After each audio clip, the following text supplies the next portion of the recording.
Oh, I'll have to get that too. Shadow of the Damned.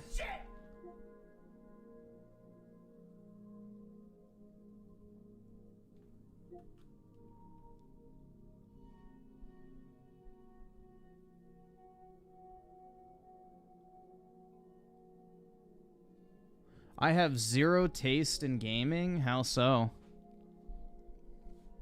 I have great taste in gaming.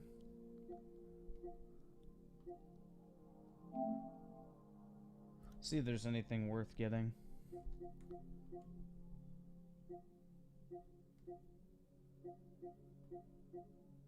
Nothing.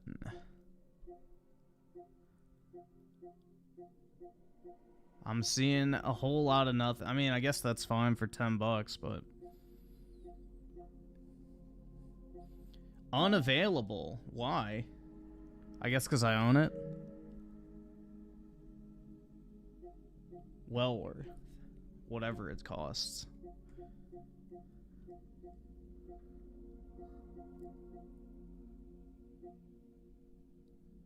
I guess Monster Hunter World's okay.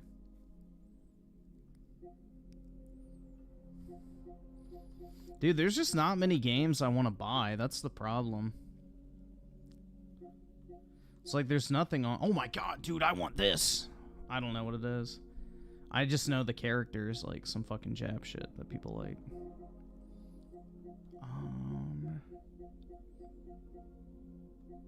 Yeah, there's a whole lot of nothing on here. Oh yeah, I heard Atomic Shart is leaving PlayStation, Xbox Goy Pass. So if you haven't beaten it yet, make sure to finish it up.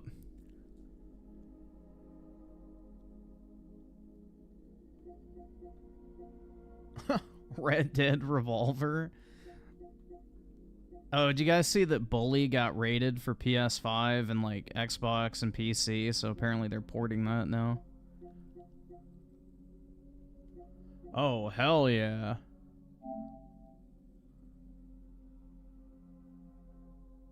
Dude, all I saw was underage children, and I was like, oh, wait, pause.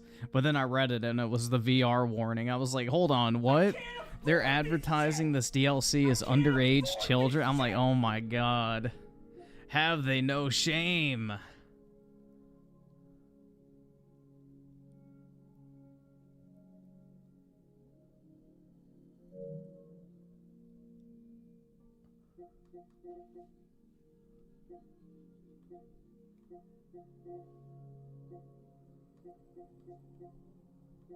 Yeah, there's like nothing on here I want, man. I want to want something, but I just don't.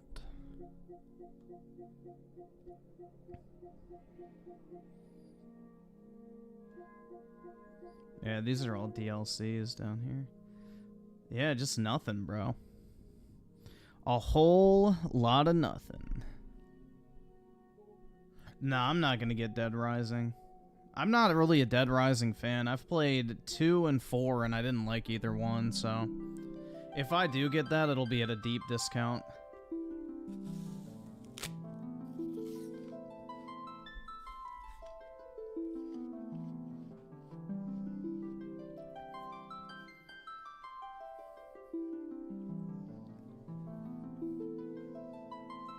Yeah, I like roller coasters.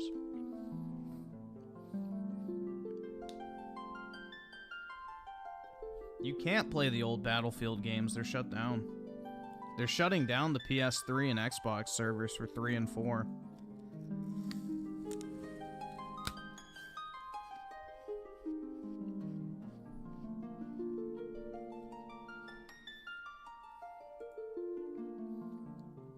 No, actually it's concentrated soy paste where they suck out all the phytoestrogen and put it in a nice, crisp, crunchy form. So you can get a concentrated amount of the fucking, let's just say soy boy effect.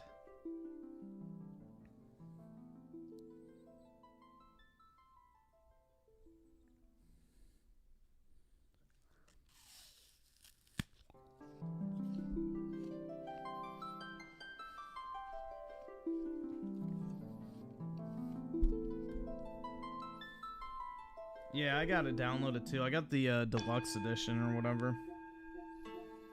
So, I got it. It's ready to go.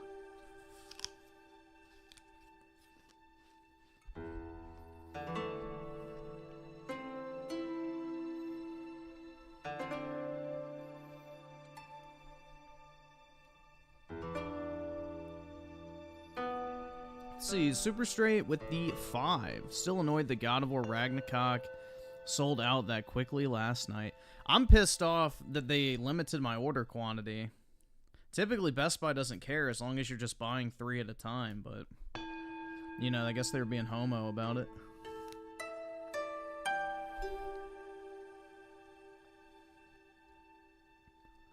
In Claw's Mystery with the 50, the Chinese devs are based. They forbid feminist propaganda being mentioned in any kind of review or game talk. Laugh my ass off. Yup. Yeah, the Chinese don't put up with that shit, bro. They know how destructive it is. And SNK Nostalgia with the 2, Chris Chan's arrest. Did he just get arrested, or is this old? Because I haven't heard anything about him getting arrested again.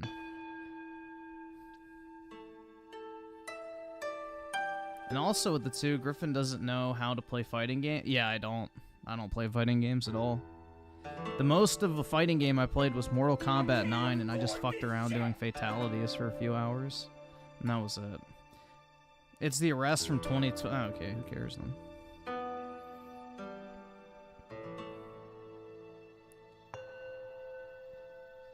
Let's see. iSeller with the 5. This is Baby's... Wait, that Baby Step game? The fuck?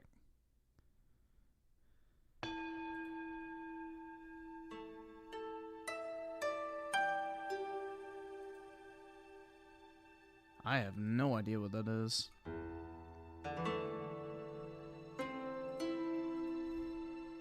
I'm guessing it was something in the store?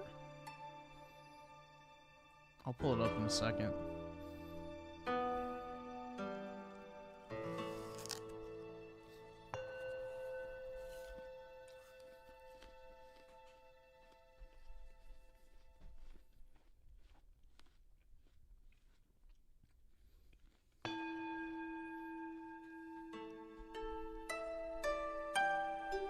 Why did I buy it on PS5 instead of PC?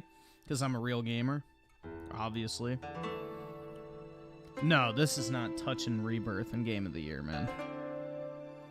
I've already seen the gameplay, so I know for a fact I'm not going to like it more than Rebirth. Like, Rebirth has fun action combat, amazing characters, a great story, a god-tier soundtrack, like... Yeah, it's not touching Rebirth. Like, this game may have fun gameplay, but it doesn't have everything else. So, that's the reason, like, something like Stellar Blade or Elden Ring will never touch something like Rebirth to me, because, you know, they have fun gameplay, which is great, but they don't have all the extra shit. So, if you're going up a game that has great gameplay as well as all the extra shit, it's kind of hard to top.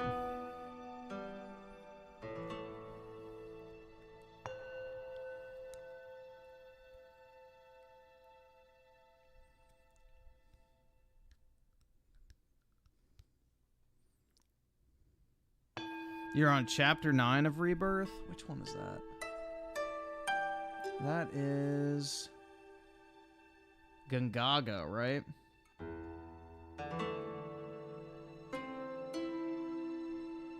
I think.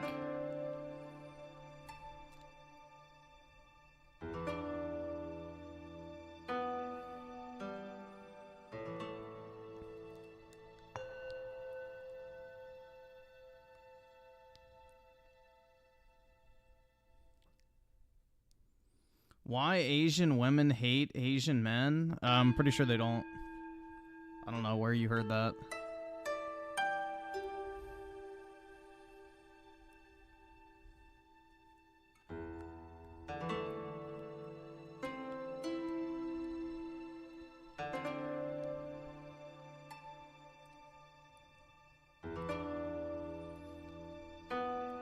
See, SNK Nostalgia with the 2. Griffin can't even throw a fireball in Street Fighter 2. Probably.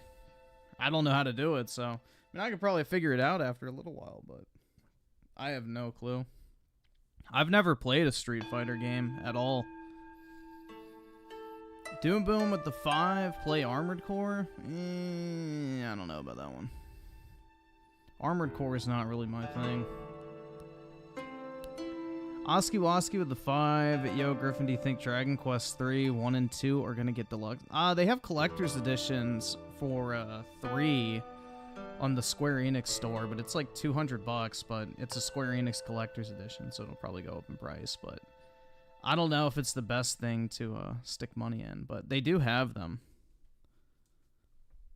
That's right! I think they're 180 or something like that. I'm not sure.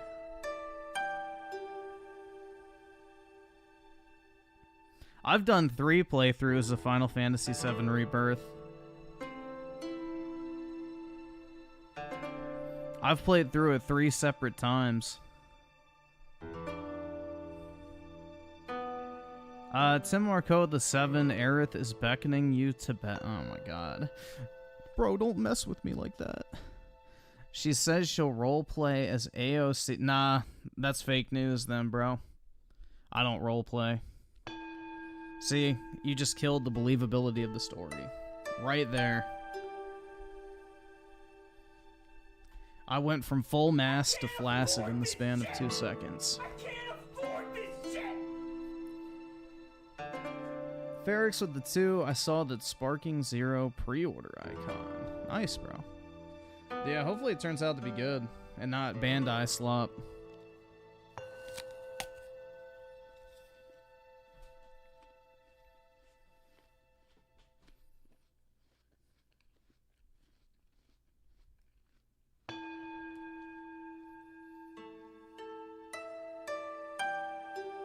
It's 10:32 on August 19th, Beijing time.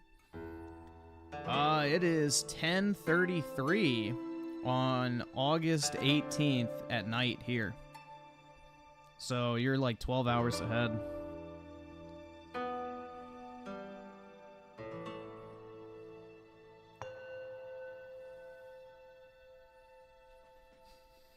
What's better, Bandai slop or Ubi slop? That's actually tough, because, like, really bad anime games are really bad. Like, Ubisoft games are at least competently made for the most part, but bad Bandai games are even worse.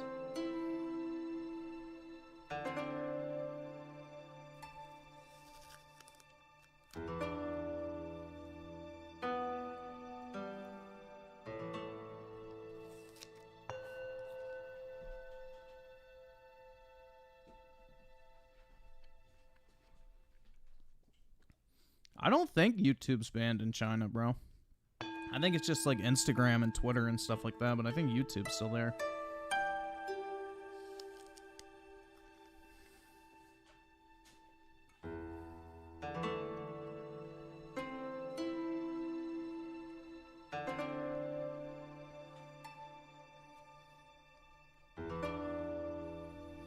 At least I think so.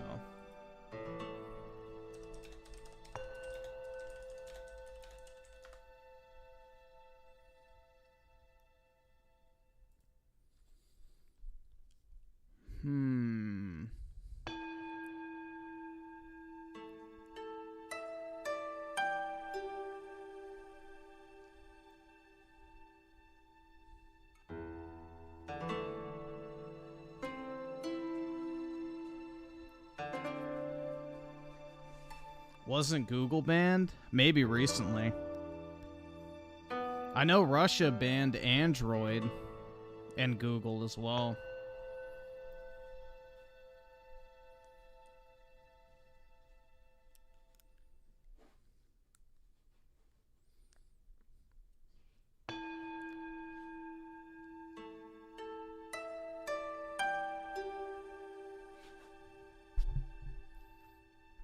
Sparking Zero will be better than Assassin. If you like fighting games, I guess. But if you don't like fighting games, then I don't think so.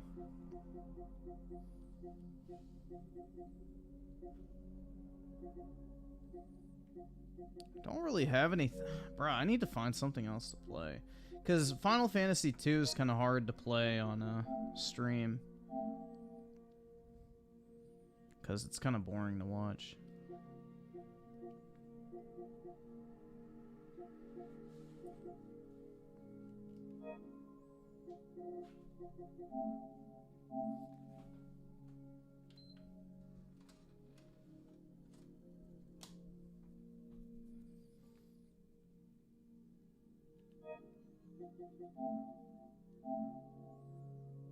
Xbox has no game. Yeah, I don't really have too many PlayStation games digitally.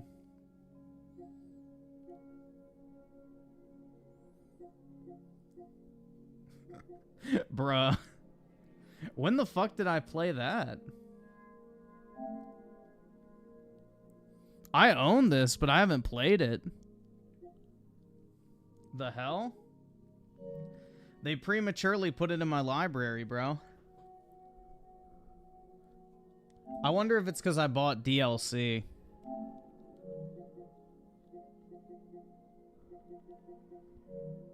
I don't know. Exposed? I don't really... Dude, I have it right here. Yeah, right here. So, if I was worried about being exposed, why would I say, oh, I have it, but I just haven't played it?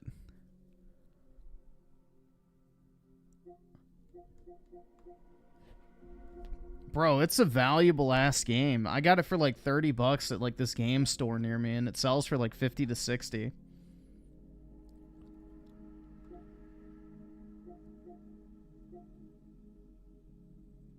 Foam stars.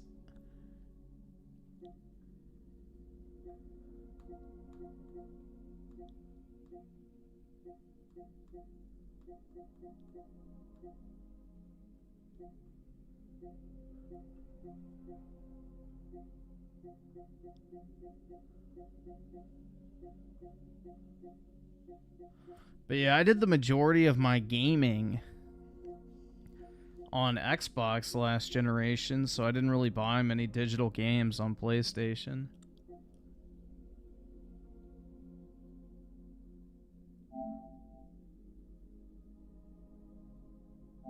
Yeah, I don't think you can download that.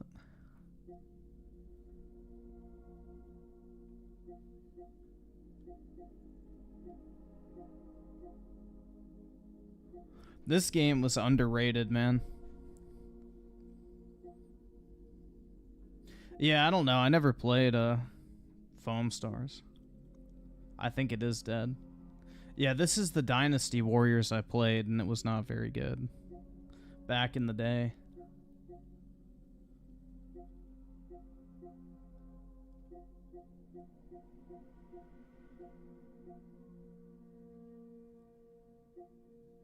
What the fuck is that? Some PS Plus game.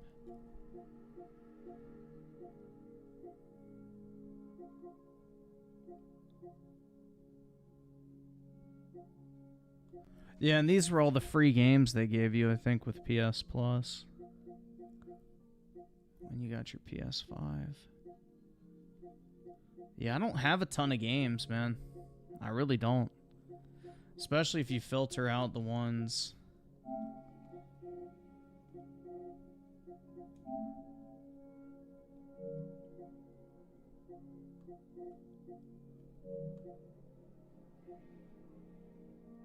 I wish it would just show you the list of stuff that you actually bought.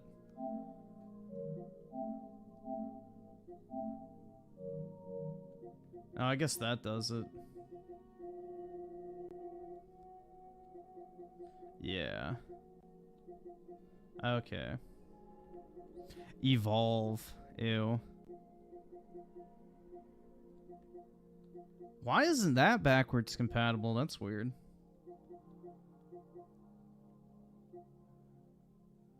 The fuck is that? Oh, another PS Plus game.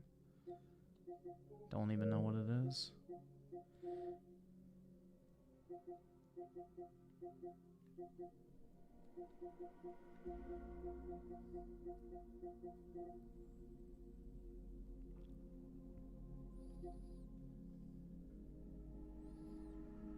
I really wish this was better, man. It just turned out to be really subpar for the most part. Honestly. I don't like the over-the-shoulder look. I wish it was just a fixed camera angle still. Yeah, I got 2 of the... Or no, I got 4 of the Astrobot controllers. I got 4 of them. I got 2 separate orders, but I have 4.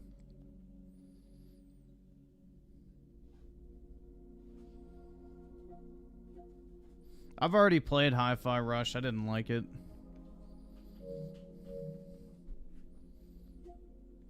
Back when I did my tour of Goy Pass back in the day, where we played all the first-party Xbox games that I had skipped, we did Wi-Fi Slush, and it was not very good.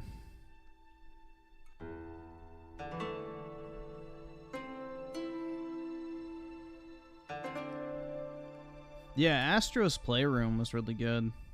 There's not really a need for themes on PlayStation, because like when you hover over your game, this is what you see anyway. I like this better, personally.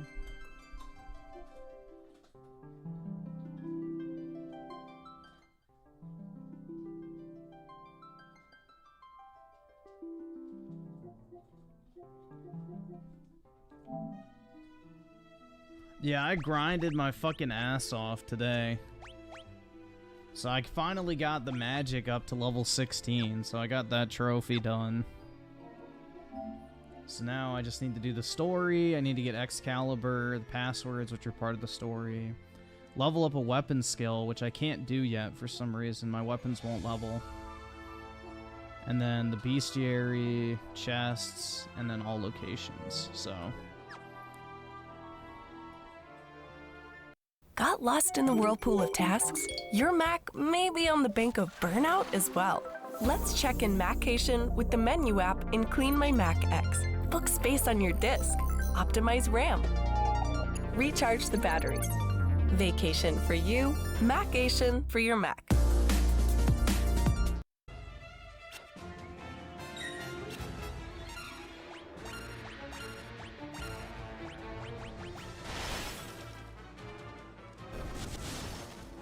You can't get the Wukong disc. There's no such thing. They don't have a physical copy of it. There are no physical copies of Wukong.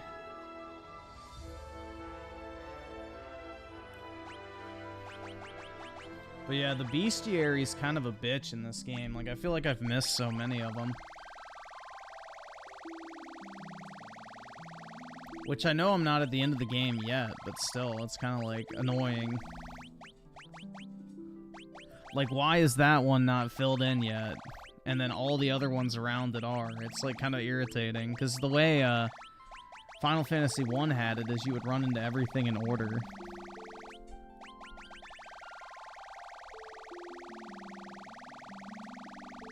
Yeah, this is Final Fantasy 2.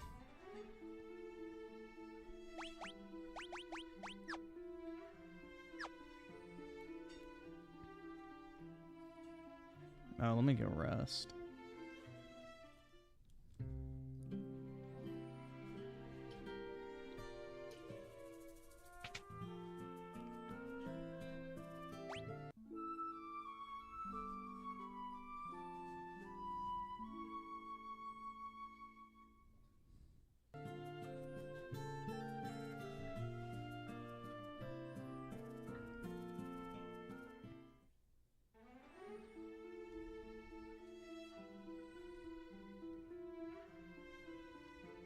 Where is White Myth Jukang? That'll be the sequel.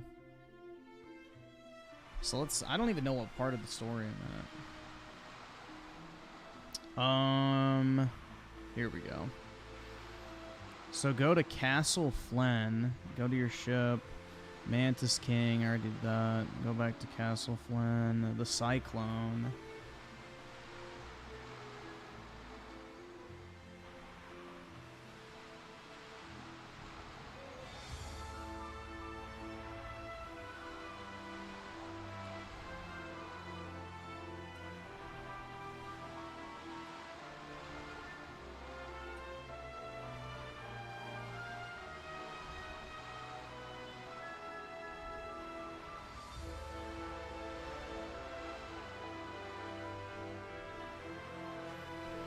Okay, so...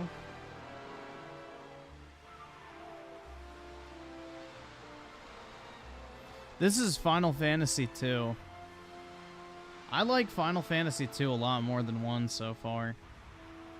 This is a lot better if you ask me.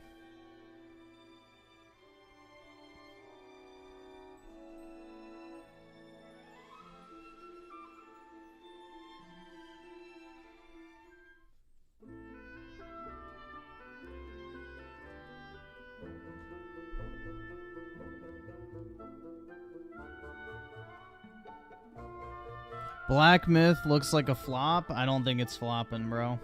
All the big Souls YouTubers will be playing it.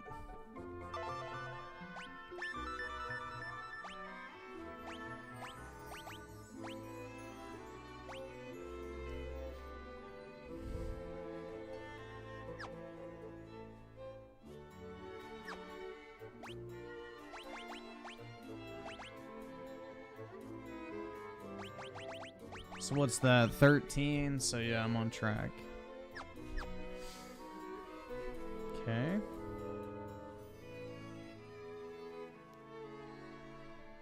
Yeah, Black Myth Wukong will sell well because there's a lot of hype around it, and plus the Souls community will all buy it.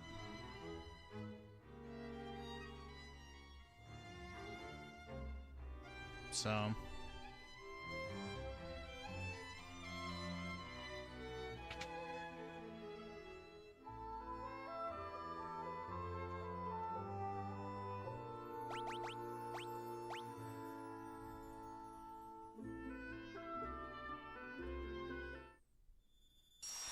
Whoa, dude! Oh, it's the dragon egg.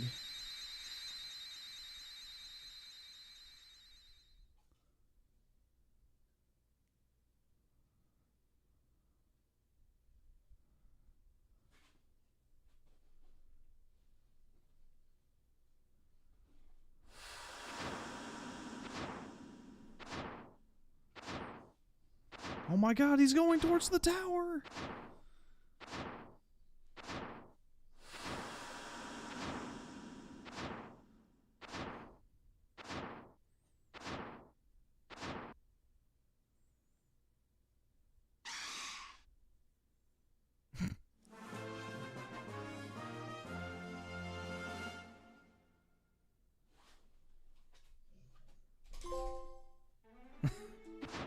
Alright.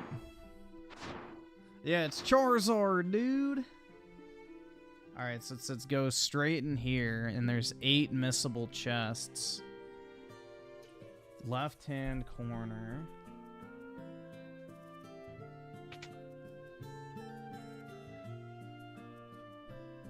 Okay.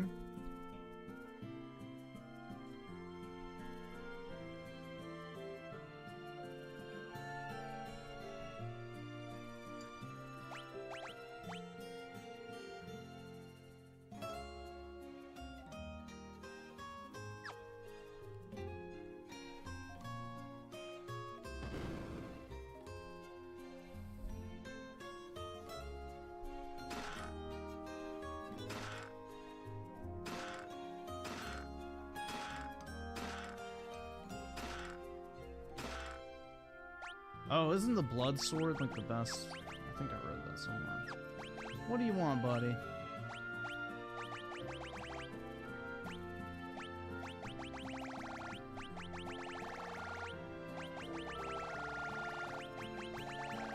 Maybe not.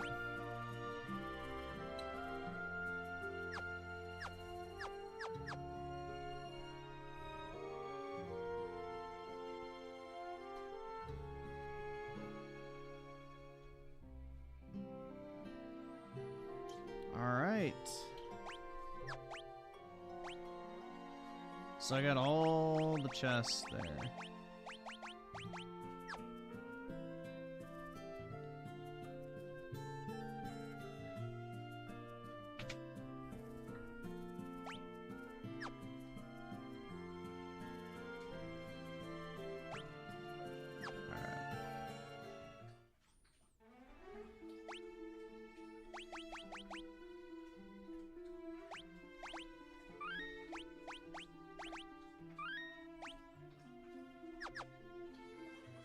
Okay.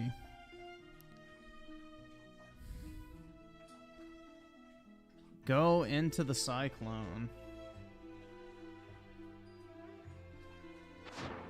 Hell yeah, thanks Charizard.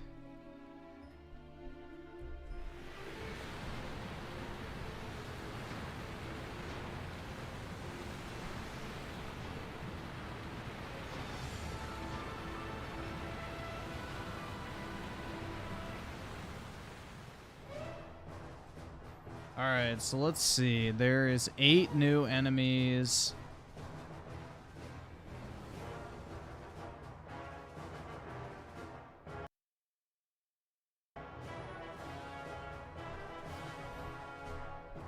And 7 chests. 1 missable enemy. So I need to find an iMOBA, which is a missable enemy type. Ooh, the busty vampires. These are easy.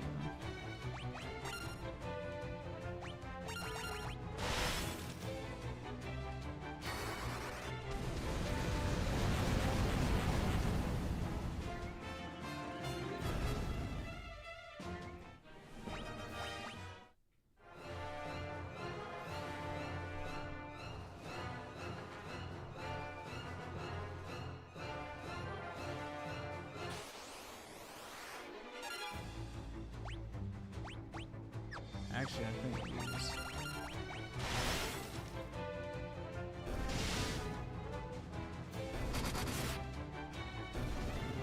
Yeah, huge tits, bro. The Maria character in this game has massive milk jugs, too.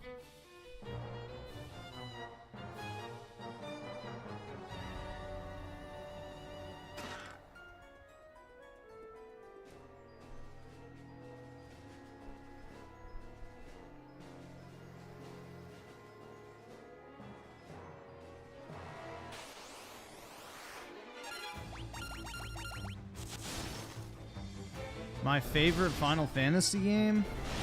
Well, it's not 7, it's 7 Remake and Rebirth. But my overall favorite, like, complete Final Fantasy story is 15. 7 Remake is working on taking that top spot, but we'll have to see how Part 3 plays out.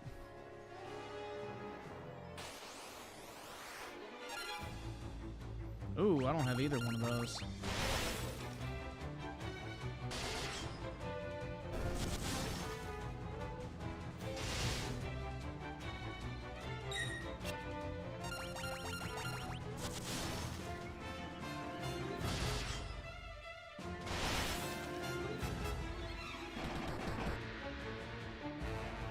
Definitely weak against fire.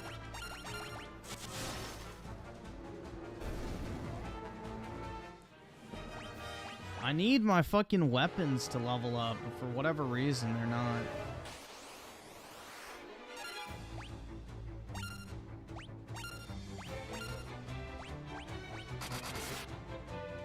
I think I'm not in the high enough area yet.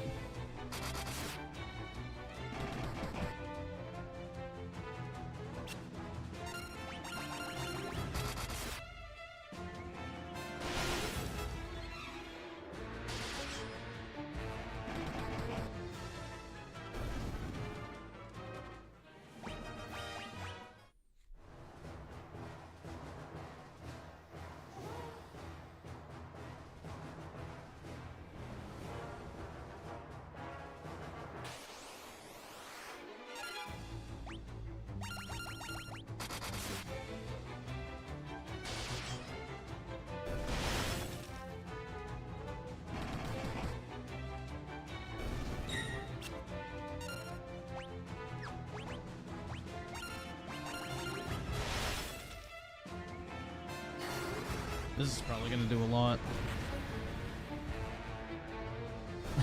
Yeah. That's putting it lightly. Damn.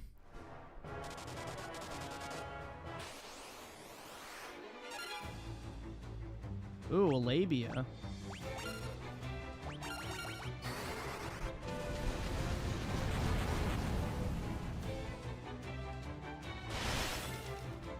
Never seen one of those before. Hell yeah.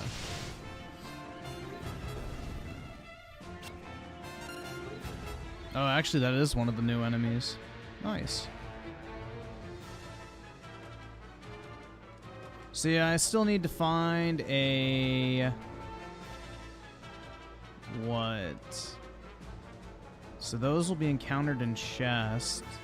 So I found the labia, and I need to find the iMoba. So I'm not sure where you get that, but I guess I'll find it at some point.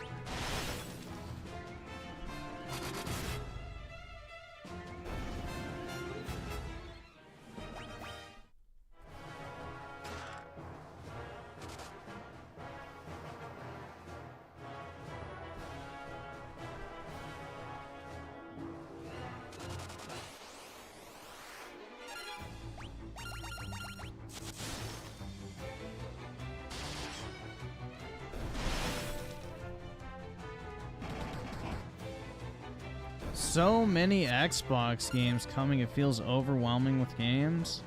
I'm surprised you're not overwhelmed with all your alts, but you know.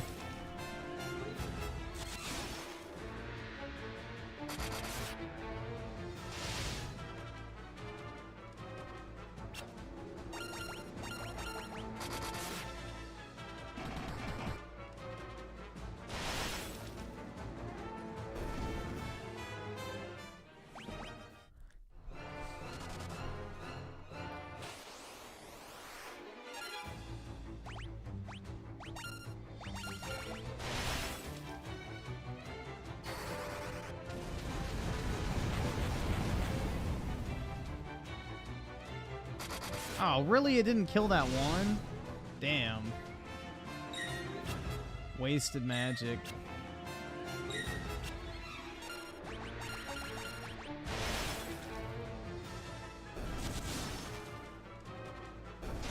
Xbox might have better hardware than PS5. I don't know. I'm not a lame nerd like Griffin.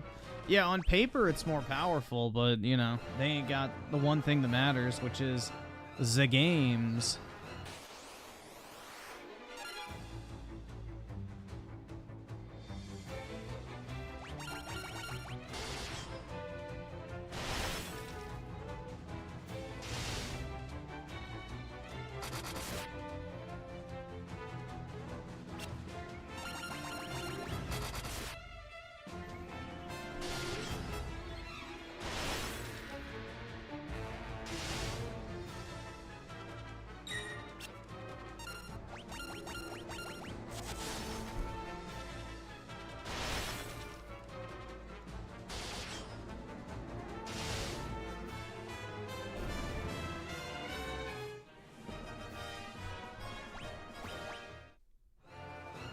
Let me just do this real quick, because I gotta figure out where the fuck I need to go.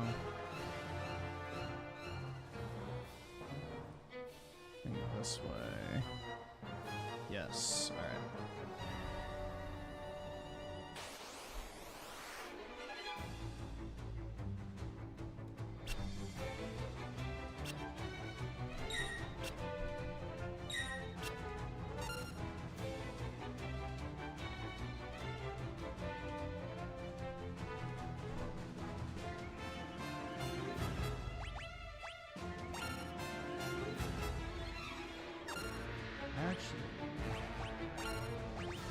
Let's just cook their asses real quick.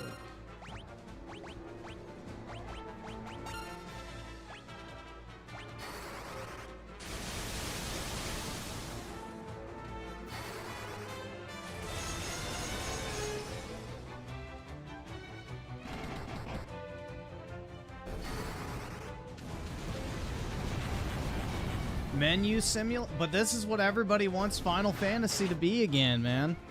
The, you know, action combat is absolutely despised by the Final Fantasy community. You know, this is what they want, is menu scrolling again. So this is what everybody wants, apparently, is this exact type of game.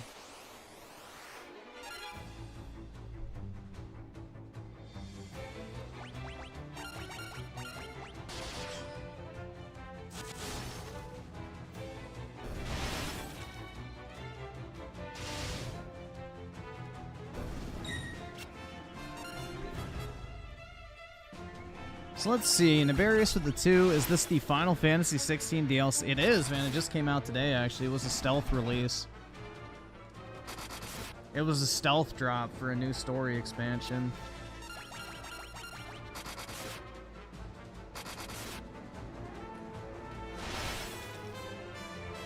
Noski Woski with the 50. Fuck off with Sebastian. I see you've handled that, so that's cool. Thanks for the assist, Cole.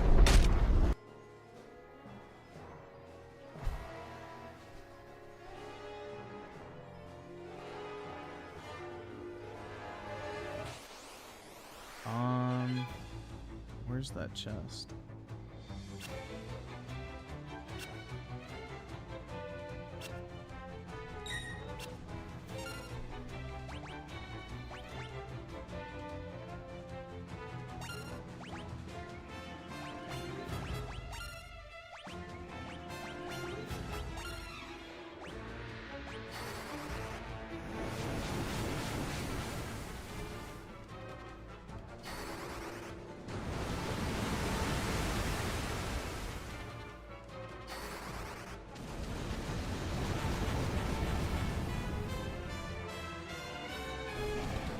I don't know, I'd rather the turn-based combat be faster than super flashy, personally.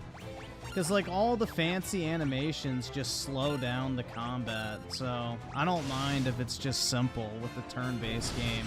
Like, Pokemon, ever since it got more complicated, is more boring to play now because you have to sit through long-ass animations.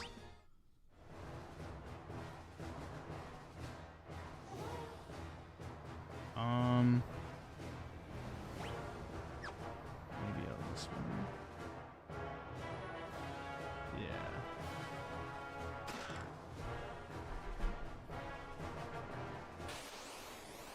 I can't afford this shit!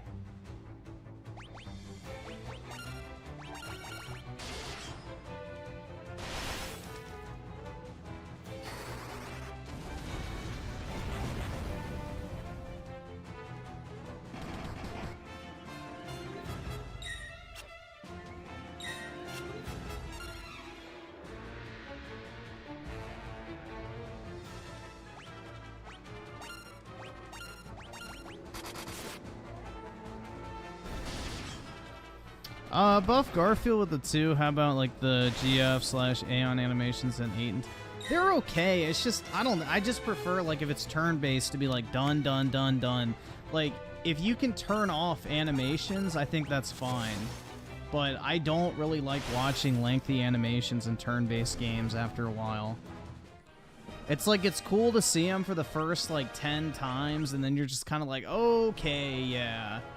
Now it's just like unnecessarily like stretching out the runtime of like every single battle, especially in RPGs when you're grinding. Like if you don't have to grind, it's one thing, but if you're grinding and you have to watch the same animations over and over again against the exact same enemies over and over again, then it just gets very repetitive.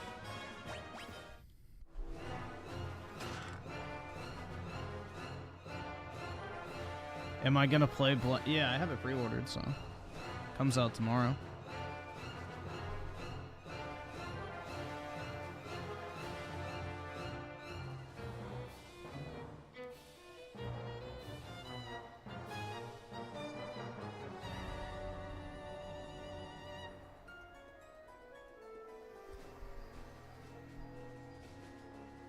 Okay, so I need to get back. Oh, shit.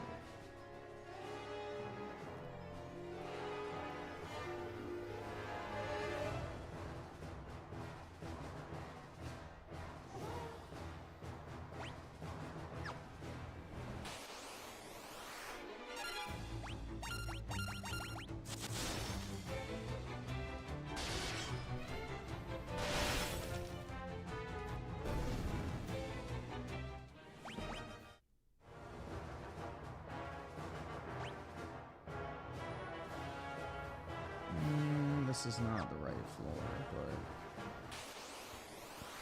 but we'll see.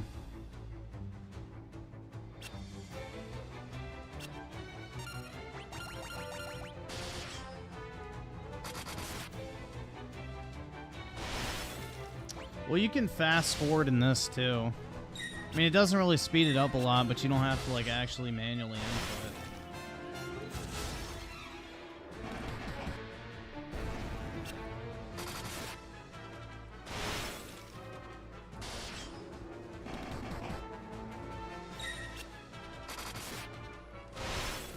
it. Buff Garfield with the 2. I do play 12 at the max speed the game will allow. Yeah, I think it's like animations are cool the first time. Like a lot of mobile gacha games, for example, will have like the, I guess, speed up ability for like combat, for turn-based stuff. Because it's like, I don't know, like it's cool to see the first time, but then it's like, okay. Been there, done that at this point.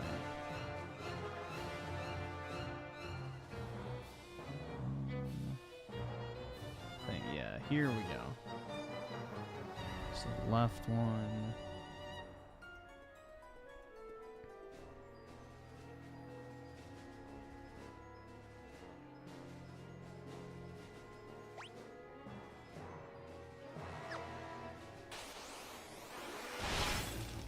Oh, cool, the iMOBA thing. Oh, it's one of those. Fuck, hopefully I can pull it. Yeah, they're shit. Those things are a bitch. An absolute bitch to deal with.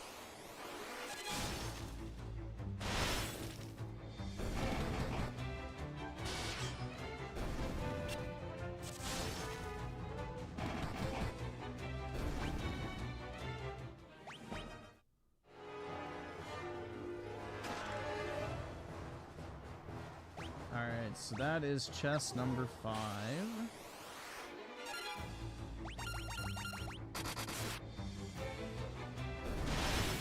Well, that's cool. I got all the optional, or I guess new enemies.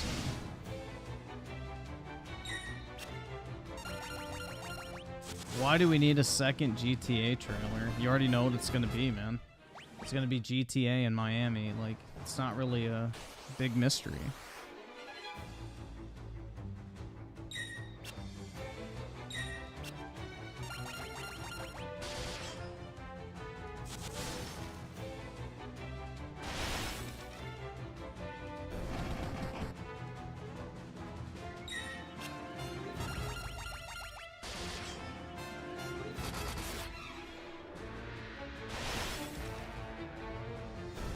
Well, QVC does that discount on everything, regardless of what it is. So.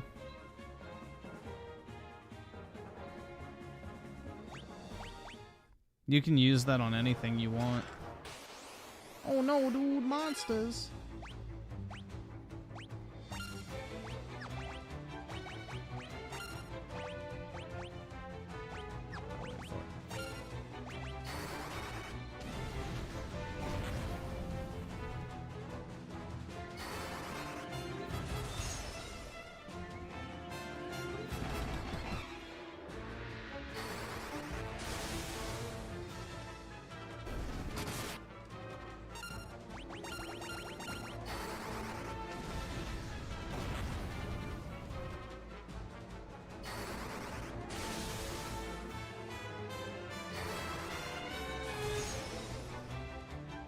School sucks, find work, make money, and be actually depressed like a real adult. Yeah, exactly, man. Hate your life just enough that you still get up the next day. That's the secret.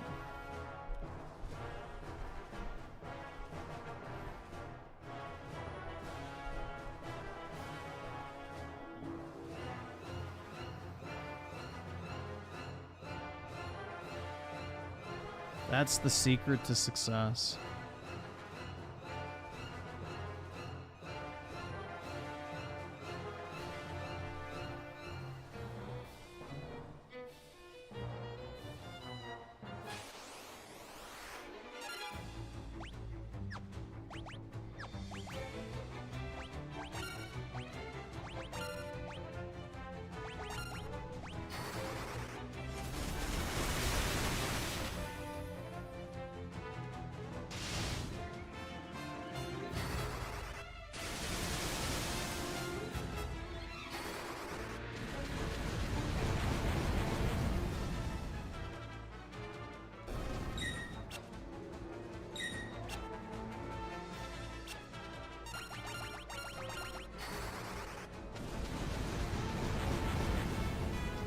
Keep busy and exercise, I guess.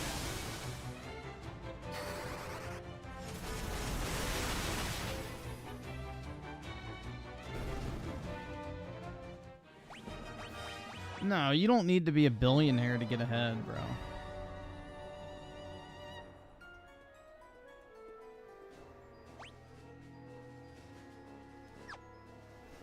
Oops. I can turn off encounters for now. It's not like I'm even leveling anything up at this point.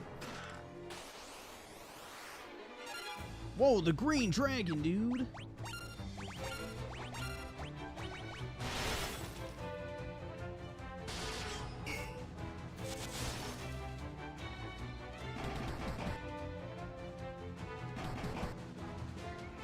Damn, he does a decent amount of damage.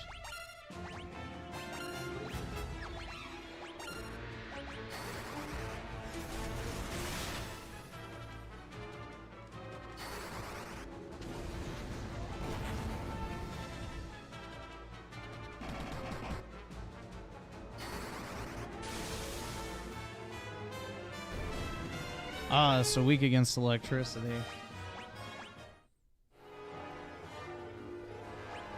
Alright, so let's see. Alright, all those are good. And let me just make sure I got the right iMOBA thing. So 71 is the missable. Oh, bestiary. Got it. Alright. So that's done. I got all the chests.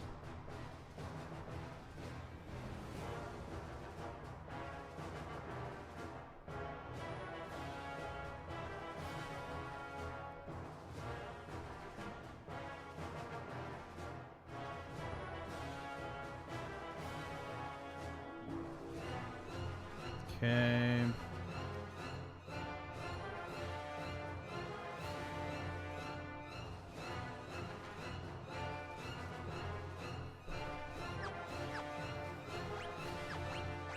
And all chests. Okay.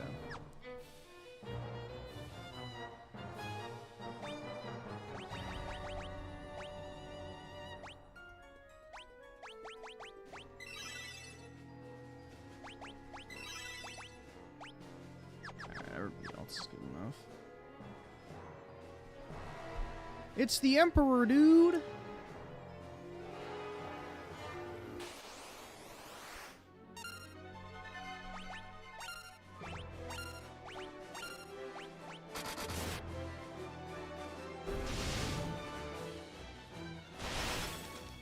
Let's see. Jay plays casual with the 5. Did you hear about Rockstar Bully being relisted? Maybe a remake on the way? Yeah, it was for PS5, Xbox, and PC, so I think they're doing like a modern port, most likely.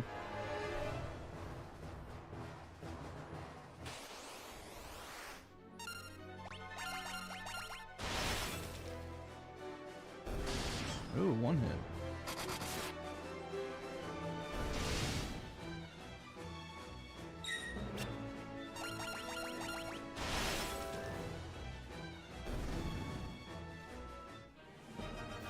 Change that ugly font to the pixelated font? What the fuck does that even mean?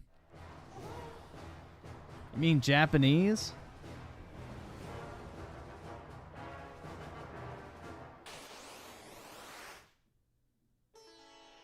Oh, he does kind of look like the art for the game.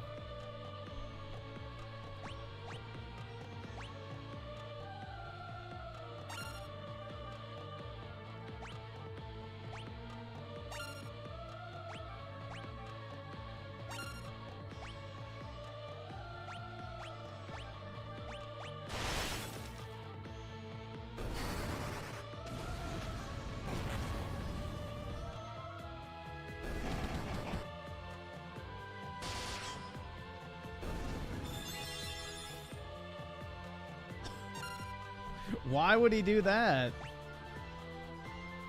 That was kind of dumb.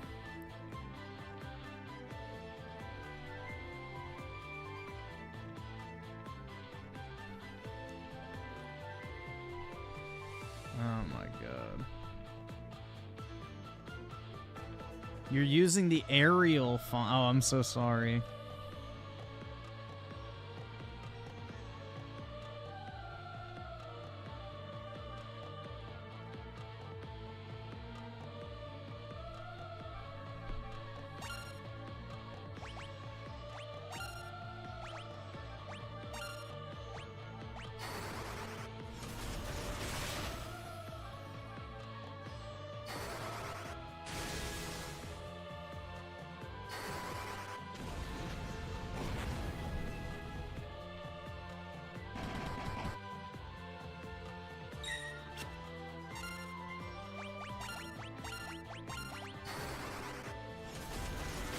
Alright, let's see if I can beat him second round.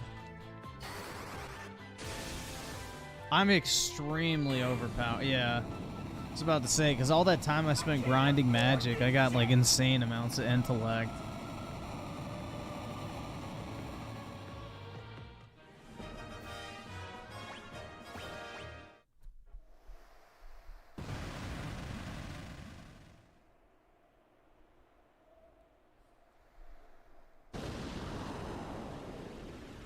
Get fucking wrecked.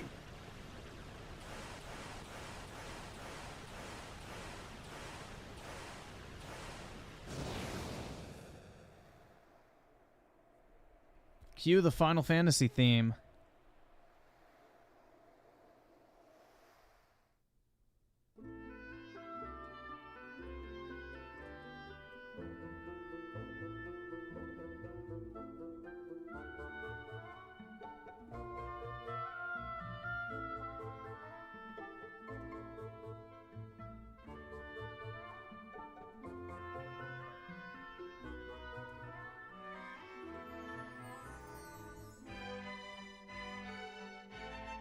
Ooh.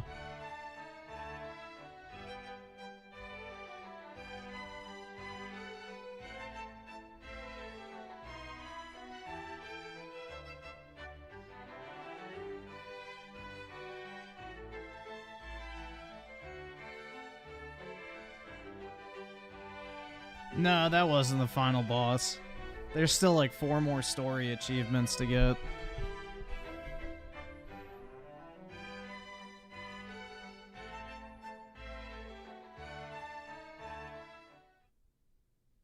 At least I'm dancing with the busty archer babe.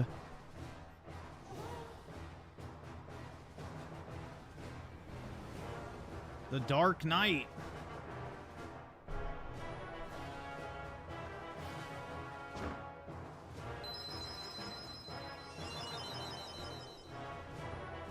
Batman's on the way.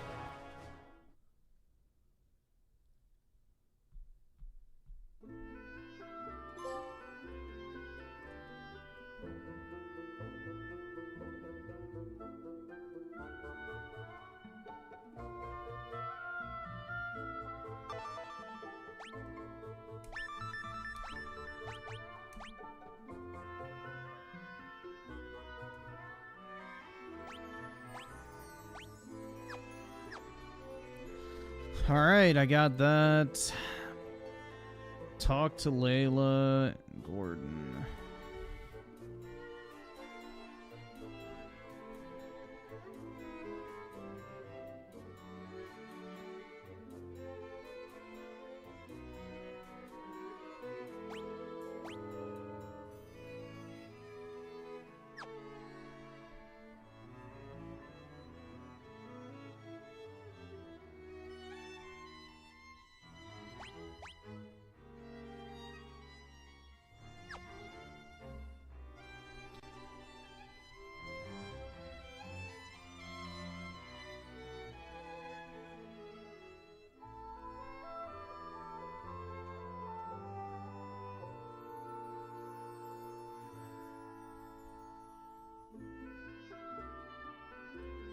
So it says go to the bottom left corner of Finn and go to Paul's house again. Resupply first if needed. The big and tough dungeons are coming. Oh no, dude. That's just how I like it though. Big and tough.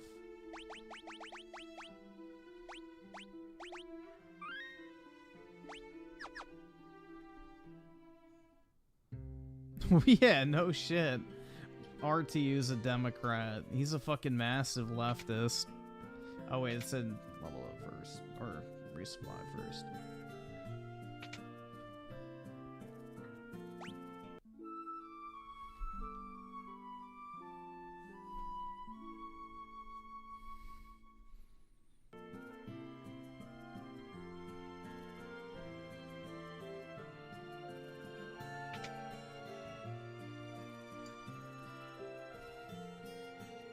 You've never voted? Well, if you don't want to vote for anybody, go vote for Trump, bro. Do everybody in the chat a favor.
They've been stealing since 1860, according to Dr. Carol Quigley.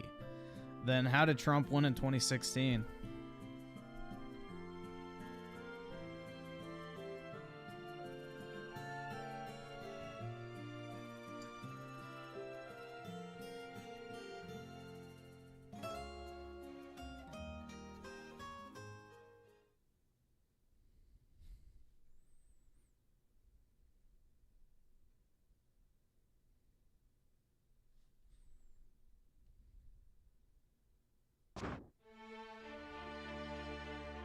Dude, everybody dies in this fucking game. Damn, man. This is like the 8th NPC that's died. Wow.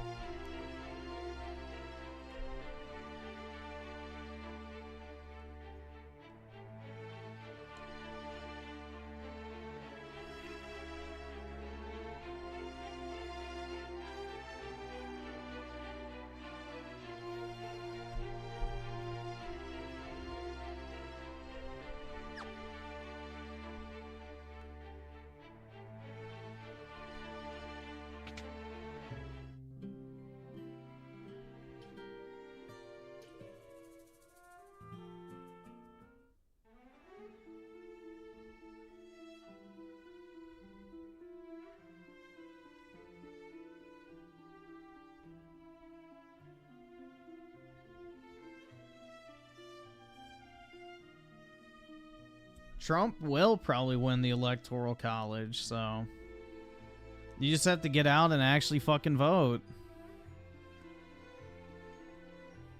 So that's the most important thing, bruh.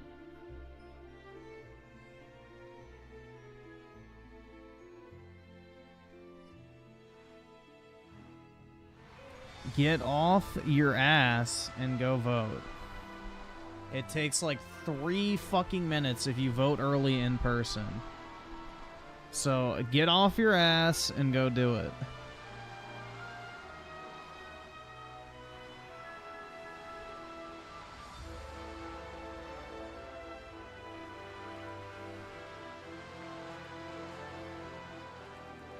Well, bro, if you've been poor your whole life, that sounds like a skill issue, I ain't gonna lie.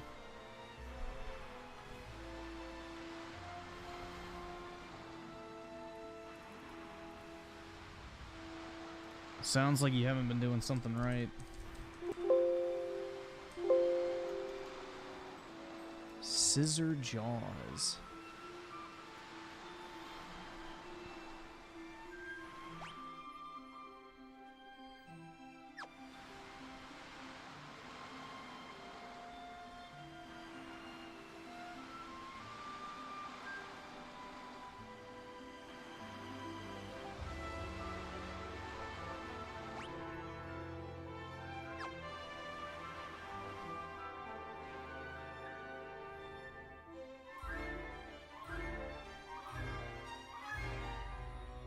See if I can get these new enemies. Oh, there's one.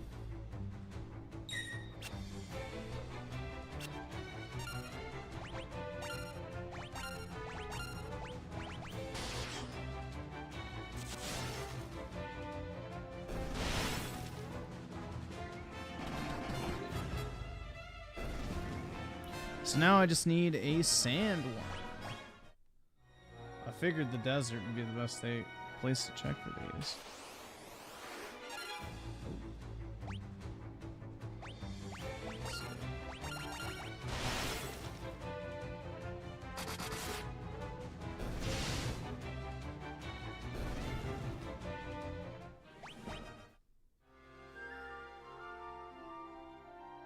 Wait, are these actually leveling up my weapons right now?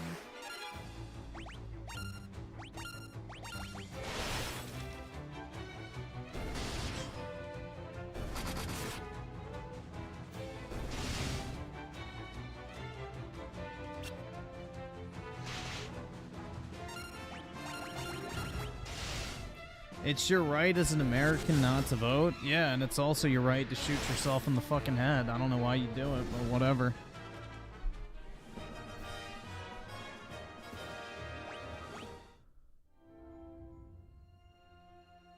Oh, I don't think these are leveling it up, because I think that was the boss fight that leveled it up.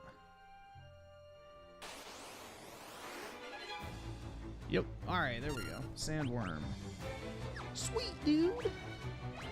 I think Blizzard's probably going to be strong against these, we'll see. Could be wrong.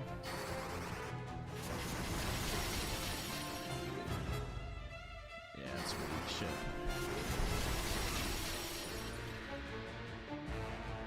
Yeah, exactly. Instead of sending me a super chat, send me your fucking vote if you don't want to vote. There you go. If you don't want to vote, instead of giving me a super chat, go vote for Trump instead. There you go. That's how you can contribute to the positive content and vibes on the stream.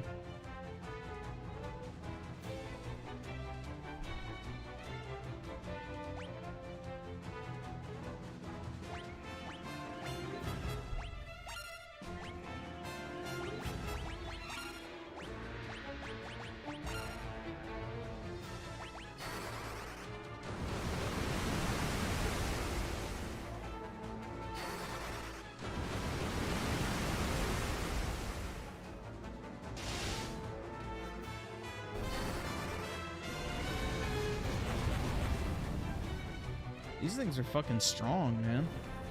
Uh-oh. Oh, it's not insta-kill like one. Alright. I wonder if they're just resistant to magic. Yeah, that's what it is. Okay.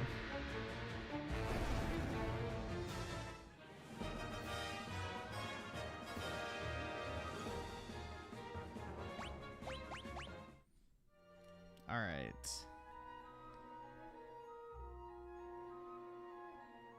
It's off to my new airship.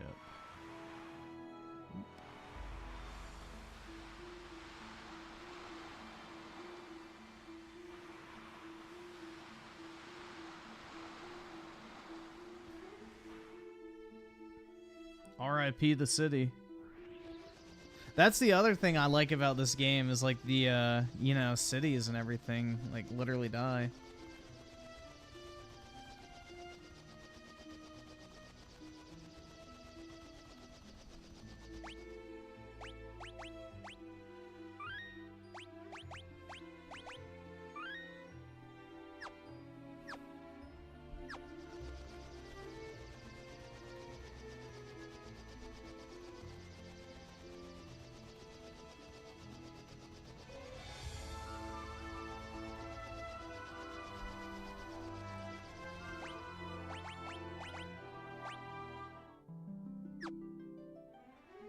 Oh, so there's 5 missable enemies. Oh, wait, no, I already have all those. Oh, wait, no, there's 2 that are missable. Okay. Let's see. So also 22, Skull, Amoeba, Black Knight, Stone Golem, and General need to all be defeated. and add it to the bestiary before completing Castle Palamecia. So let's see.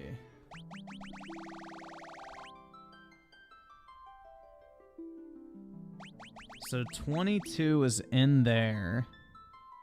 71 I think I already have. Yes. Black Knight, I think I have that. No, I don't. Shit.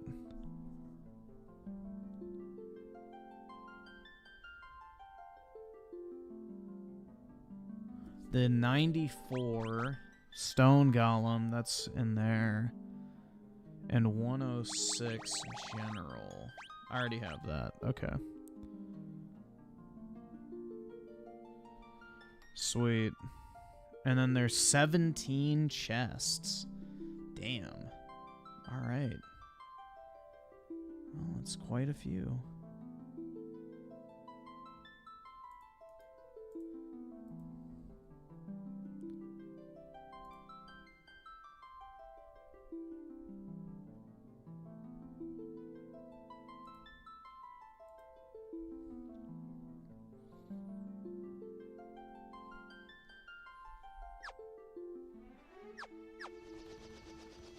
So I need to go over here.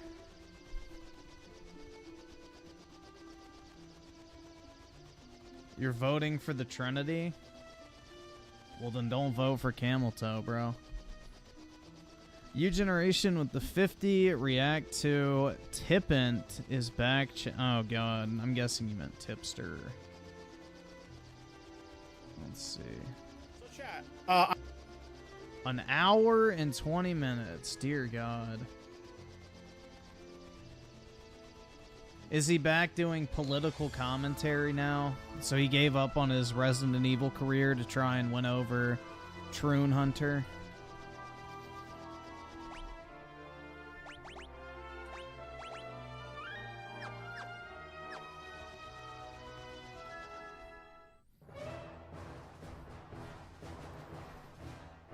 Alright, let's see. Oh, nice. He actually has the full layout for this one.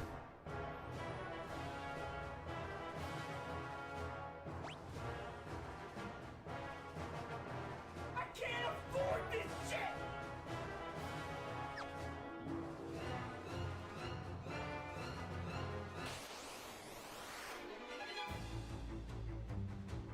Oh, well, there's Black Knight.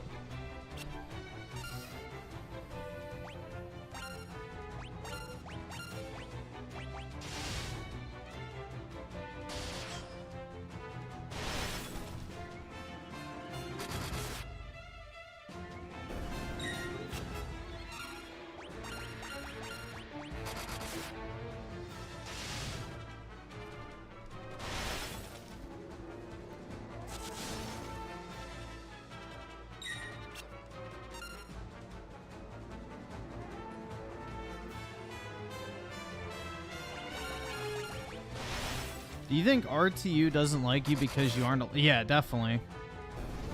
What's why he hates Tommy Tellerico? Yeah, I heard about that. He like raged out on Tommy for being a Trump supporter.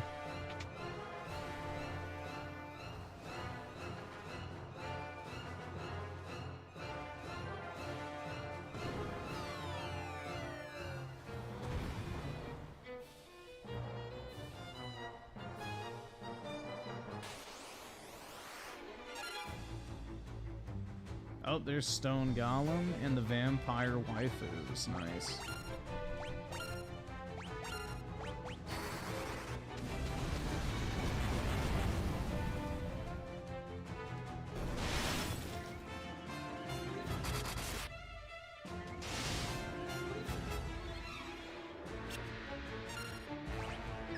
Let's see what these fuckers are weak against.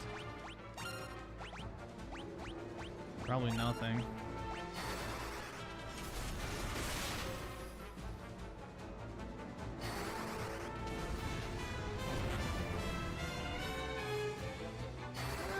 Decent against magic.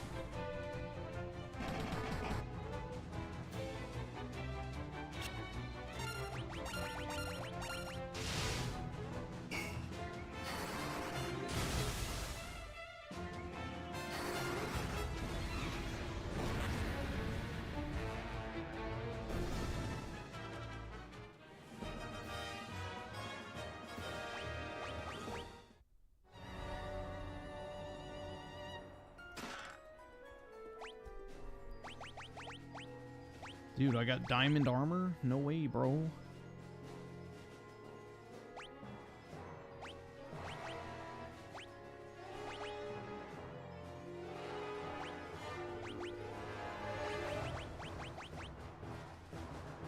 Yeah, that's way better.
All right.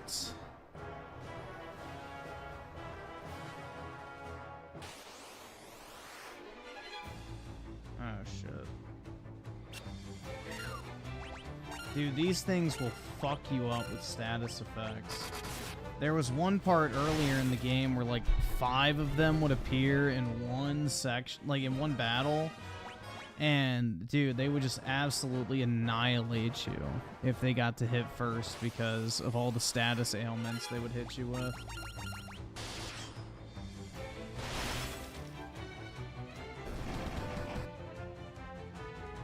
RTU will make me a Giga Chad? That's right, man. And then I can have 3 kids outside of wedlock, too. Oh, nice. I need those skulls.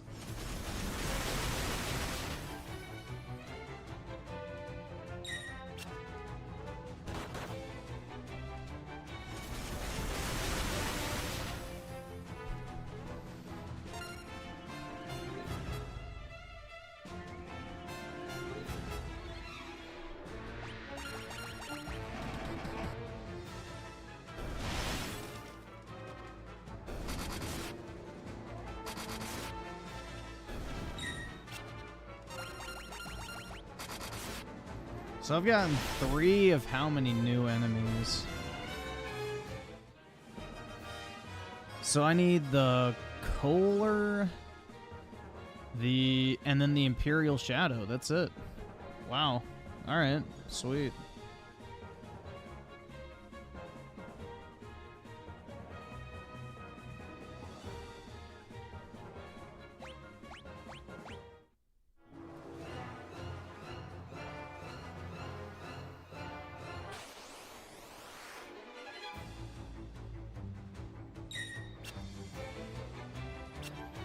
I need 72 virgins? I ain't trying to blow myself up. Thanks, though.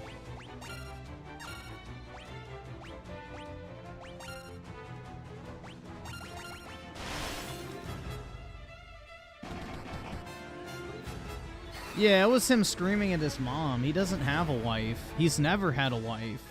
He only had a I think a fiance, actually. But yeah, he was never married.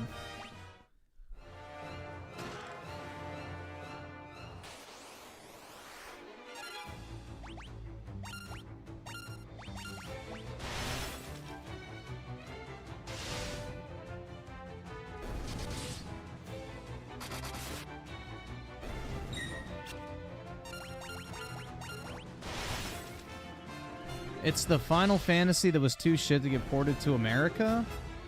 Well, Final Fantasy 3 was the first Final Fantasy to get ported to the US. It was kind of weird, because, like, what? There's Final Fantasy 1, 2, and 3 in the US, which is actually, like, Final Fantasy 3, 5, and 6, is it? I don't know how it works, to be honest. I'm not really an NES guy, but Yeah, the US never got, like, the majority of the Japanese Final Fantasy games. And then when we did, they were, like, oddly named compared.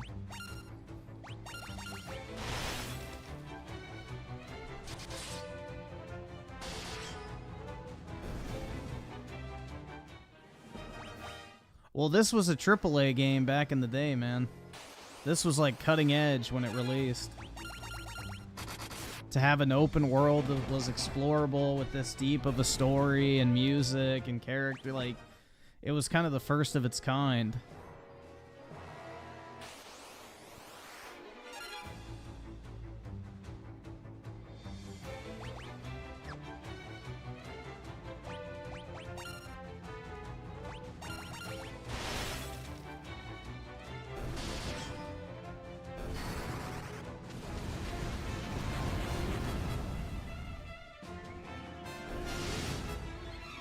Yeah, it was a deep story for an NES game.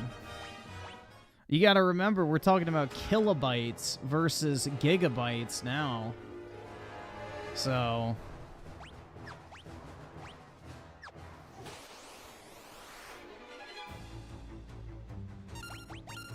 this game was insanely cutting edge for the day. Like, just to put it in perspective, like, the reason why Pokemon didn't have multiple save files was because they had to pick between that or nicknaming your Pokemon. So, the technical limitations in the day, like, that this came out was, like, insane. And this was, like, a decade before Pokemon came out. So...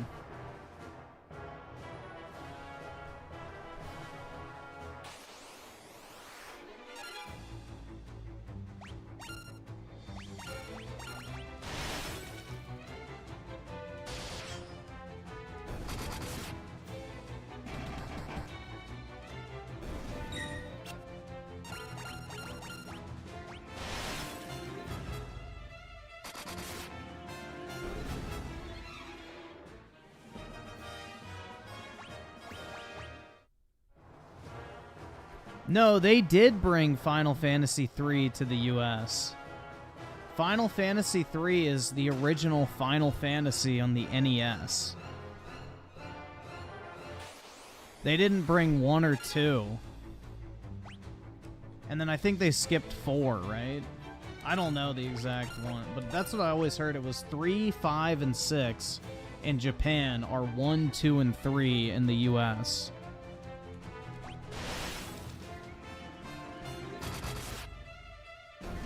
Because, like, if you buy Final Fantasy, just Final Fantasy on the NES, it's Final Fantasy 3.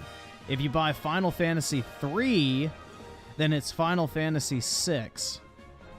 It's really weird, but yeah. And then they re-released them on, like, the PS1 and the Game Boy and things like that in the proper naming convention, but...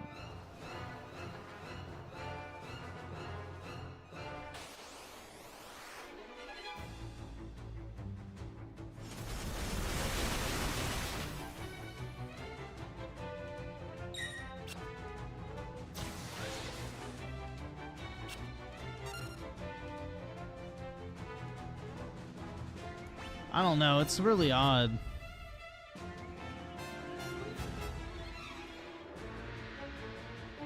One, 2, and 4 skip the US. Yeah, I don't know, man. It's odd. But I guess it makes sense because you wouldn't want to name it like Final Fantasy 3 and then release it as Final Fantasy 6. I don't know, man. It's odd.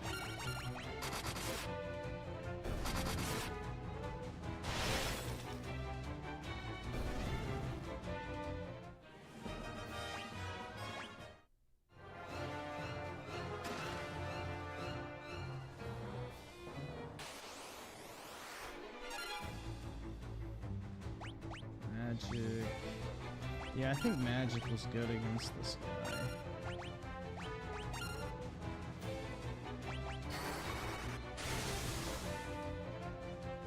Two, 3, and 5 were only in Japan?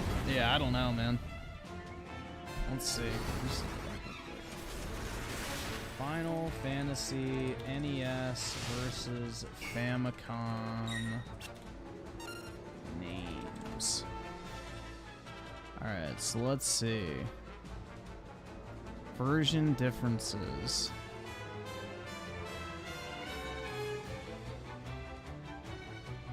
I can't afford this Alright, well, jet. that's not what I want.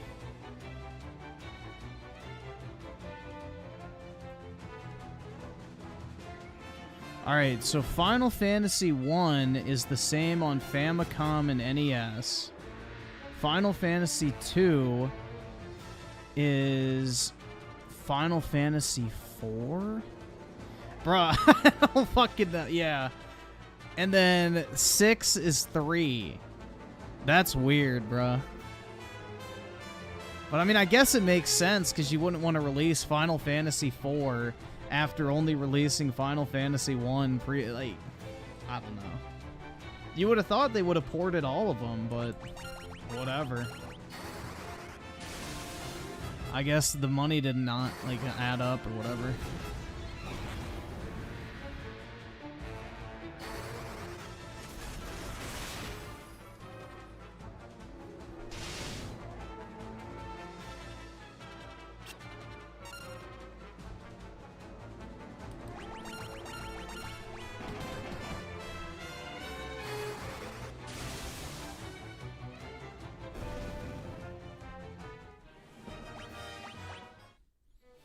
Alright, I need to find this stupid fucking cool war or whatever the fuck it's called. So find chest 5. And then go down.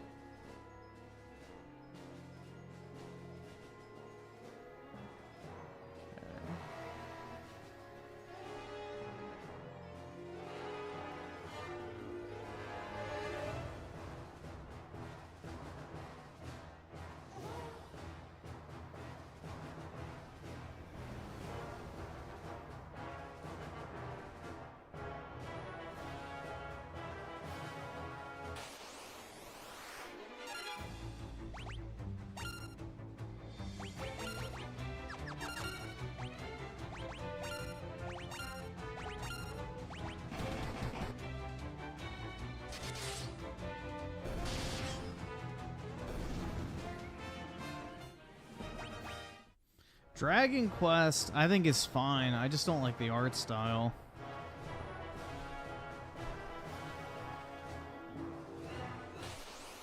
The art style of Dragon Quest and the monster designs, I think, is incredibly boring.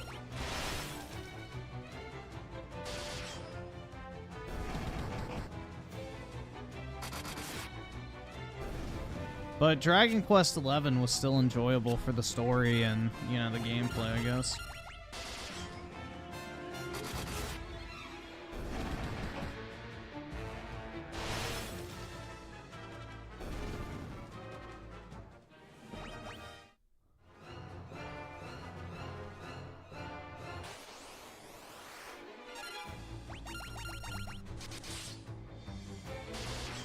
Jade made Dragon Quest XI worth, like, playing. For sure. Dude, the music in Dragon Quest XI before they added the orchestral score was obnoxious. Oh, the Imperial Shadow. Nice.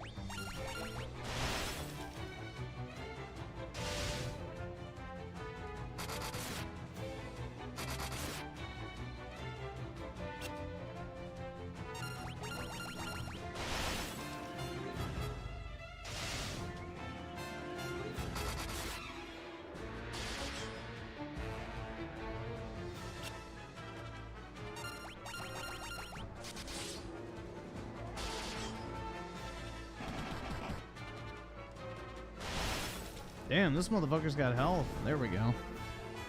I guess he has 3,000 like the Emperor did. Thunder Spear. Now I can be a spear chucker.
Let's see. So SNK nostalgia with the 2, Final Fantasy 1 US. I guess is one from Japan. Yeah. I don't. It's kind of weird they didn't port the other ones. I don't know. I guess one wasn't successful in the US.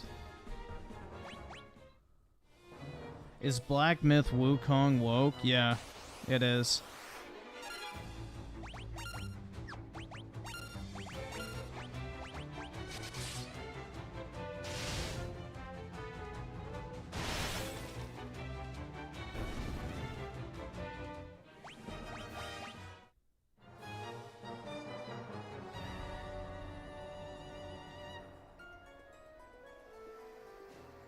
Alrighty, so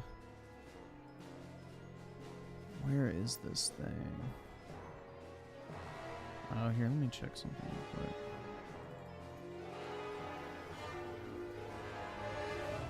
Paste.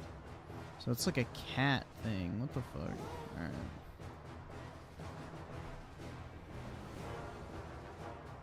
So, oh, I see the chest shit. Ooh.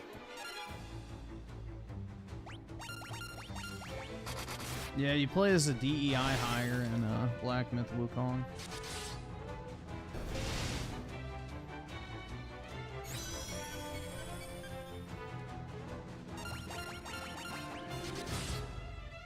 Bro, that's a spell I should have leveled up. Fuck, haste.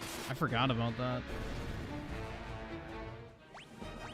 I should have definitely done that. Oh well, I can do it later. I want to just cook the final boss in like 3 hits.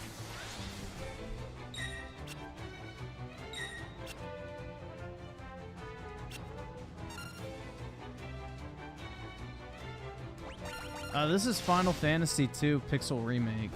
Or Remaster, whatever the hell it's called. Or just Final Fantasy 2, I don't know.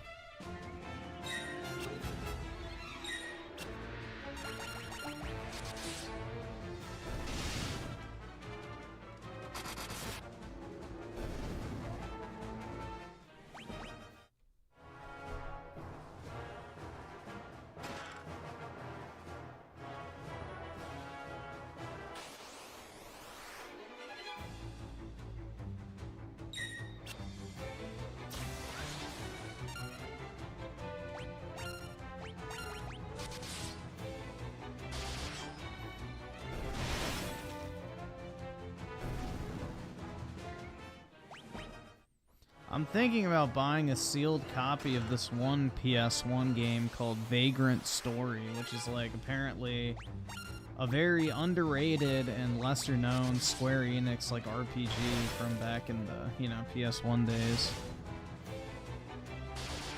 Nah, dude, they should make a George Floyd vape brand.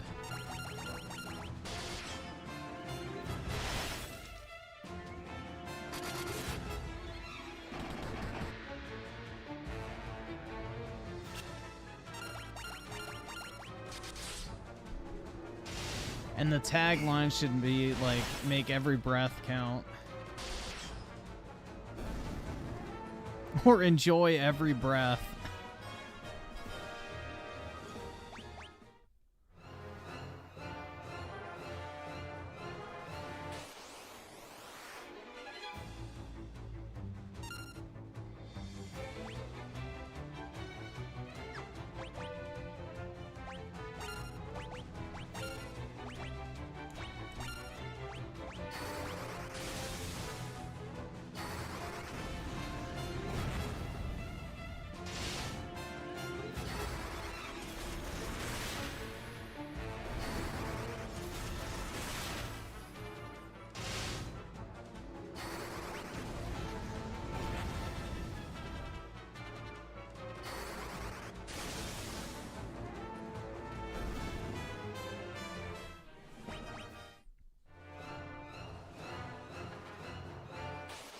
I'm looking for this damn cat to appear.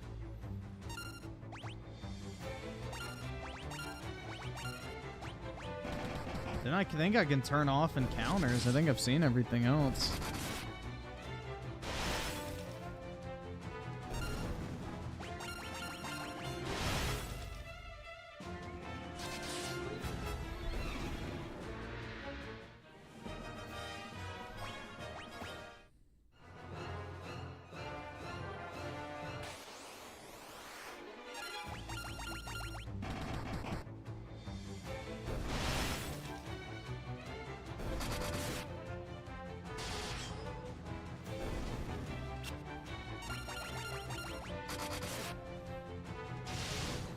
When I pass away, I need you all to act like insane monkeys looting, shooting for your dreams. That's right, man. I'm gonna stand up for my rights by stealing some Nikes.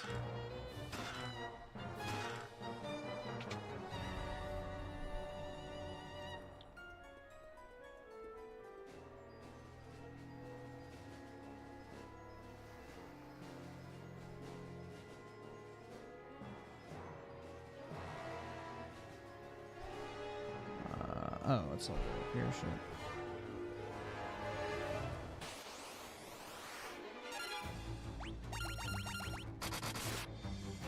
Ooh, we're getting some enemy variety.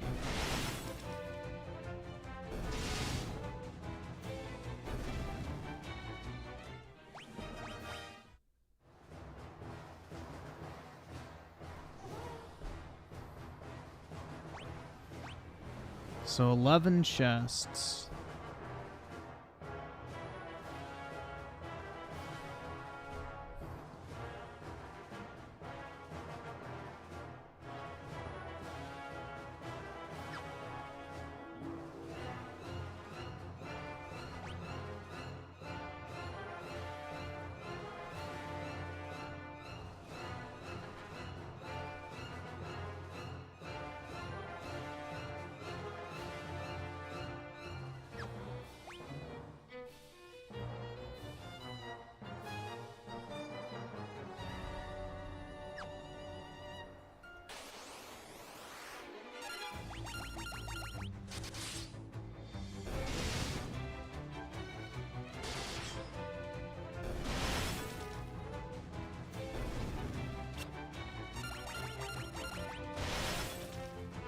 Yeah, that's right. I need to put food on the table, man, and this TV will look great on my wall. We may be hungry, but at least I can watch fucking ESPN, right?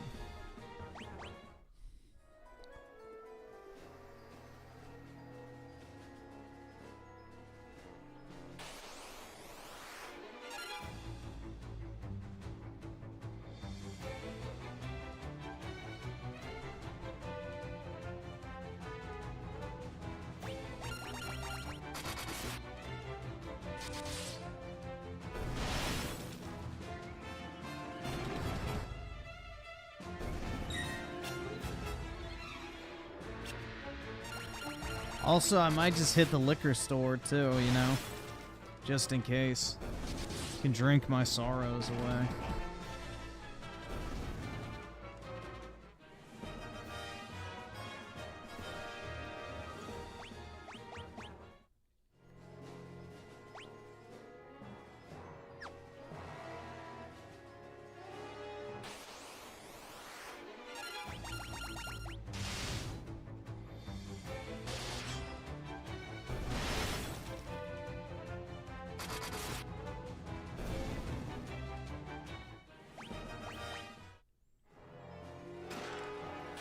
Monsters! Oh, finally! Some of those fucking cats. Alright, now I can turn off my, encounters. And a Lamia Queen. I don't know if that was on the list. Yeah, it wasn't. What the fuck? Yeah, the Labia Queen, bro.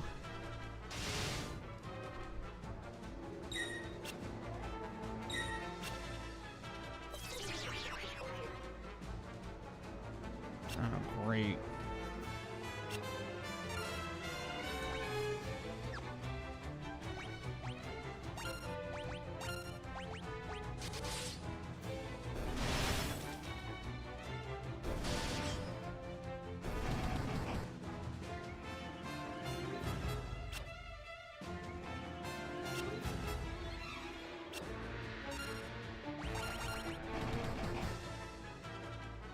Asshole.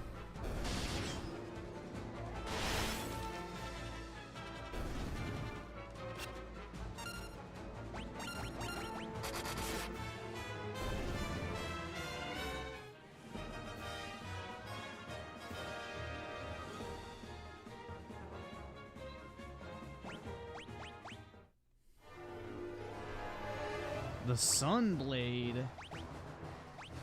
Is that better than what I have? Oh yeah, that's way better. Shit.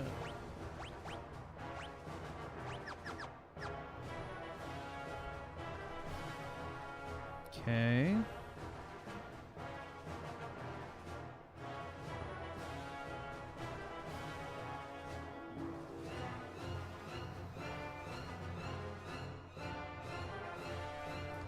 Come out of there and head down and right, and finally up a set of stairs at the top right corner of the area. Okay, let me turn that off.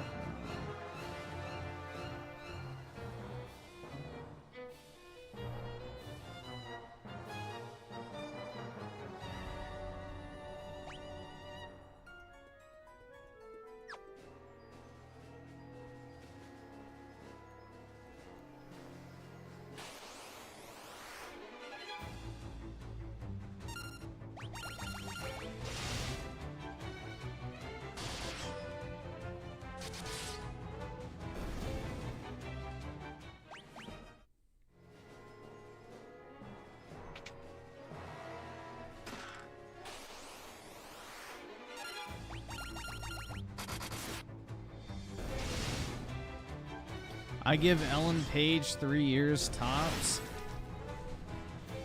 Yeah. I just don't understand these fucking people that mutilate their body and shit. It's so weird.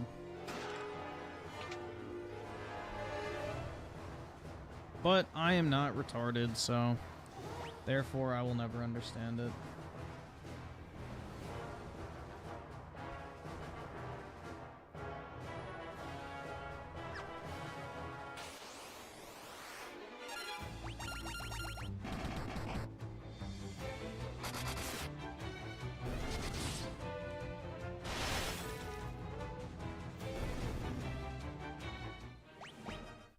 I never thought she was that hot, to be honest.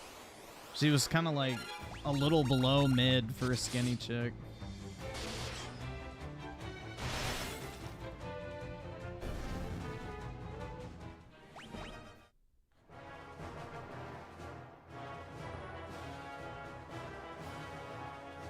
The best year in gaming was 2011 by far. It's not even close.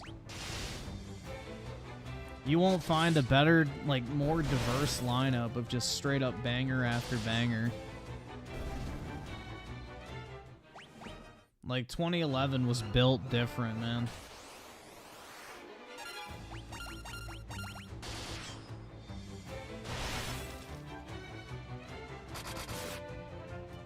Like, you had shit like Minecraft, Gears 3, Modern Warfare 3, Portal 2, Skyrim. But, like, just the amount of shit in 2011 is insane. Battlefield 3. We've pulled this up several times, but it's just, like, an insane amount of great games. And there was so much diversity, too. Like, it was such, like, it wasn't just like, oh yeah, a bunch of great shooters came out. It was like every genre had something amazing. Bruh, 2015 was better. That's some shit tier bait, bruh. Stop.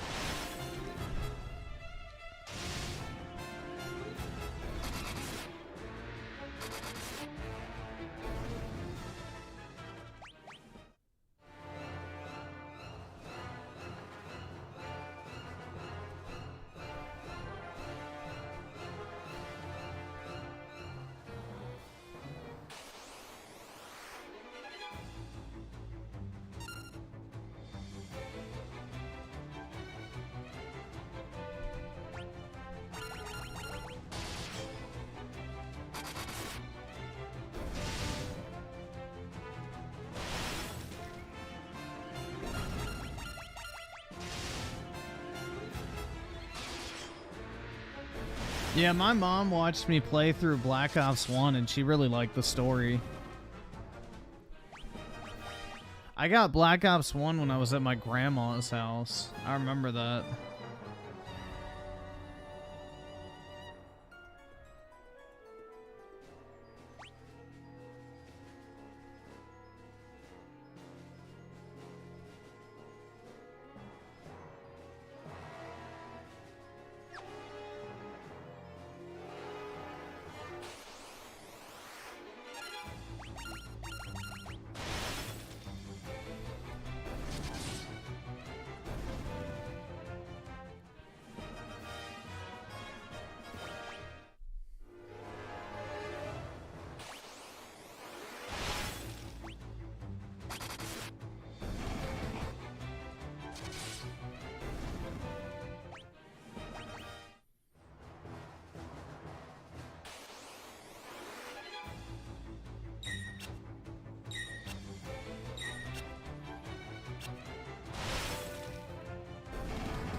The worst year?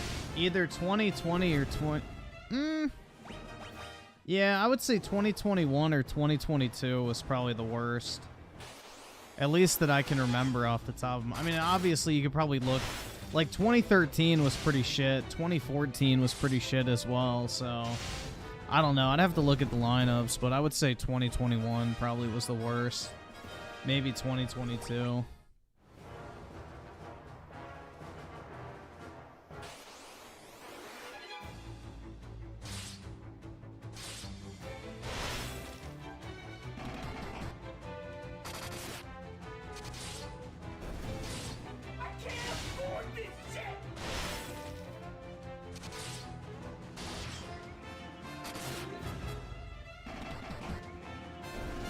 Wait, wasn't 2011 also when Dark Souls came out? I think that's also true. I think that was that year as well.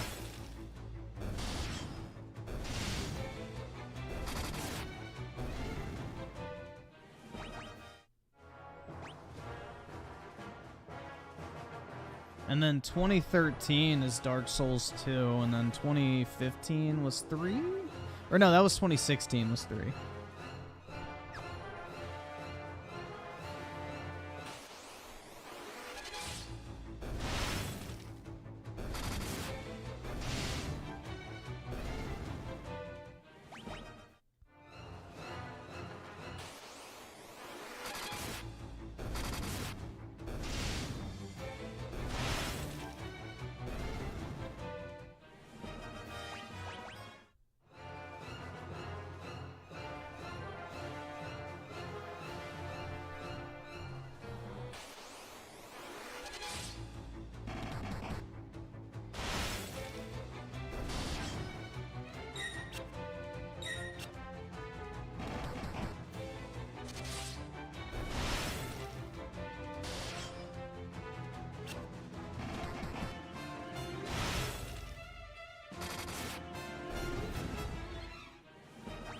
I wish my fucking weapons would level up.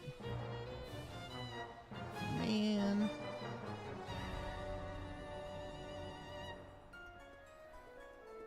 Alright, let me make sure I have all the chests. Yeah, 15.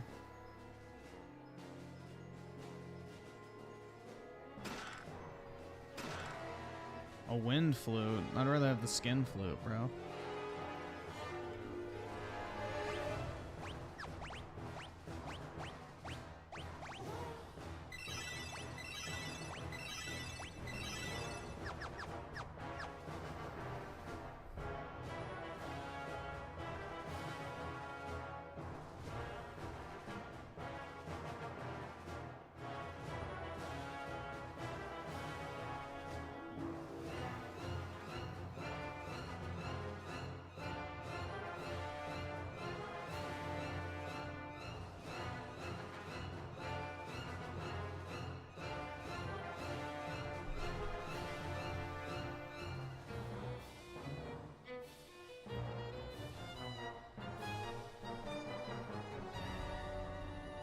Alright, here we go.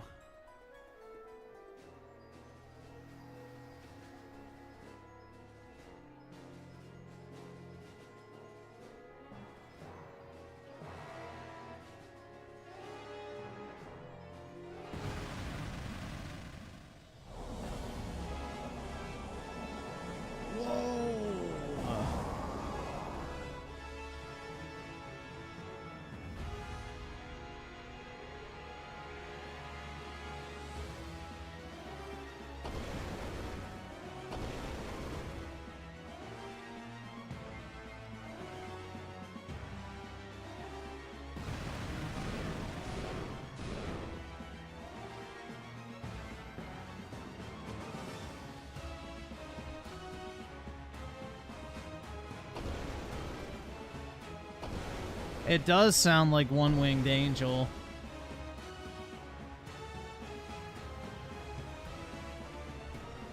There are similar melodies in it.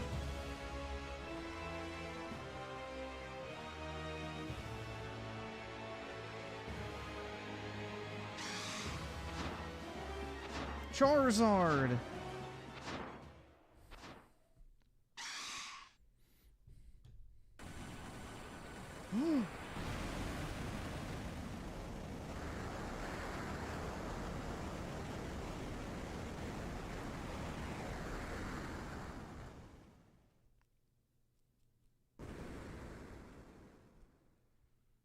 Uh-oh. Wouldn't want to sit on that.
Whoa, dude!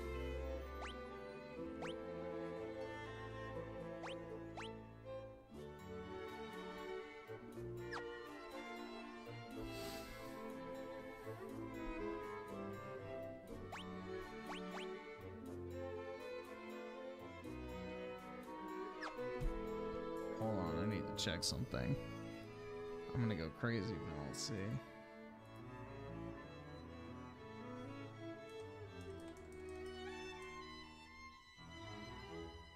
Alright, I did open both of those chests. I forgot to check the final count.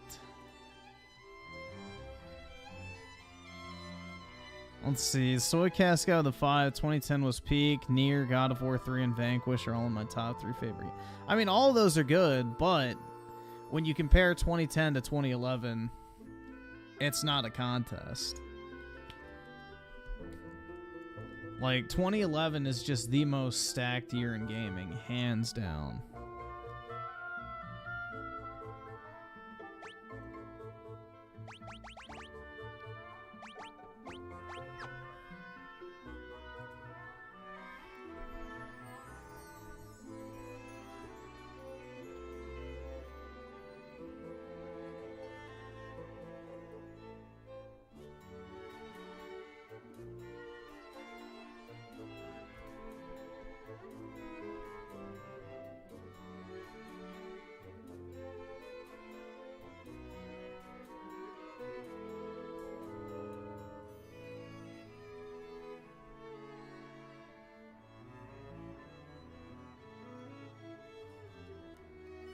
Alright, so I have to go to Castle Deast.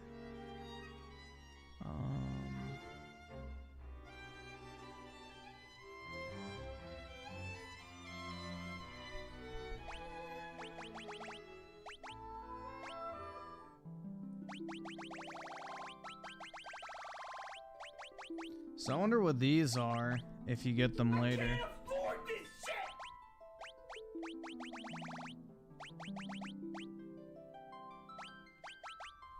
Here, let's see. So what are they? 34 and 37. So 34 is a Beast Demon, Castle Pin, Ammonium. Chimera Sphinx is Jade Passage. Okay, which is where I'm going next, I think. 47 is Castle Pandemonium. 51 is Deast Cavern or Cave of Mysidia. So I need to go find that. 62 is Castle Pandemonium. 70 is Ice Lizard, which is Mysidia Tower or Jade Passage. Okay. I can go back to the tower. 75 is the Abyss Worm, which is the Jade Passage.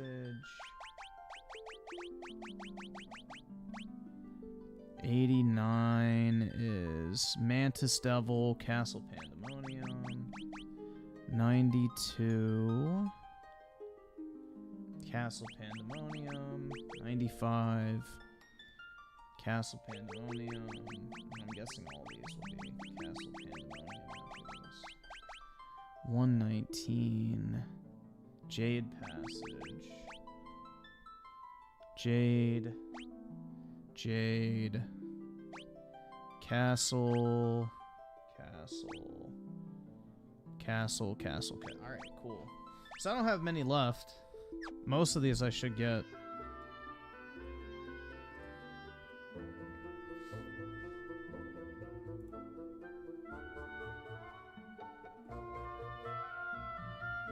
I really need to figure out how to level up my weapon, though, because, like, my weapons are not leveling up.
Huh. So apparently what you have to do is this. You have to equip the weakest weapon in the game, which I guess is the broadsword.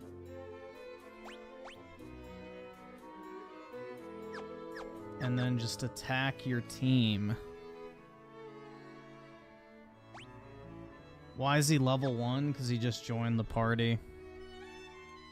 They want you to go grind, which I have to do anyway, so it's not a big deal. Whoa.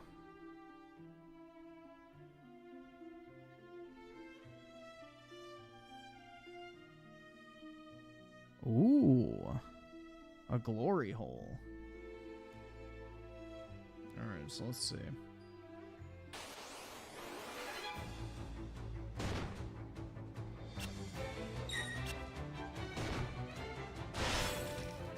Oh shit, I have auto battle on. Fuck.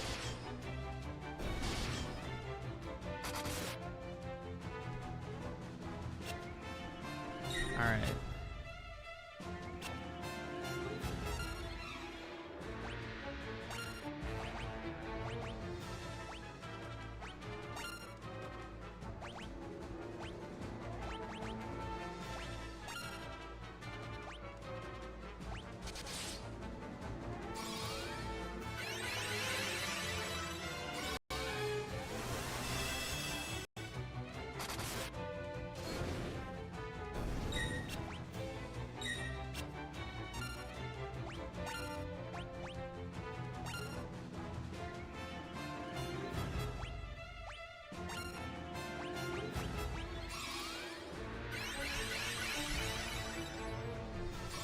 Alright, so this is all I have to do.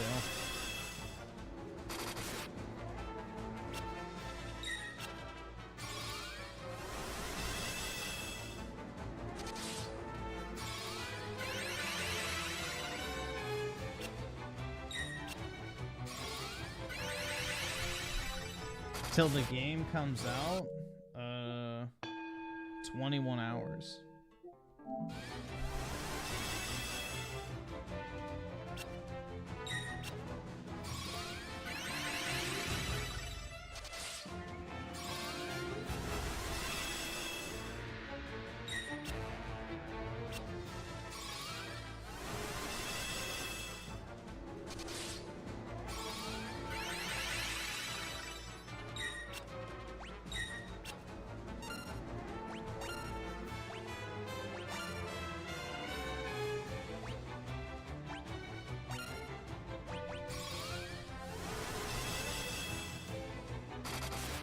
No, it's not dropping tonight.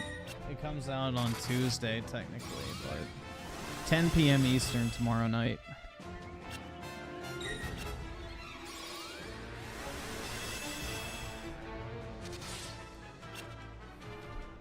I'm thinking this is what I have to do, so I'm hoping this is going to work. We'll see.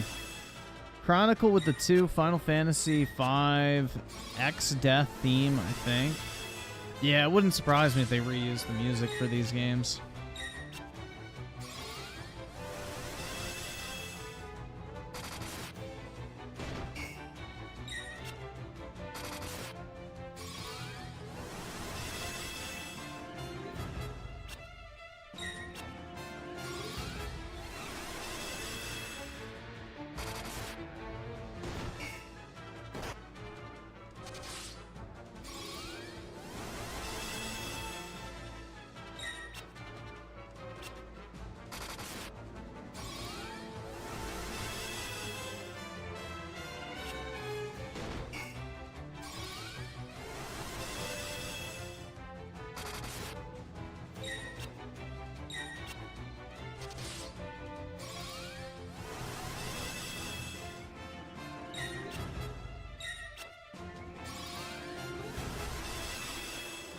Part of the final boss theme from 5 sounds like boss theme from Final Fantasy 7.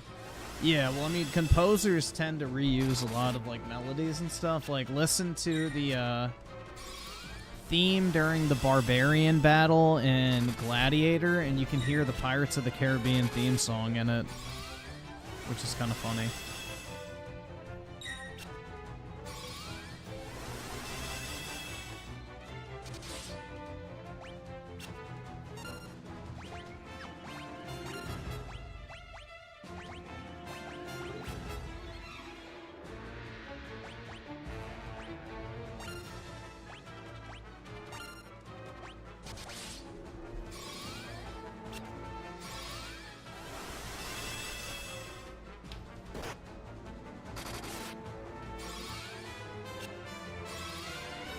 I'm playing one of the OG ones. Yeah, this is 2. I'm seeing if this will level up my sword, but we'll see.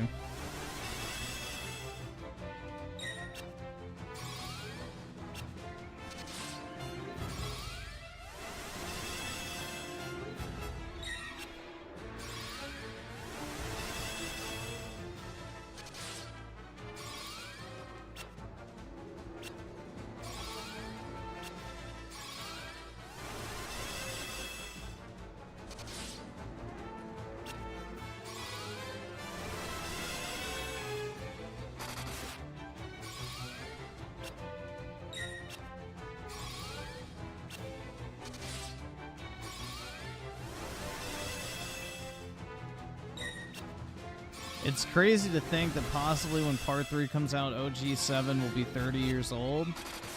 Yeah, I'll be pretty much 30 as well, depending on when it comes out. So, I was born in 97, and Final Fantasy VII came out in 97, so... yeah, I guess there's some correlation there.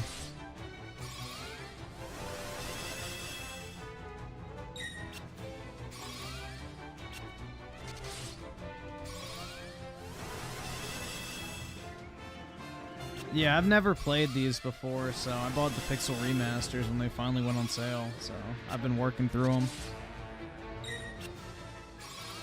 I platinumed the first game, I'm going to platinum the second one, and then I'll do the other 4 as well. If they're easy. If not, then I won't worry about it. Final Fantasy 7 and 8 were the first video games I ever played, so...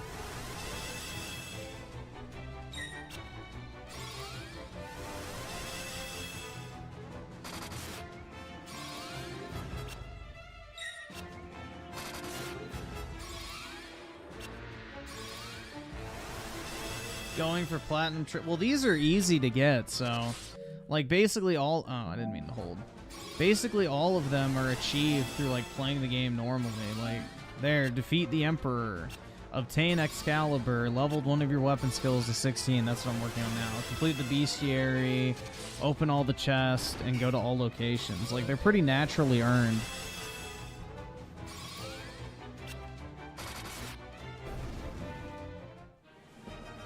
Oh, it works! There we go! Alright, sweet. Thank God, man. I was not able to level up my sword at all. That's so dumb that it doesn't, like, let you level it up unless you do no damage.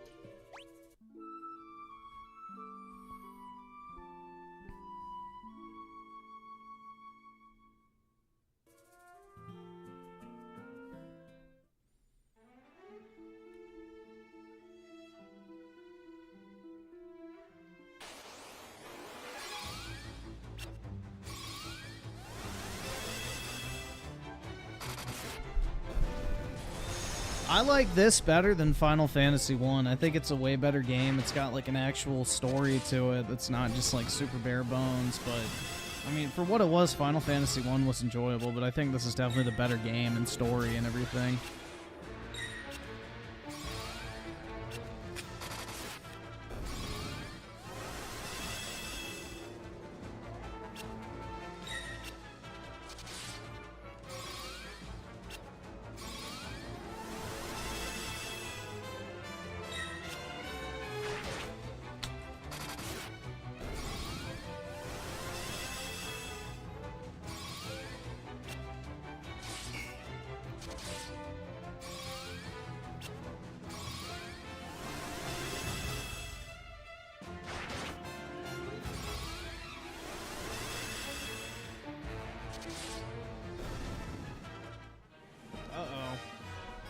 Killed him too quick.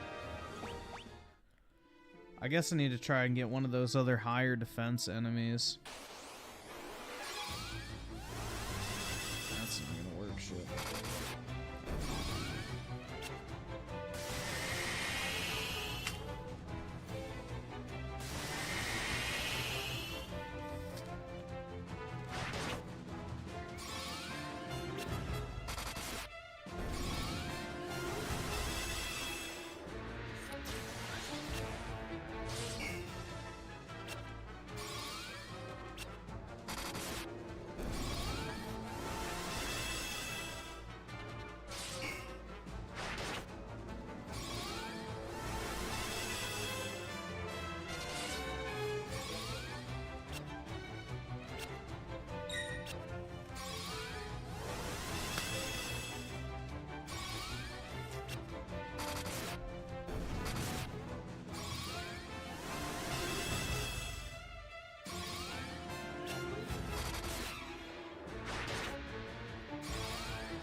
Yeah, I'm dealing too much damage, bro. Alright. I need to find those rhinos.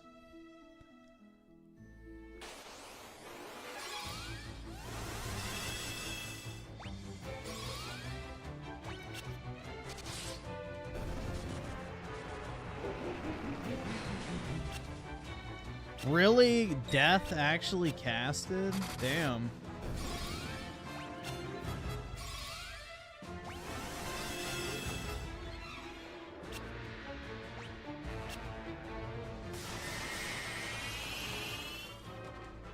I guess because he's such a low level.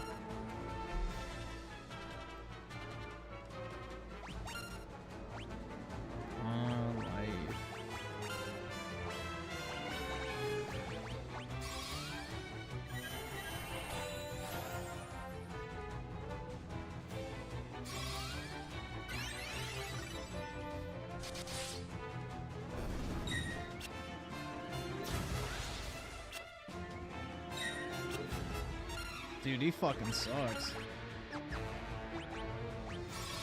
Oops.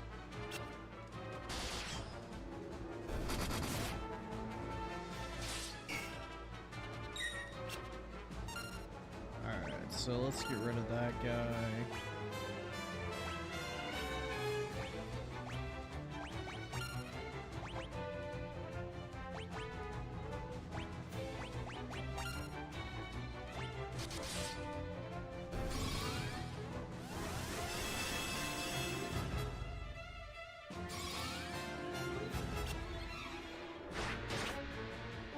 Alright, so this is apparently the strat, is you can attack your own team.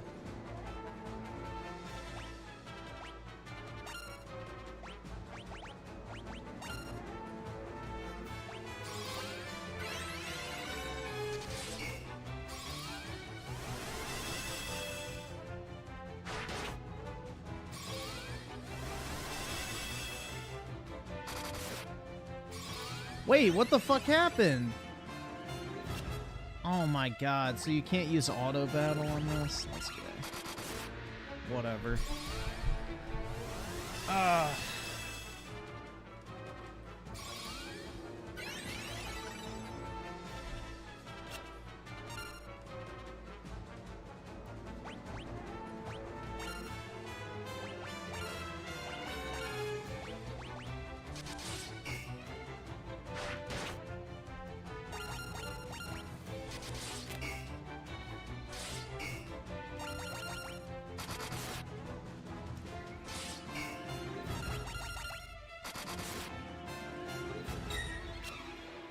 It's Strangers of Paradise all over. Yep, you gotta kill your team.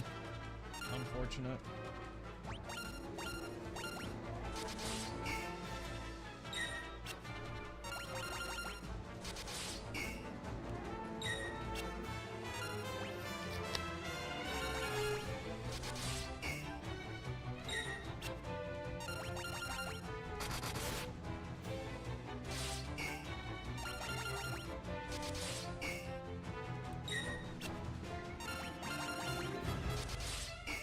Nope, you have to. Because if you deal too much damage, it doesn't level up your weapons.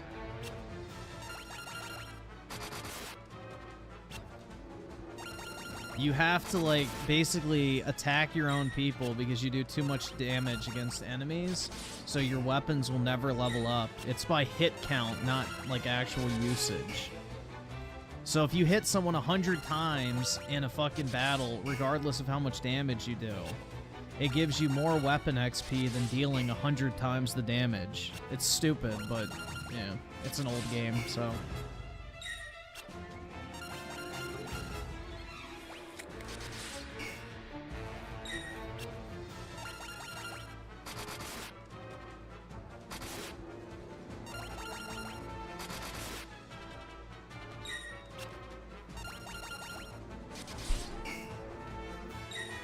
The nice thing is like, you know, you don't have to do this. I'm just going for the trophy for getting a weapon type skill to 16, so I have to do this.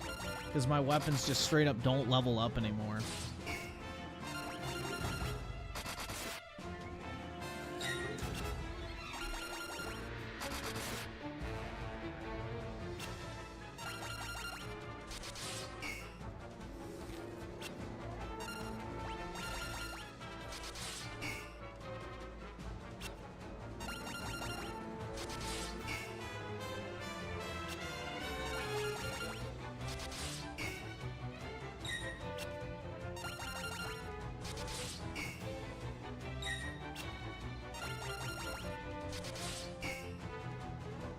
I did all the side quests for Rebirth. I just didn't do them on my first playthrough.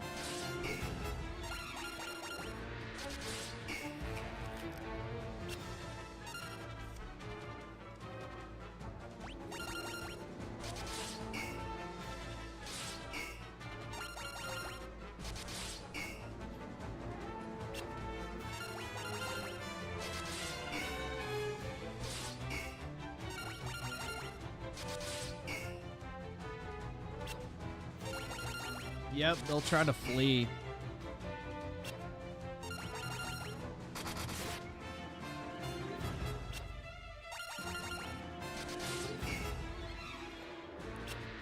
Nah, the best one is the Salmon the Dog side quest. Or the Aerith Date one. That one's good too.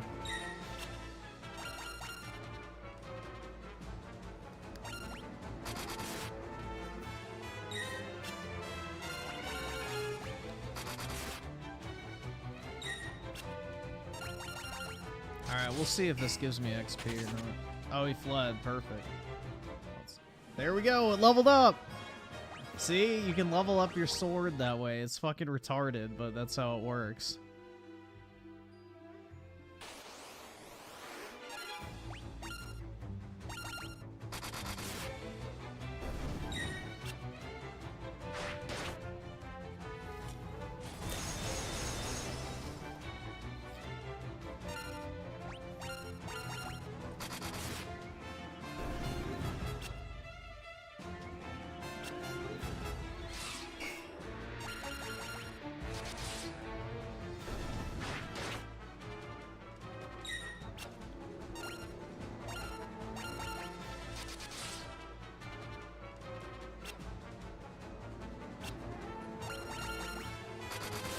Dude, I just already know they're gonna put Sephiroth in Aerith's empty white materia. I just already know it's gonna happen. Like, I can feel it.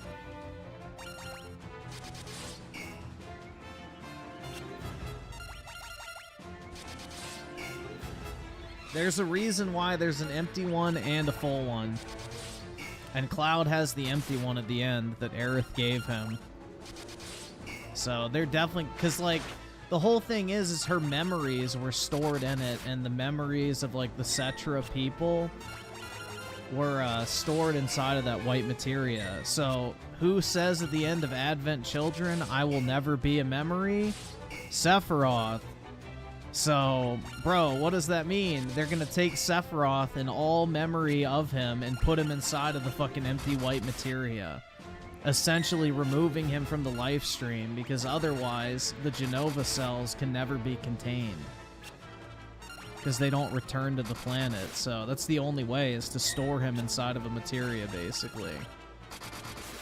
I already know. Like, I feel like that's the strongest fucking theory.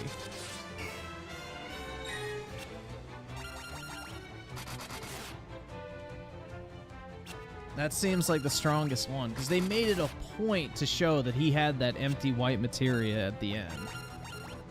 And they showed Aerith's full materia fall into the water.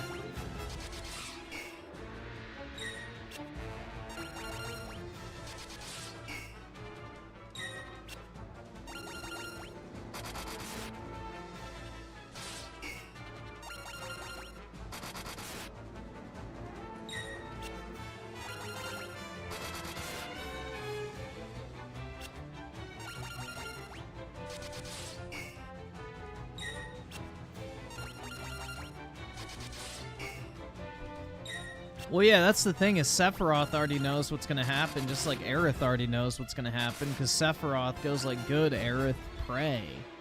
Like, how the fuck would he know what she was doing in there? Like, that's the thing, is like, he was never there in the first place, because it was Genova the first time around, so I don't know, bro.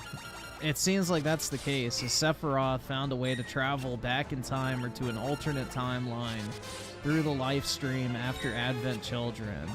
And he is now basically recreating the events, but using the whispers to change it this time around. So, we'll see. Square Enix makes pretty movies? Bro, I wish they would. Like, if they used the CGI quality from the ending of Rebirth and made like a full-fledged like movie series out of Final Fantasy VII, that shit would be fire. I would pay good money to see that.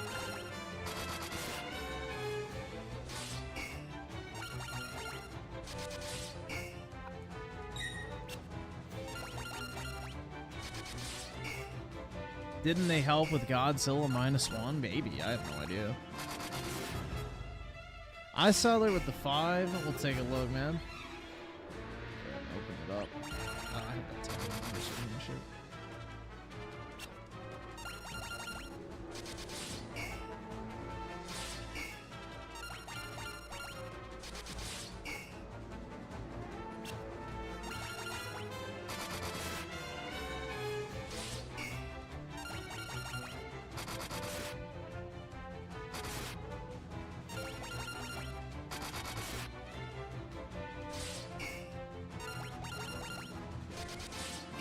Alright, let's see how much I've done now. I don't want to waste too much time on this. Because you can go a while after leveling up, because it doesn't let you stack levels, which is another annoying thing. Yep. See. You can't stack your levels either with the sword or any ability. So even if you leveled up like equivalent of 4 levels in one battle, it doesn't give you credit for all 4.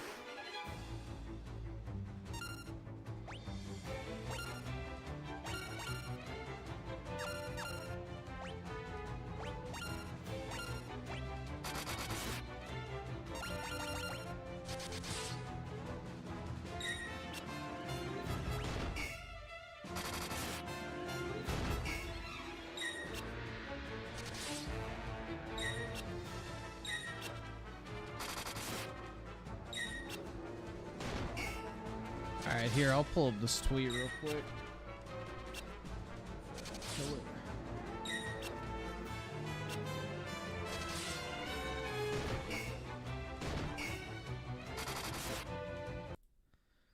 The Time magazine covers they both deserve. Her moment is now, providing an optimistic vision of the future for building up the middle class while making the ultra wealthy pay their fair share. His moment is over, delivering insult-filled policy-free rant. Yeah, policy-free rants. That's Trump. Praising dictators and the late great Hannibal Lecter, claiming windmills cause cancer and kill birds. They do kill birds. Declaring we are a failing third world nation. We are. And that he is better looking than she is. I agree. Our moment is November 5th. The choice is clear. Oh my god, dude, that's right. Save democracy. Yeah, Mark Hamill, you need to save your fucking career before you talk shit about anybody else.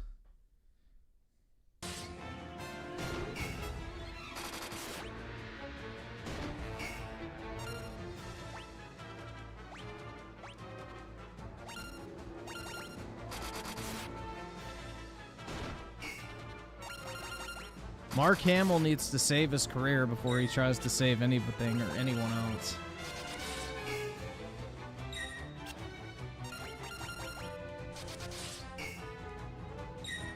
Oh, I don't want to attack her. She's too hot.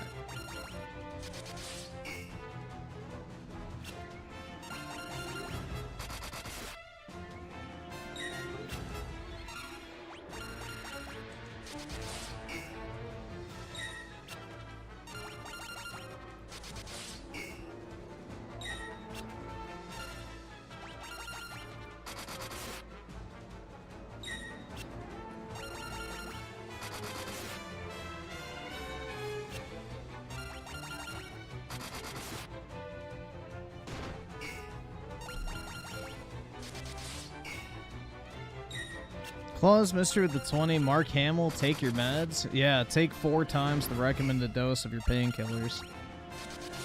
And then operate a motor vehicle, please.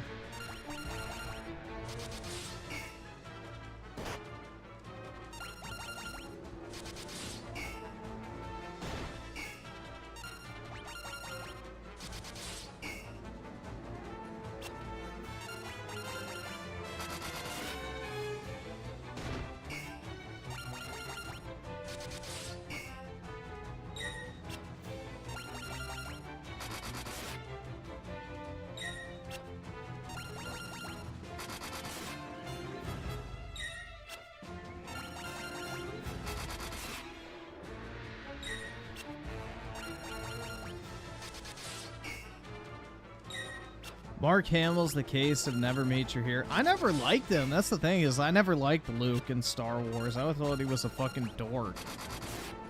Like, 3PO! Oh my god, dude. I was like, in episode 5, when he almost got killed, I was like, yes! They're gonna fucking kill him! And then it was like, nope! Shit! Like, I was excited. I thought he was gonna die. My first time watching that movie. As a kid, when I was watching it with my dad. I wanted to see Darth Vader fucking maug his ass, but yeah, nah.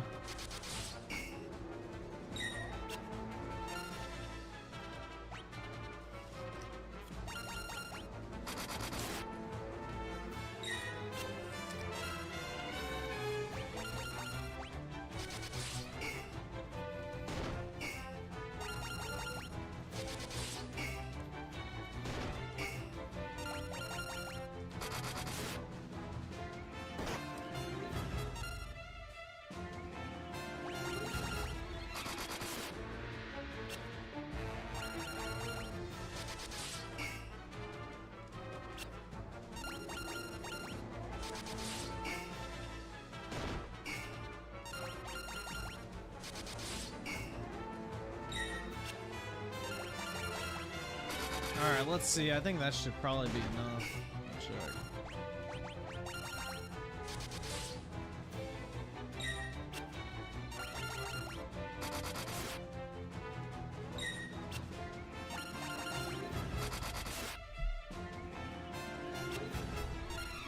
The only person I liked on the Jedi side was Obi-Wan.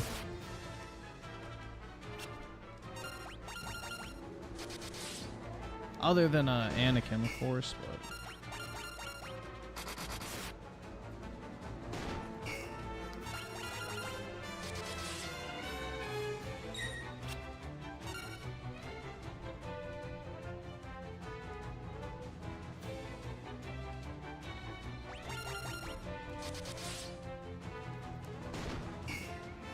Oh, I bet you love Rey, I'm Key. It's just too bad skinny white chicks don't like you.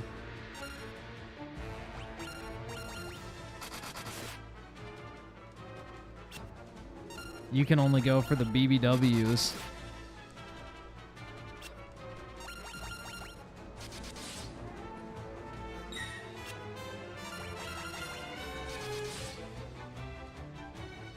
Not true, Brit loves me. Like I said, you can only go for the BBWs. Well, maybe not the beautiful part, but definitely the big.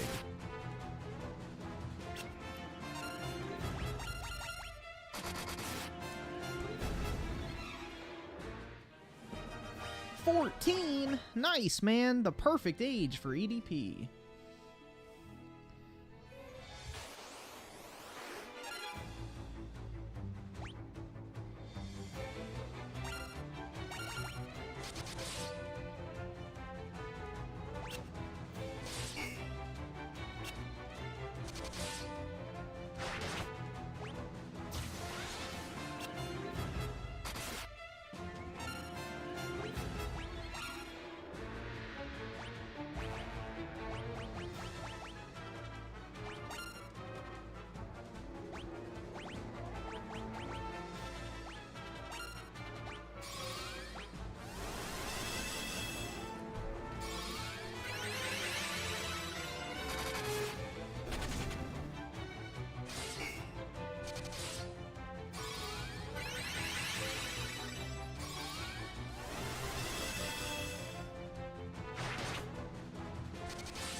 Oh, that's right.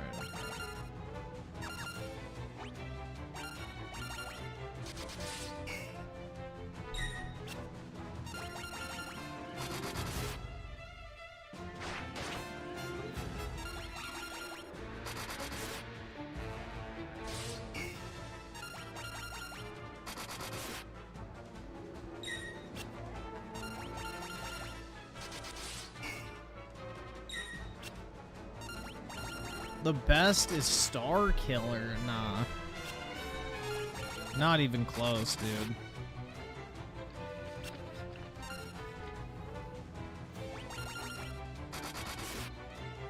He's not even close to the best Sith. Are you fucking shitting me?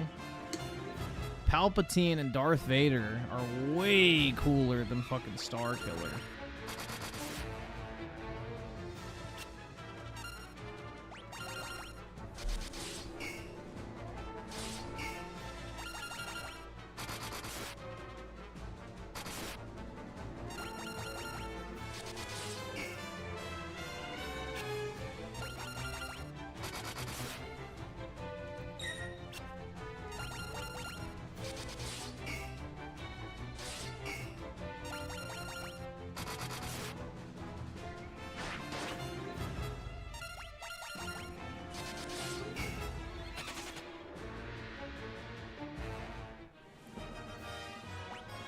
Fucking pussy! Run away, bitch!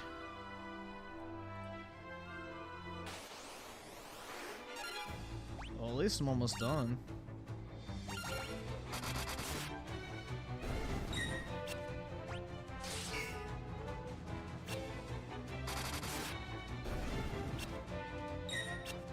Yeah, Grievous was a cool character. I really liked him as a kid.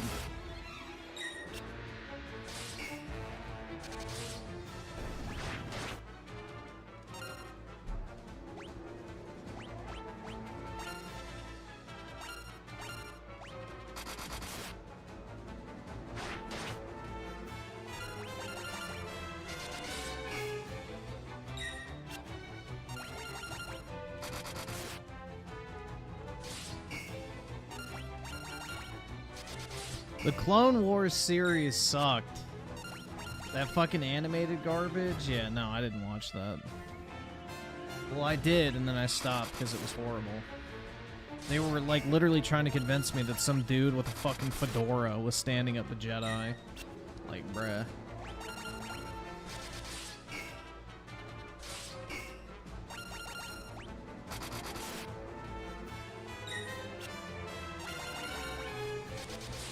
Yeah, the Redditor taking on the Jedi while the fucking spunky teen whore, you know, backtalks her massa.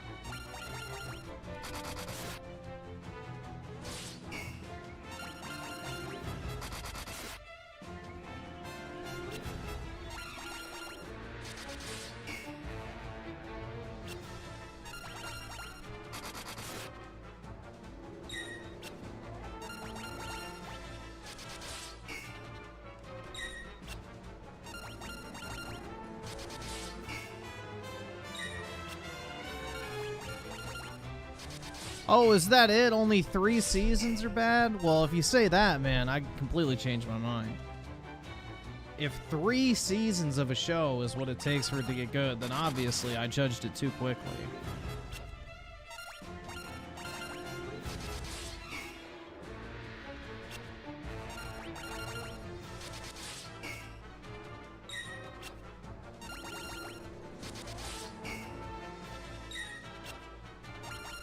Yeah, George Lucas liked his revealing outfits for the female characters because he wanted them to sell, and he knew men wouldn't give a fuck about the female Star Wars characters unless they were sluts.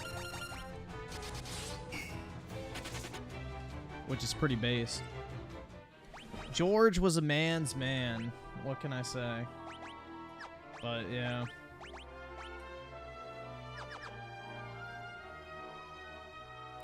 Like, he personally designed Padme's outfits in episode 2 and 3. Like, bro, the man knew what men wanted, so based.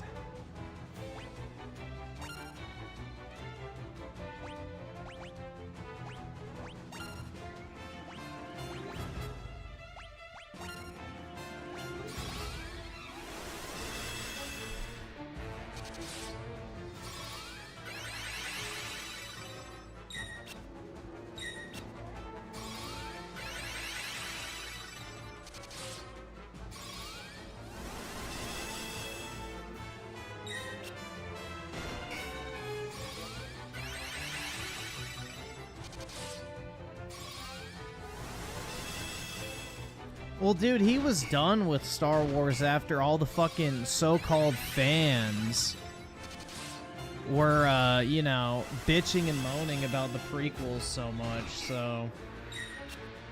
That's the thing, is he got so fucking sick of dealing with the community that he was like, yeah, fuck it, I'm just selling this shit.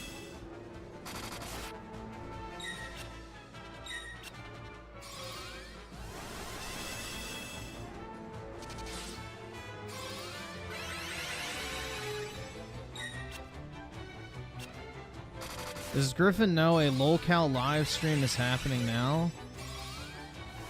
It is? They don't typically stream at 1 a.m.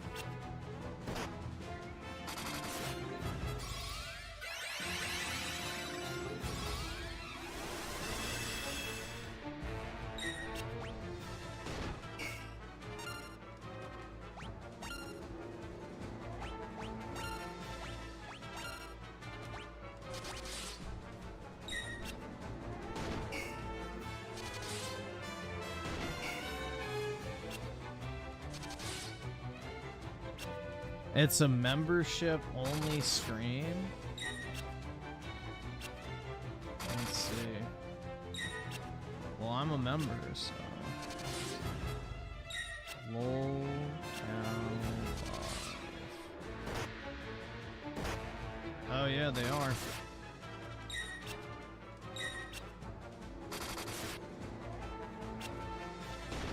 No, they're not live. I just clicked on it. It's not live. It says 1 day ago. I think that's just a glitch. If you click on it, it says 1 day ago.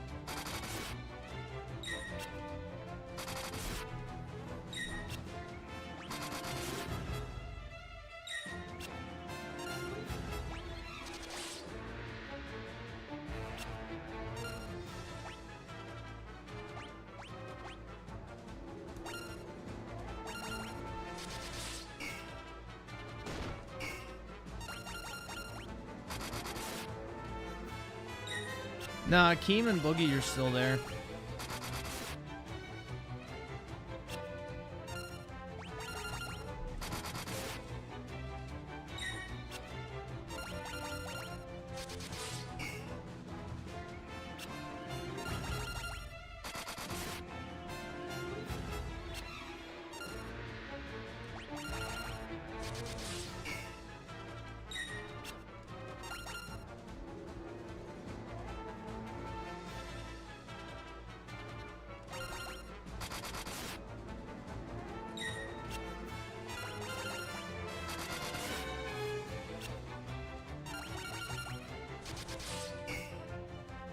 There's not enough sexy female Star Wars characters. I agree, man.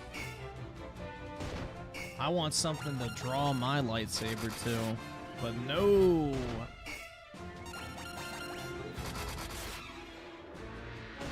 I mean, the sad thing is like Rey is not even an unattractive actress. It's just they made her look ugly in the movie, which is dumb.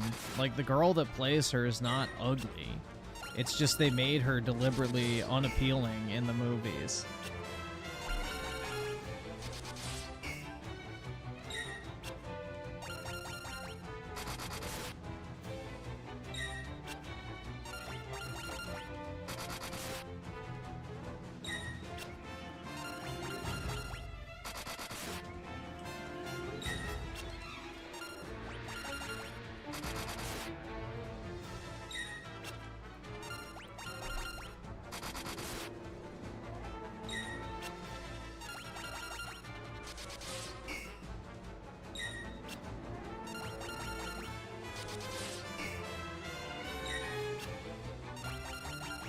Yeah, she doesn't have a personality, and she's just a fucking Mary Sue that nobody likes. That's the thing, is Disney didn't hurt no justice as a character.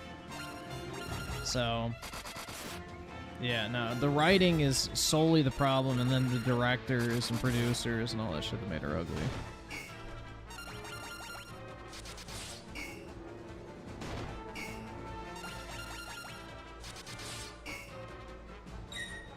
But yeah, it's sad because she's not unattractive. Like, that's the thing, is like she's pretty attractive in like a normal setting, but they made her ugly in the movie, which I don't fucking understand. Other than to try and appeal to women so they wouldn't feel threatened by her.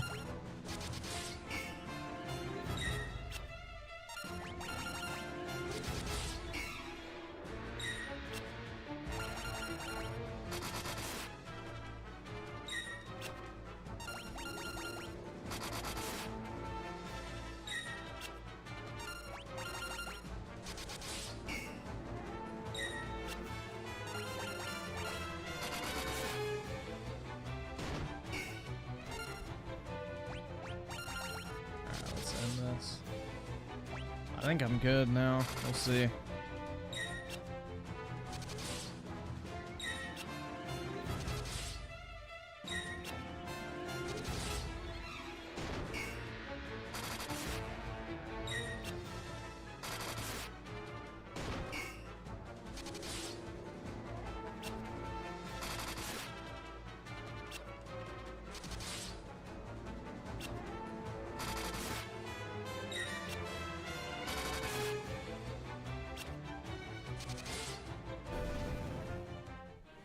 Hooray! My sword is full mast. A gold trophy, dude. Hell yeah.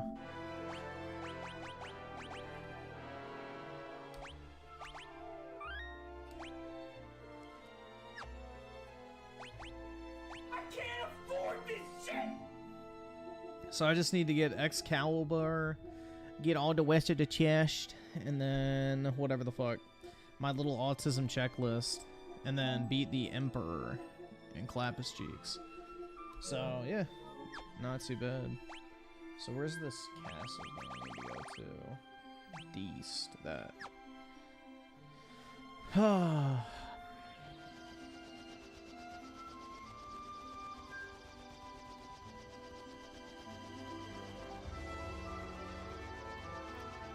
I like the British women in Rough One. I don't know what it is. Do you like the bang British woman in a rough sex or some shit? I don't know.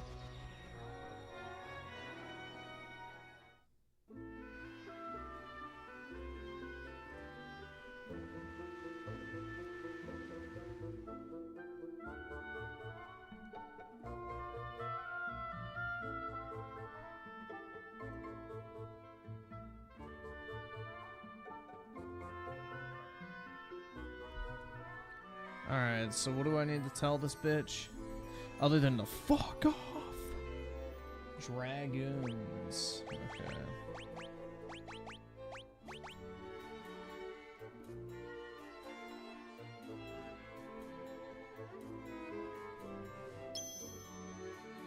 Hell yeah. Excalibur, dude.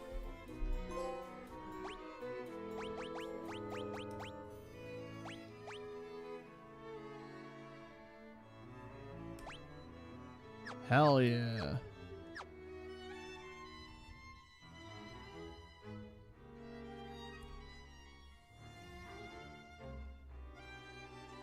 Once done, leave.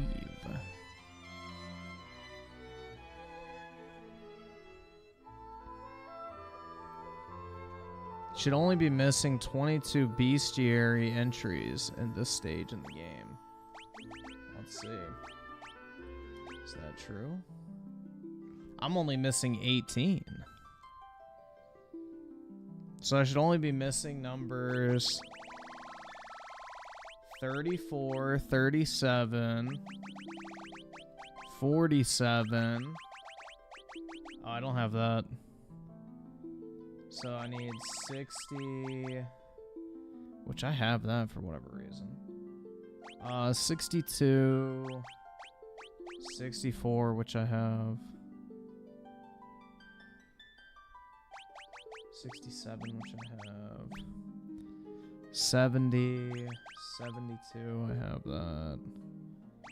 75, I don't have that.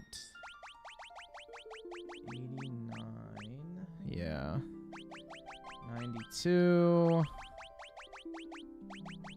95. And then 119. And all these. Alright, so I need to go find the giant toad, I think is one of those.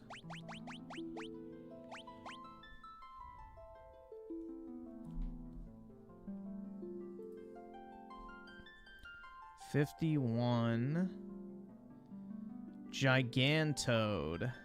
World map in Deast Cavern. Cave of Mysidia. Alright, let's see.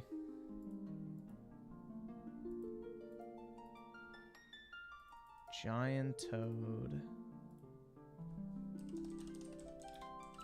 FF2.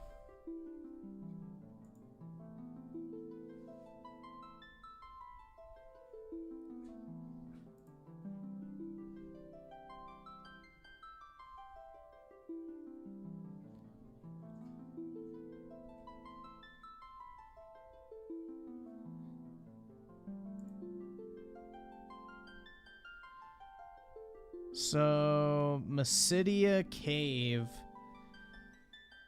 B5 or 4F. Okay.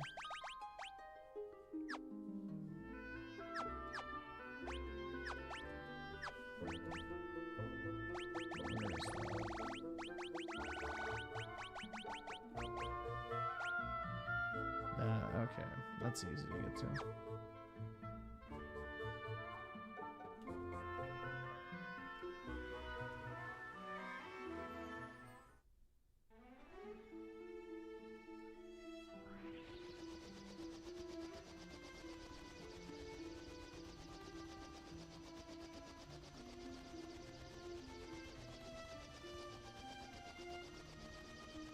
Saying game of the year, I don't know about that, but yeah, I'll be playing it. I have it pre-ordered, so comes out in 21 hours, so tomorrow at 10 p.m. is when it goes live.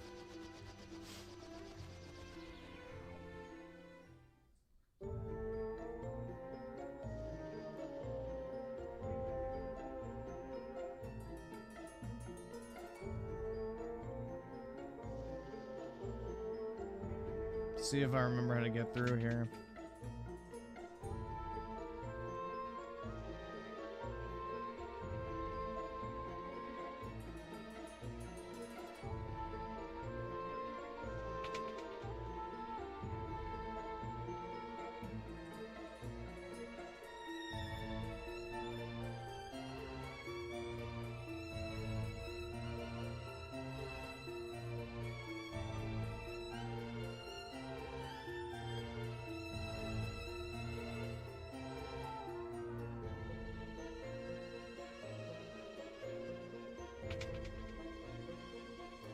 Oh.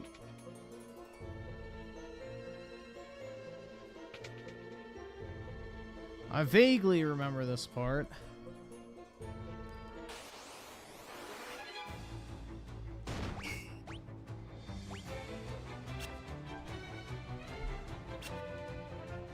Yeah, you can tell the Pokemon games took a shit ton of inspiration from this.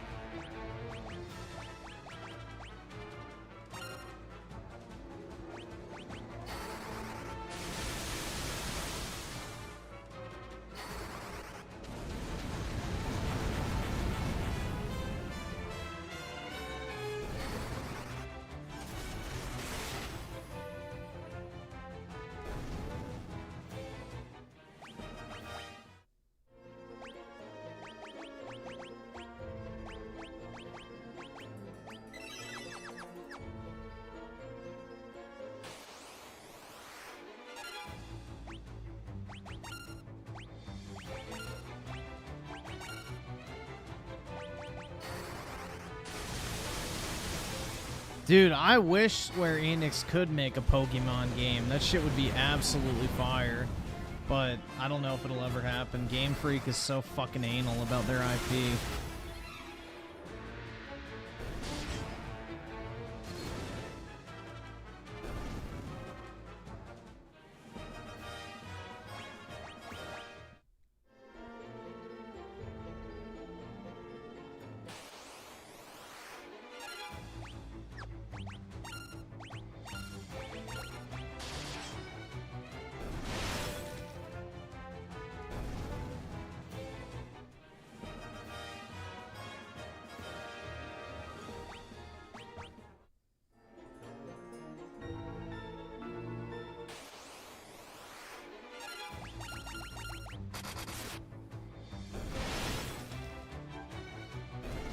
Mysidia Cave 4F Treasure Room.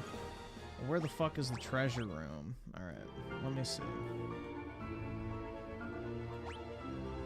Because I think that's where I am now, is floor F. This one, okay.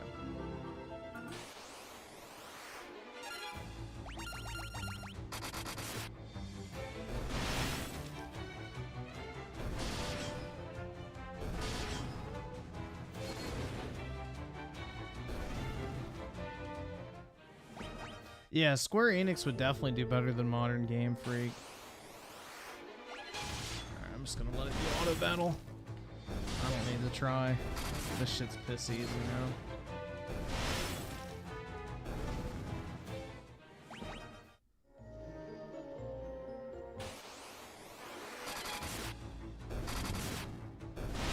Yeah, you can turn off random encounters in this version.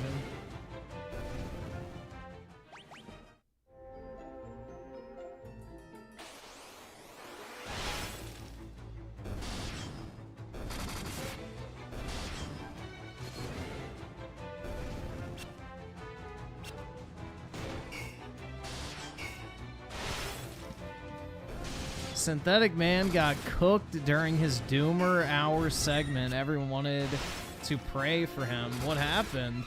The fuck?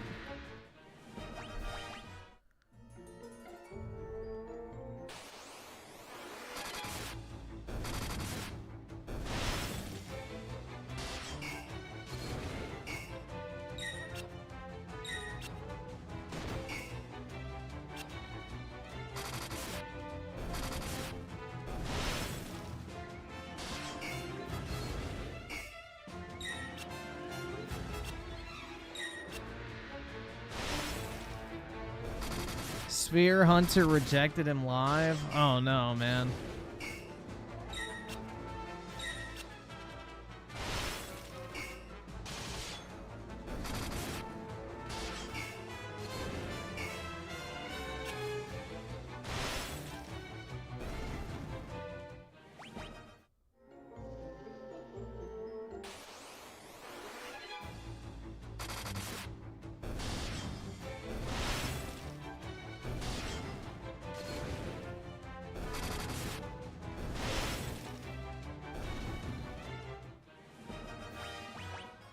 He was arguing with Christians in his chat, which was his chat majority.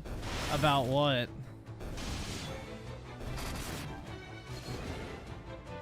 Since an atheist and was ranting about religion when watching a video, which at one point said that the Western world is getting worse because of less religion. I mean, that's objectively true.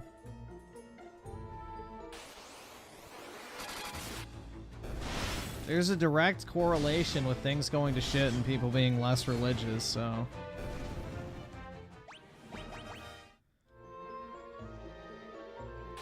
Like, morality in society is completely degraded.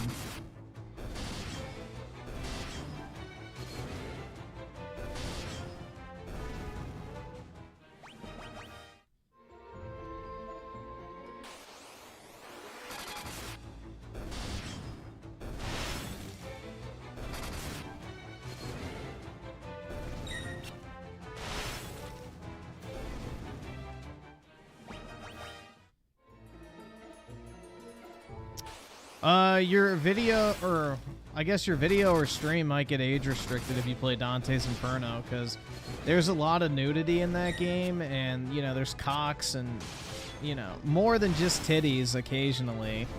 Like, I got age restricted in real time when I played the God of War 3 sex minigame, so... It just depends if you get sniped by the YouTube system or not, I guess.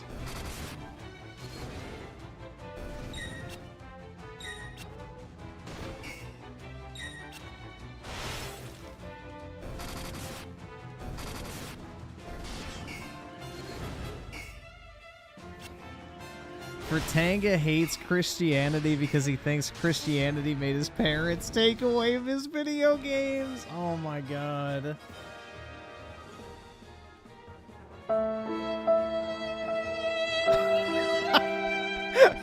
Not my video games? God, how can you be so cruel? Oh my god, dude, that's fucking funny.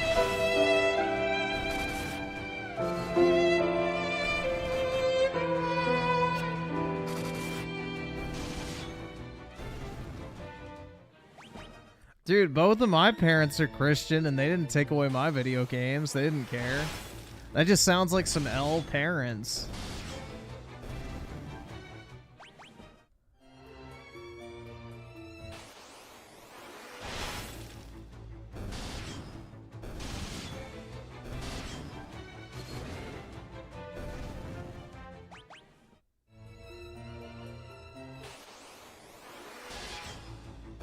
Hey, there's the frog. Alright, I killed it. There we go. Sweet. Froggy is dead. Let me just make sure he's in the bestiality book.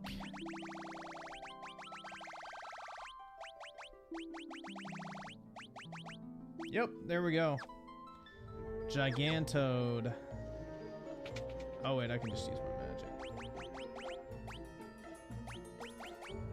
Teleport.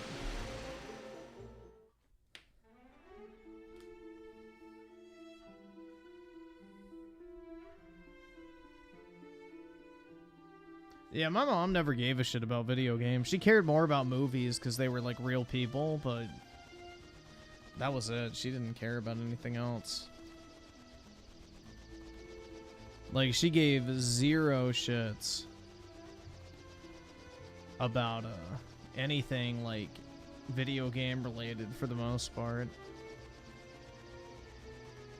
Other than World of Warcraft, because my dad had a friend whose son became an absolute no-life piece of shit who was obsessed with World of Warcraft. So, yeah, that was like the one thing they didn't want me playing. Because they didn't want me growing up to be a worthless loser who was obsessed with World of Warcraft. So...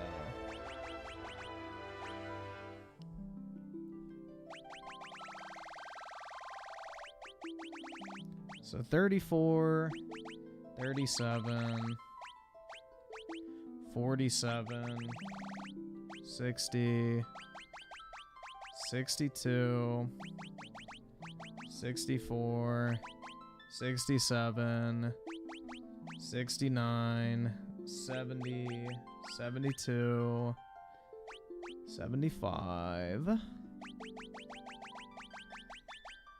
89, 92, 95, and then 119, 22, 23, 24, 25, 26, 27, 20. Alright, perfect. I'm done. I have all the bestiality entries.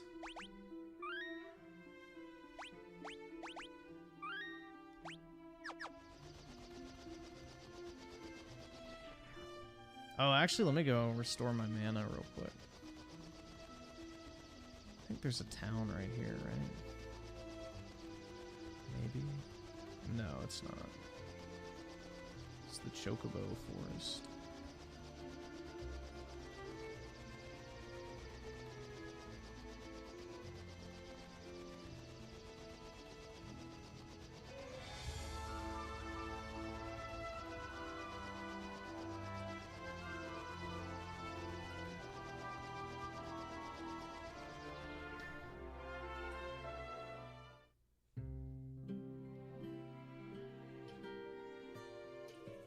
Yo, what the fuck, bro? Move your ass. I can't afford this shit!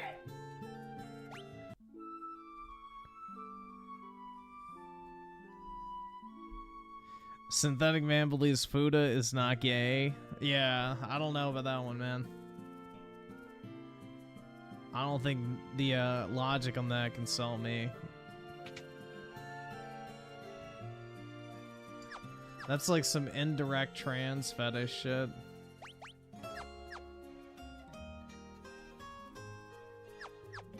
Alright, I'm good.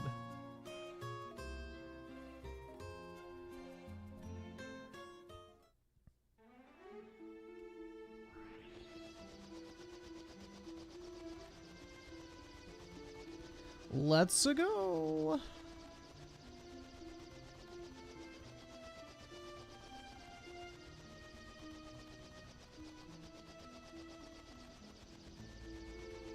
Alright, so I'm gonna save right here. Make a new save, just in case. Alright, perfect.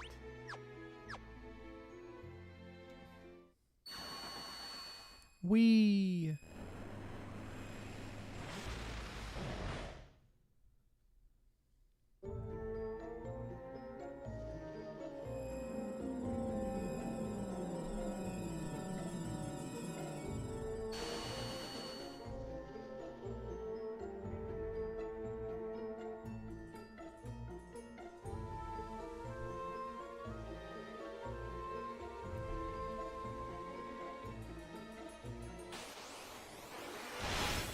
The Blue Eyes White Dragon. Oh my god.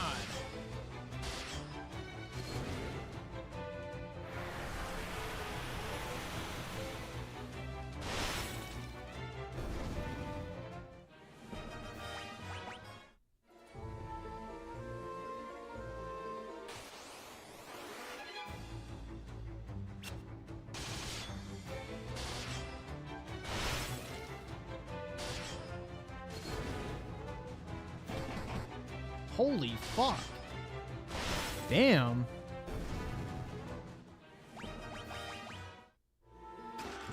That motherfucker needs some help.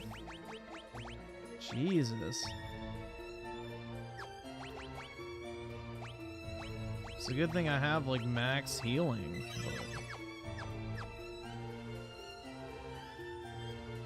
Just grab this other chest.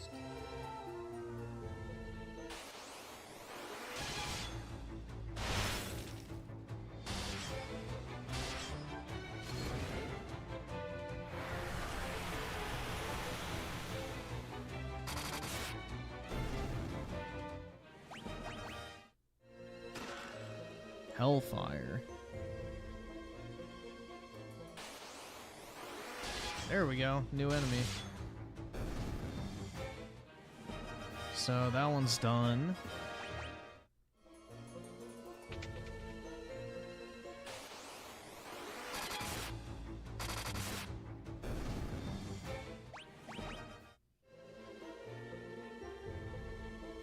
Is Kaiba the boss of this dungeon? Maybe.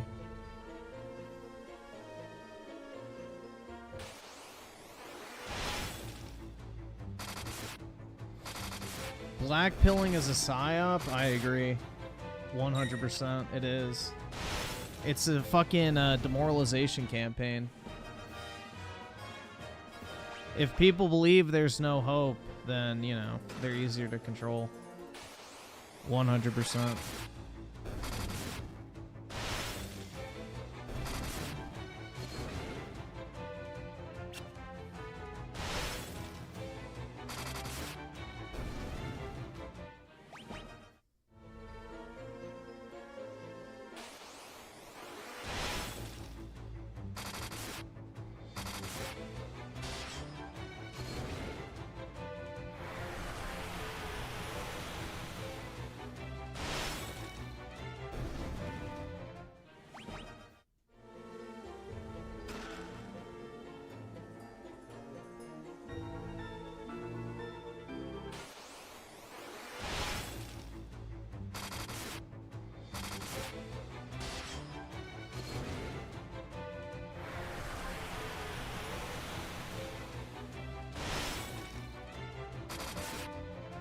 Yeah, I don't know, man. I'm too optimistic to be a doomer, personally.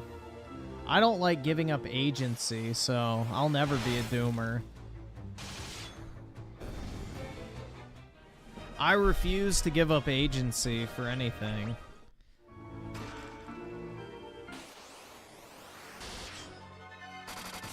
The blue dragon, dude!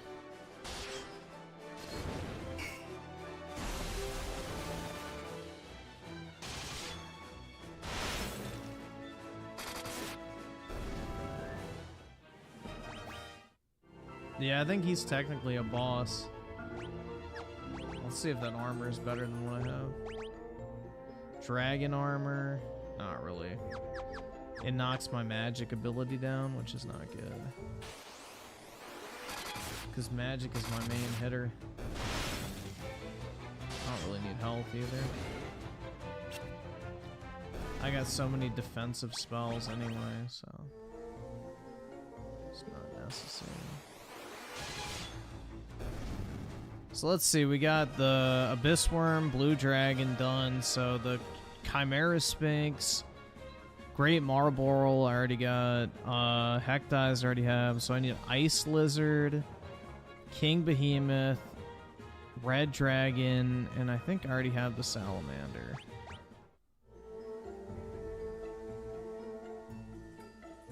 Alright, how the fuck do I get over there? Oh.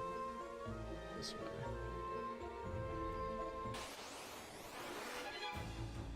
There's Salamander if I don't have it.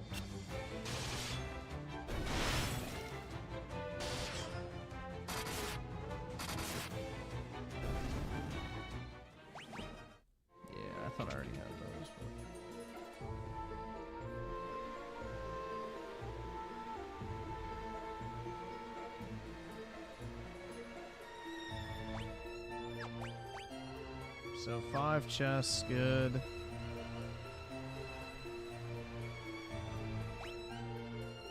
So the chest is over there.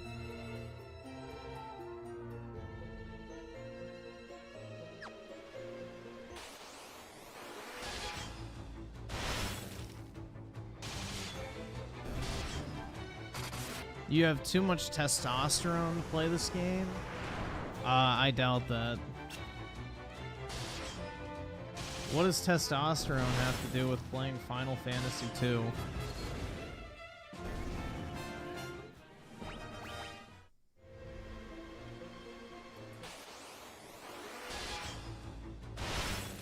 If anything, you don't have enough testosterone to play about, or play it because you're worried about playing it. Oh shit, guys. Heads up. Buy 2, get 1 free is back for Switch physical games. And it works for pre-orders and collector's editions, apparently. So if there's anything you want, go ahead and buy some stuff.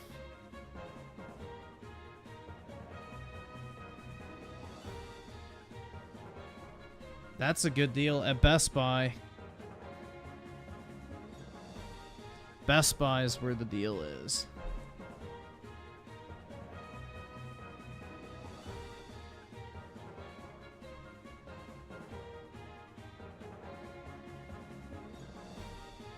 This is like one of the most anticipated deals.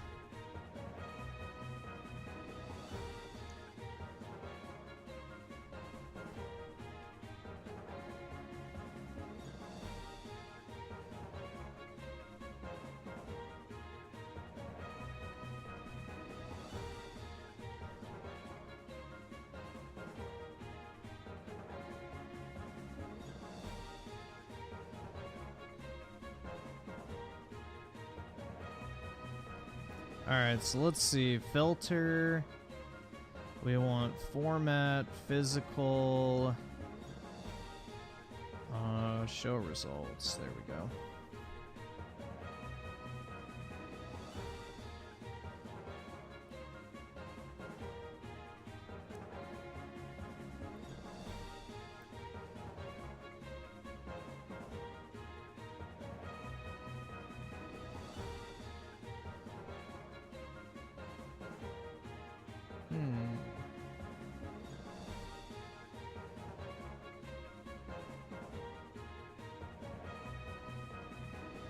Yu-Gi-Oh! The Early Days collection? What the fuck is that?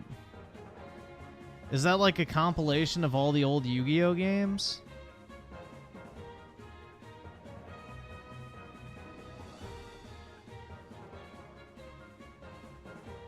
That's kind of cool. I didn't know they were doing that. Oh shit, I just lost the fucking page. Damn it.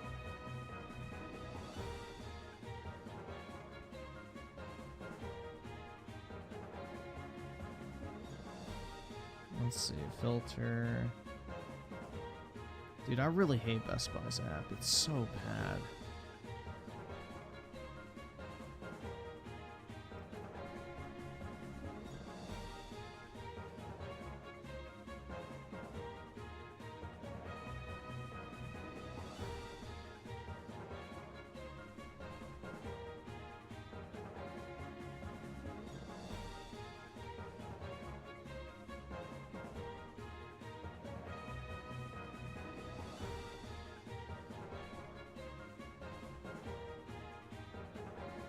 Understand why they have to make their apps so fucking laggy.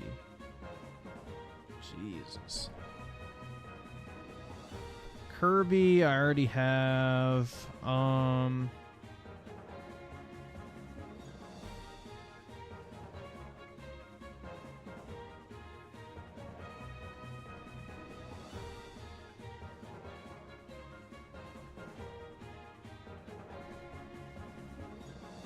Motherfucker, it just did it again.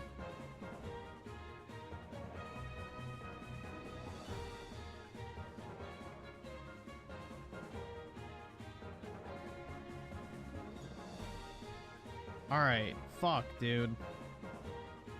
That is so annoying. Their app is so bad. Alright, so filter, physical video games. See results, sort by, release date, so I know I can get pre-orders.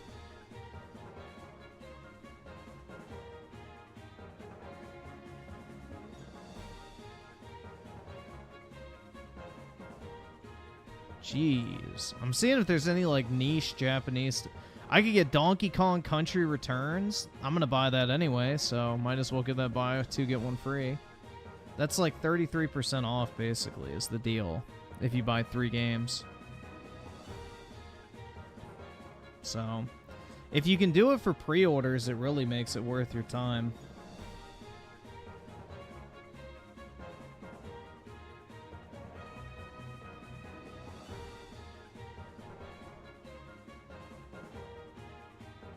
Mario and Luigi Brotherhood. I'm gonna get that.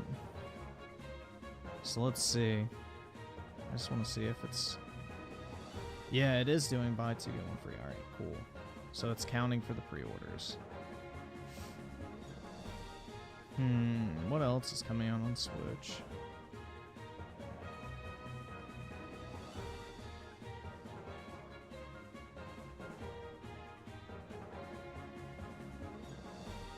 Goblin Slayer? Bruh.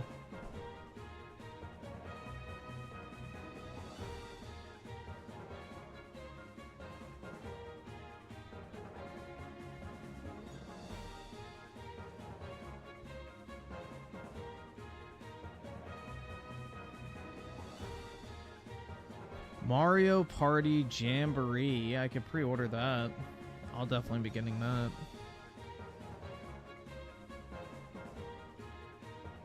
Yeah, Goblin Slayer, the anime. They made a game out of it. Apparently.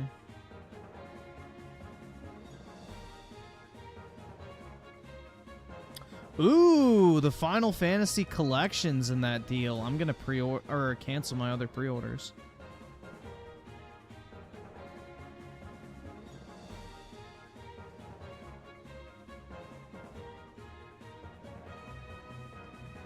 Alright, well, I'm gonna add that. That's a good deal. Shit. Actually, I'm gonna wait on that. I'm gonna wait on that because it's $75, so it'll overrule some other stuff. Save for later. Alright, let's see what else.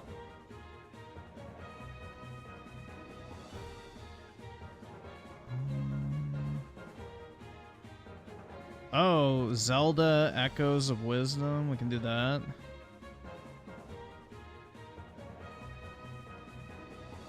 Yeah, these buy 2 get 1 free deals are great when they finally have them, because you can actually get a bunch of stuff for cheap. Basically Japanese prices. Alright, so I'm at 5 games.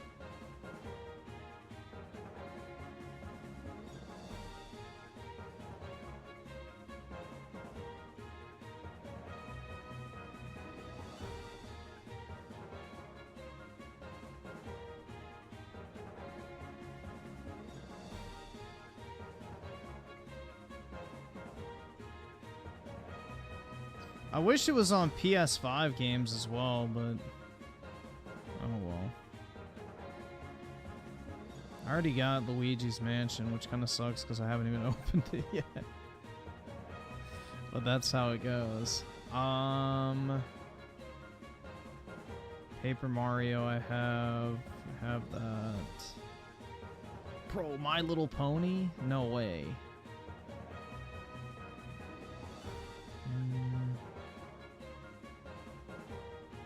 Trying to think if there's any first-party Nintendo stuff that's come out recently that I don't own.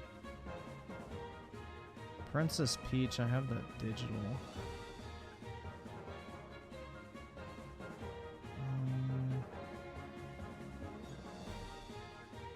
Mario vs. Donkey Kong I already bought.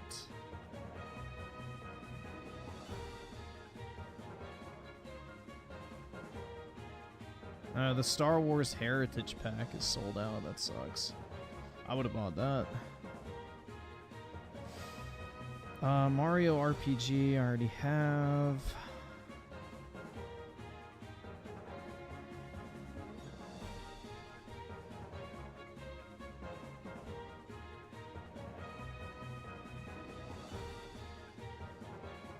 Mario Wonder, I have that digital. Red Dead Redemption, bruh. That is not worth $50. Oh, I wish they had Pikmin 3. Because I have Pikmin 1 and 2 and Pikmin 4. I don't have Pikmin 3. Actually, do I have that notepad? I think I wrote down the whole fucking music. Let's just do a search. Alright, yeah, I do.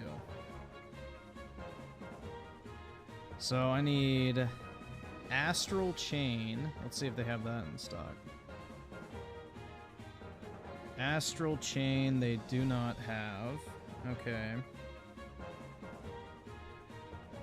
Yoshi Crafted World.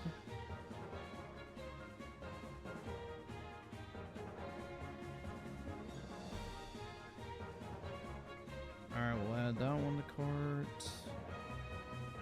Fire Emblem.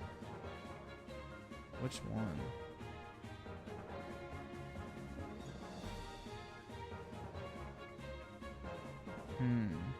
Yeah, let me see if they have Xenoblade. That one doesn't ever go down in price. Do I have Xenoblade 3? I think I do. Yeah, I don't have the... Yeah, the first one is the one I don't have. And they don't have that. Okay. That blows. Pikmin.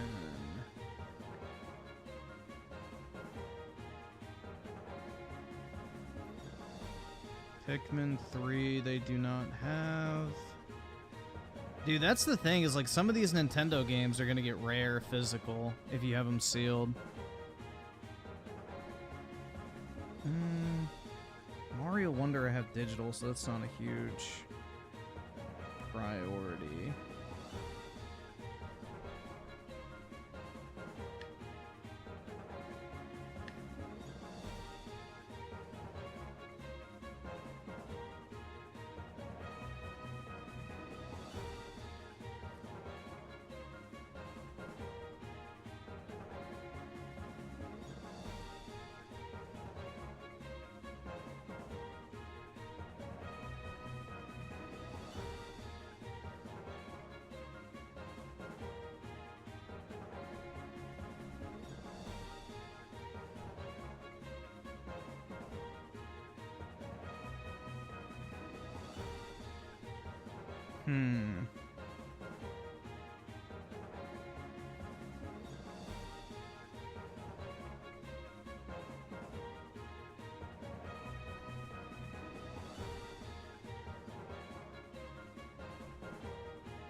Alright, I think that's everything.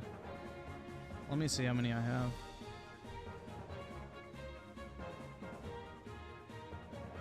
So I got Yoshi's Crafted World, Echoes of Wisdom, Super Mario Party, Brothership, Donkey Kong Country HD. So I need one more game for buy two, get one free. So shit. Let's see, do they have the Fire Emblem games? So those don't really go on sale that often. Fire Emblem. See, so they have Fire Emblem Engage. How does it take this long to get games? Because I have to figure out what I want to buy.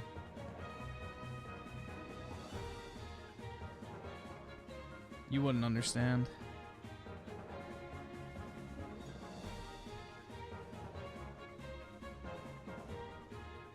Alright, I'll add that to my cart for now.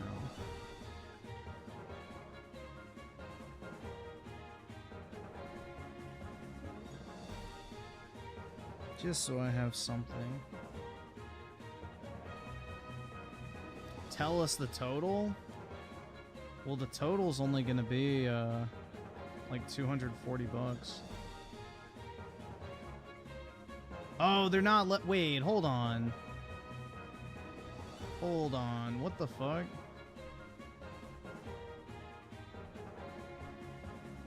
Is it not letting you stack the deal?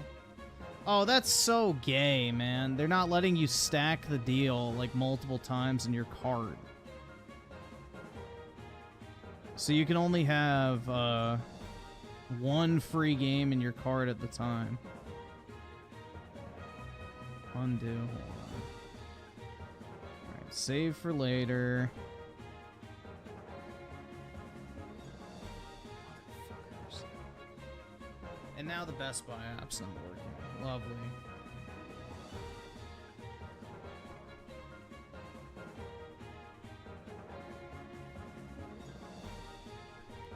Save for later.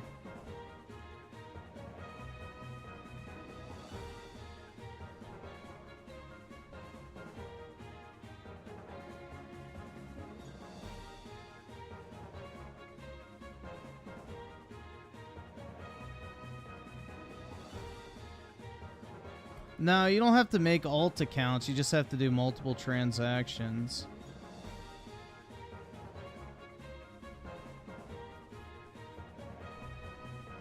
You just have to pay twice, basically. Alright, so that's correct. Change. We want that MasterCard. Use this payment.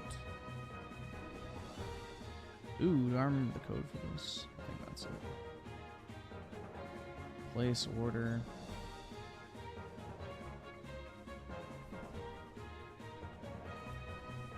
It's pretty hype though, man. I'm glad they actually brought that back. I wish they had more Tsukahime copies, but they don't. Just kind of homo, but whatever.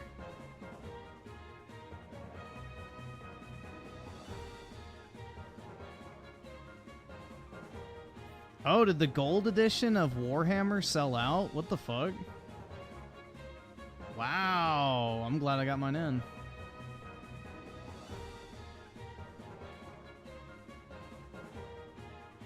Alright, so move to cart.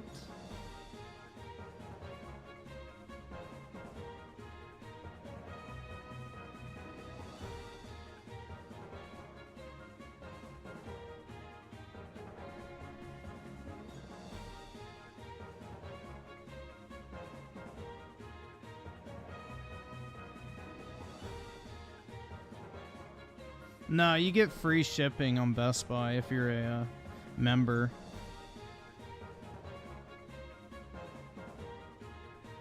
Yeah, I wish this was PS5 games though, man, because I have so much shit I need to pre-order for PS5.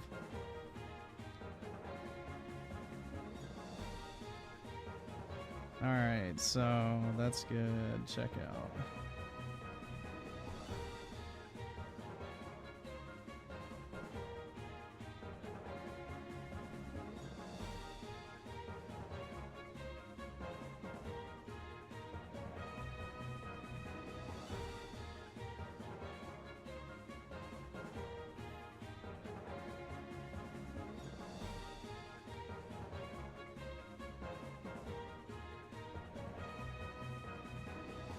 Griffin keeps the lights on at Best Buy. That's right, man. I try to keep people employed, you know? It's a tough economy. Alright, so both of those are done. Cool. Alright. Bro, I gotta check into those gold editions. If those are, like, out of stock at Best Buy, I gotta see if they're available other places, because that might be a move very quickly.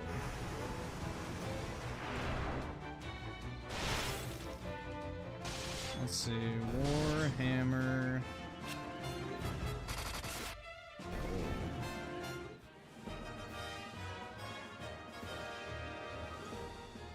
Yeah, GameStop still has them, so if you're interested, I would go ahead and pre-order it because it looks like they're gonna sell out. Because Best Buy usually has a shit ton of that type of stuff. so creators freedom with the 2. What's up, geeks and gamers? That's right, bro. Hell yeah. And Oski Woski with the 2. My dad was a daytime Christian and a nighttime gamer. Uh-oh. That's base, bro. Beating women is scripture. Did you hear Moist Critical talked about R. Kellying a girl's mouth in a podcast? Well, if she asked for it, then who cares? A lot of chicks like that shit, bro. Like, they like you to spit in their mouth when you're fucking them. Which, you know, a lot of... I mean, not all, but there are some. But, yeah. A lot of girls like to be degraded during sex.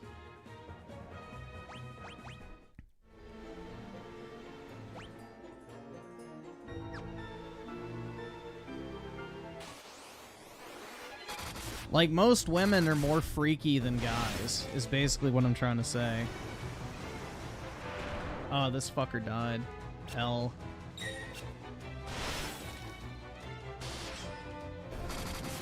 Griffin likes being degraded by the chicks he likes. In the right circumstance, it could be kind of hot. I don't know. Timing is everything, though.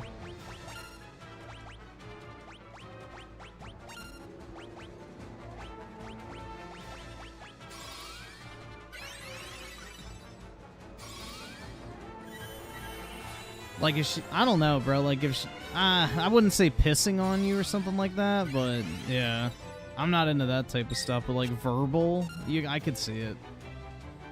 I could get the appeal in certain circumstances, I guess is what I'm trying to say.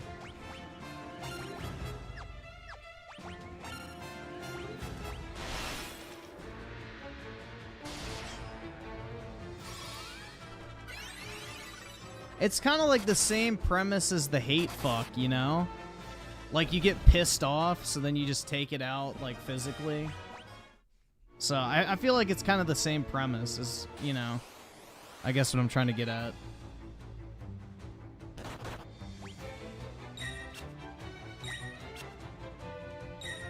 Twit each other's tipples? Maybe not that, but, you know. Whatever floats your boat.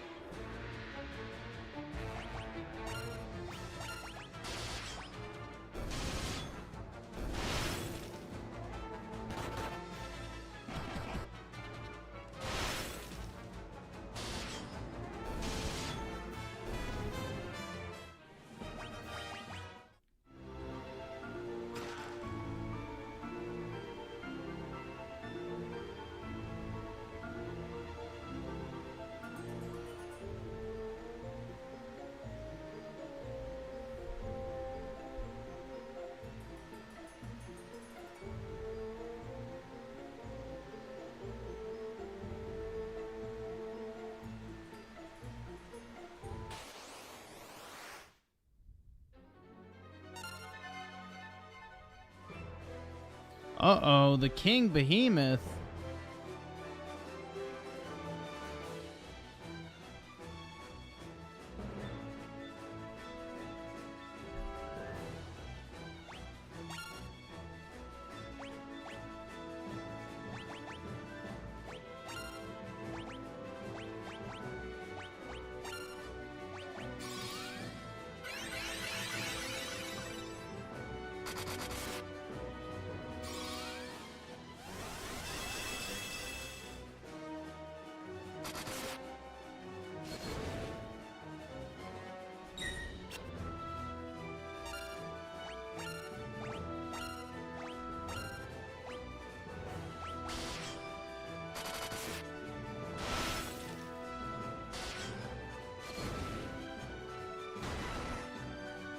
God damn, he does a lot of damage.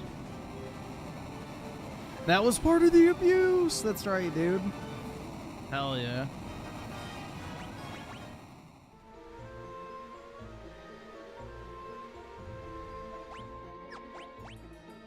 So I got 6 chests.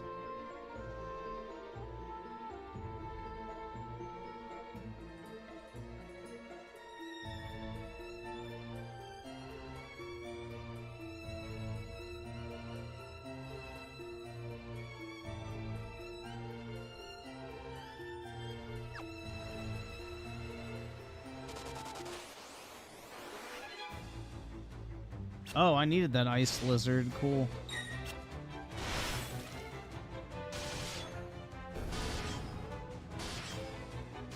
Dude, I need to heal that guy. Damn, he's almost dead.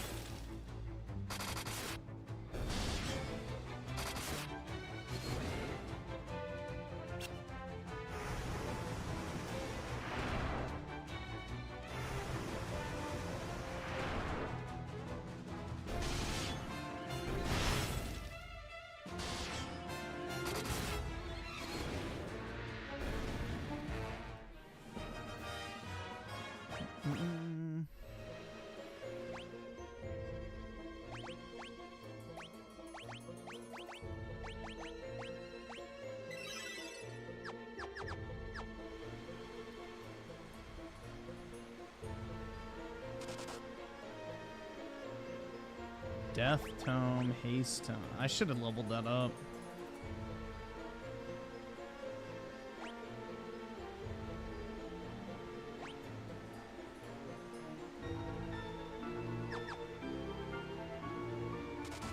Oh, well, I guess I could after this.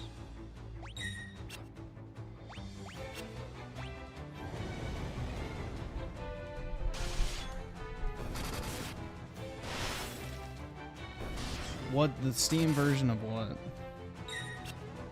Am I gonna play the Battlefield? No, probably not. I don't really miss playing Battlefield that much, in all honesty.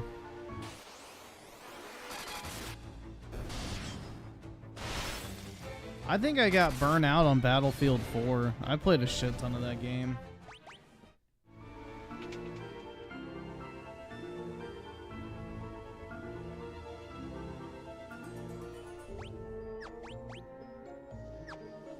Chrono Trigger? Nah, I don't really need to play another RPG. I got plenty of RPGs to play.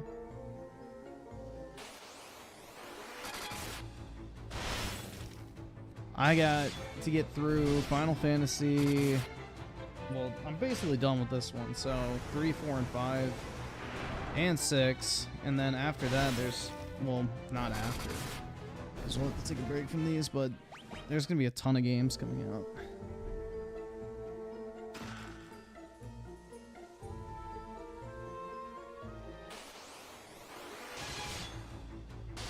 Radiata Stories? What is that?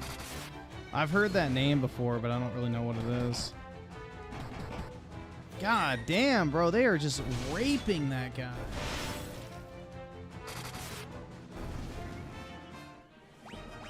Jesus, dude. He sucks.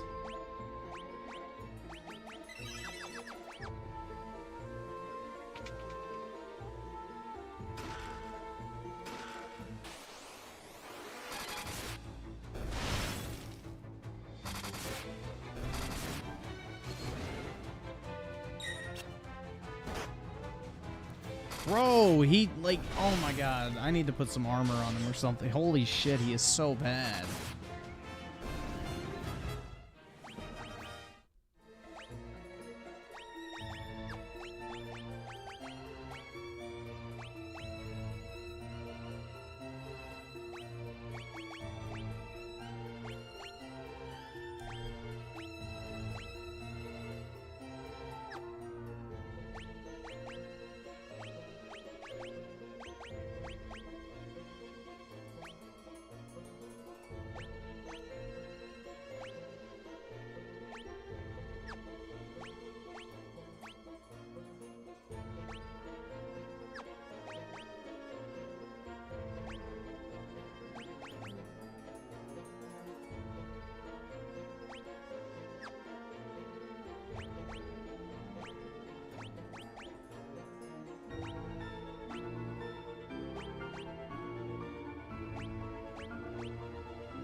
Monsters? Oh no!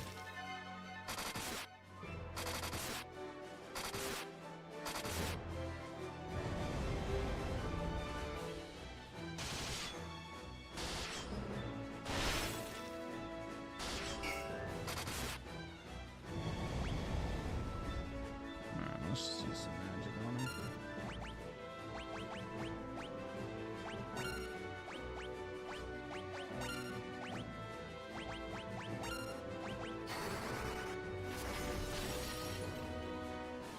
What would they even do for a sequel on Final Fantasy 15? It would be almost impossible. Noctis and his whole squad is dead.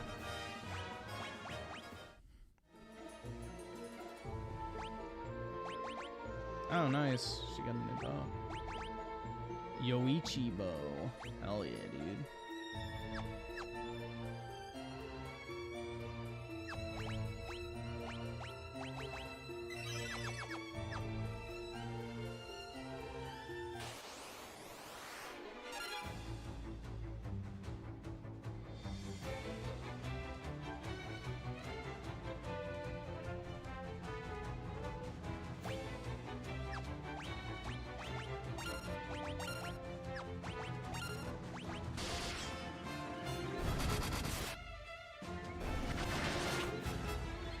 Damn, that does a lot. Jeez.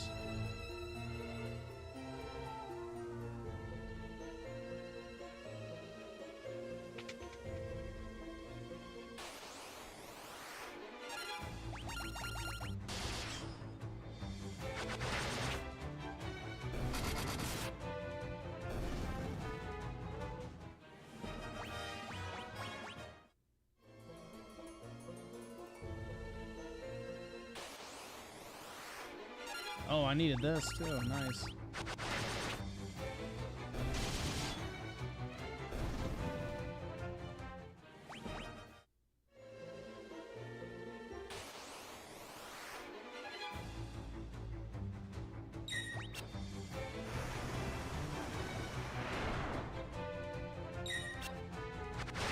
Alright, so let's see. The only thing left I need is... I think I got everything in here. Yeah.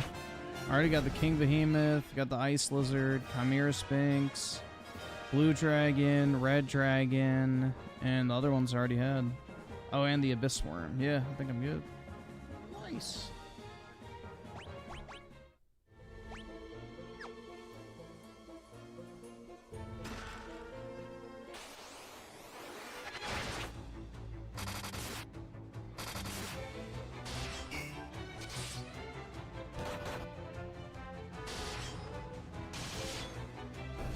God, he's so weak.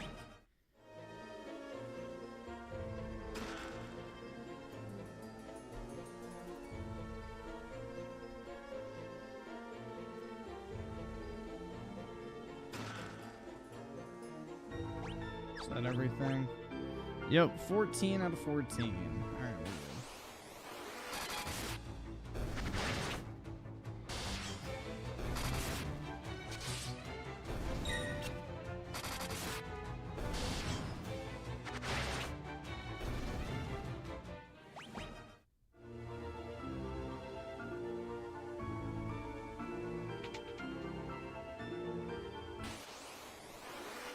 Oops, dead end. Oh, I have to go to the right.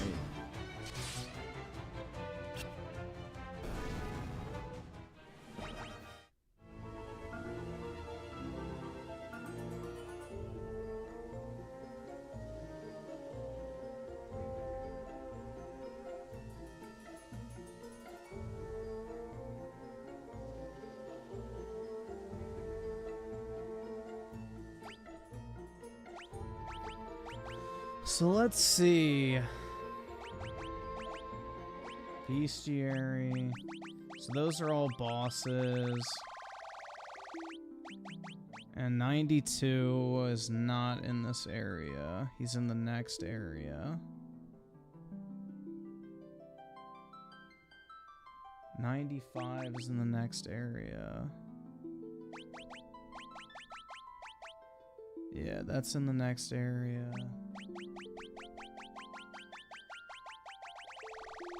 And then 62 is in the next area.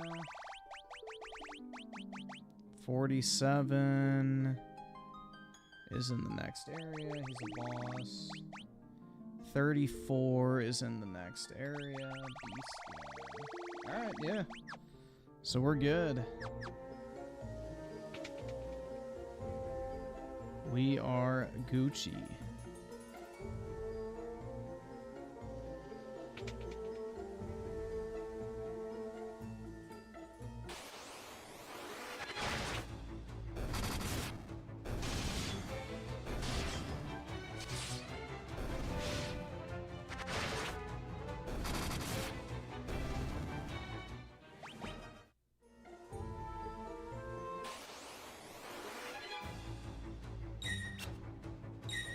The grind don't stop.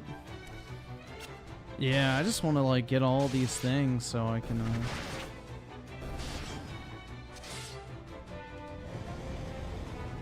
I want to get the platinum while I'm playing it because it's pretty easy to get. It's just you have to do everything.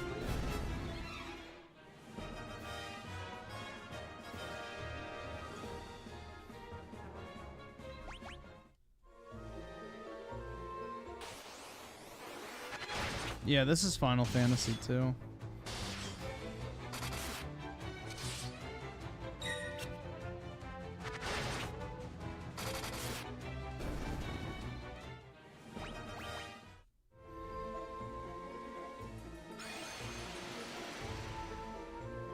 Zoinks.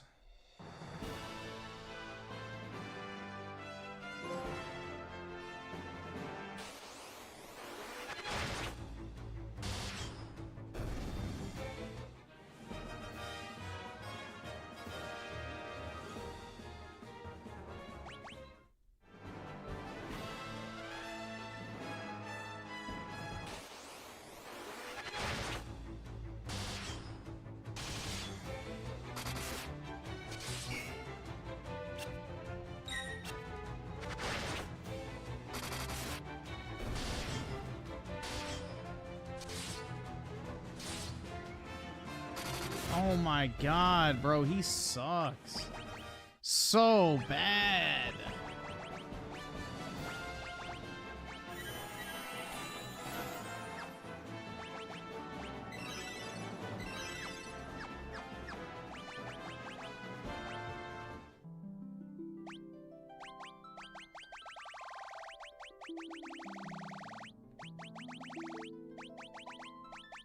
So 92 I got, and 95, so those are good. So now all I need is the Devil Wolf, and that, and then also that. Alright.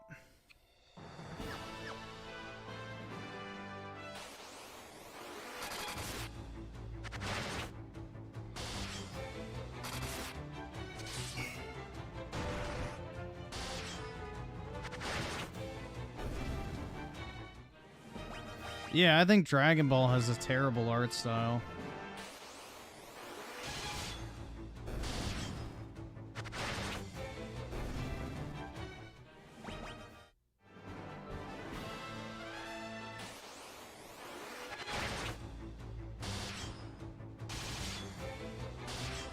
Like, every single character just looks super recycled.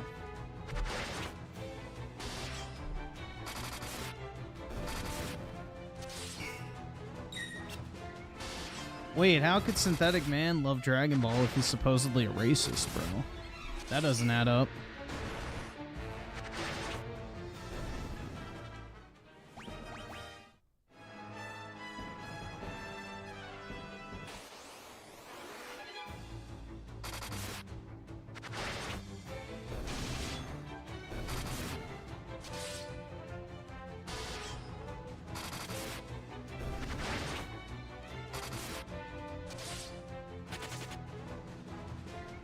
Pussy.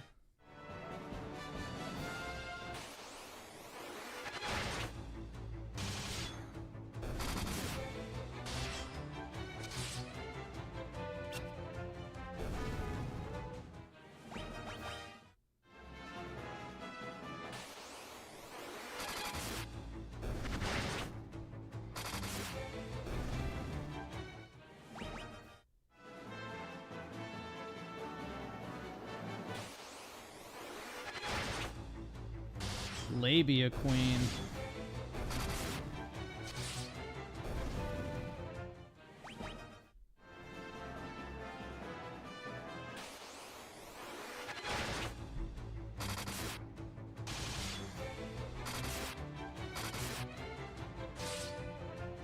Bro, how? 3,000 damage. How does he...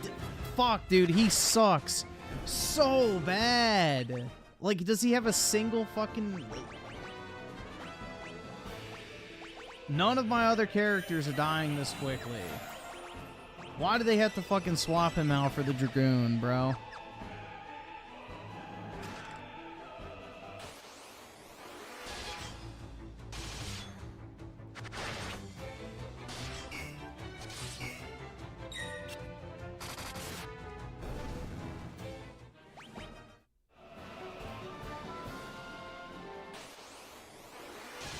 Alright, I need the Mantis double, so that's good.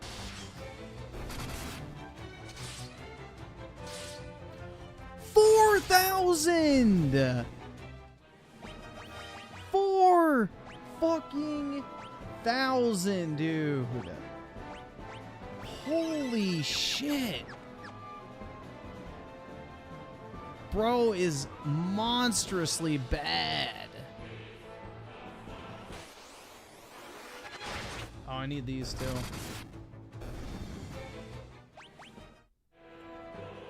Alright, take the left route.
Okay.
Holy fuck, man.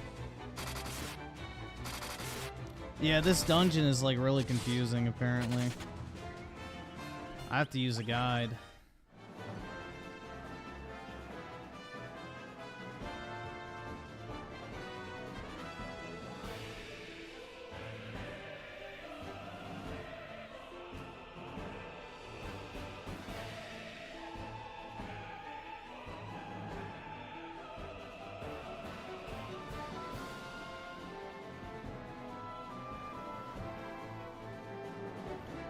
From the starting position, follow the path and go down?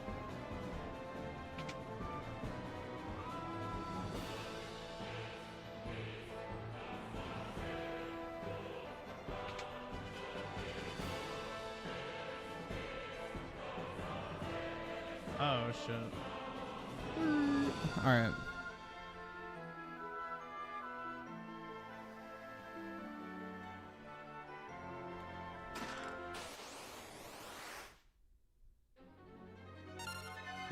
Oh my god, dude, a boss. No way.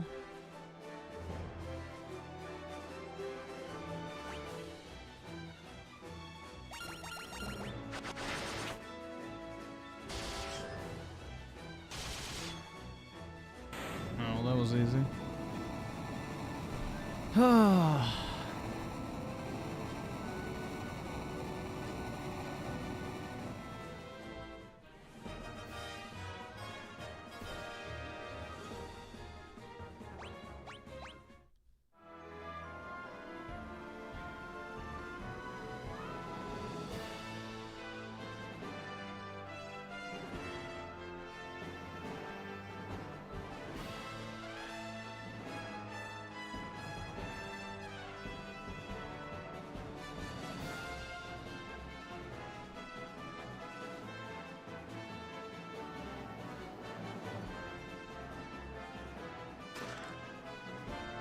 Yo, dude, I got Sephiroth's sword. Nice.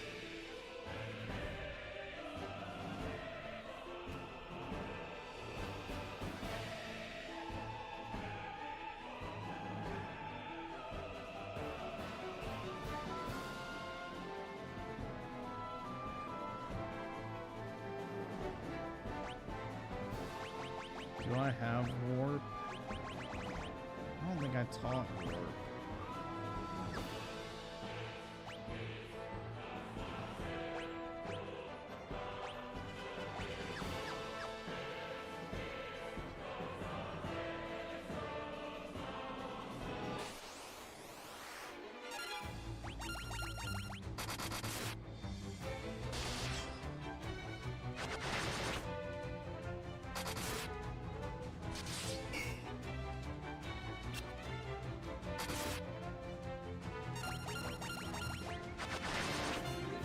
I love how the arrows go right in his cock.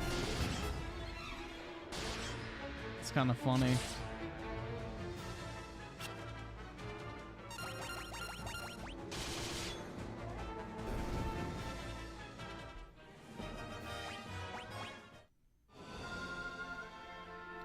I'm playing this on journo mode. There isn't one, unfortunately.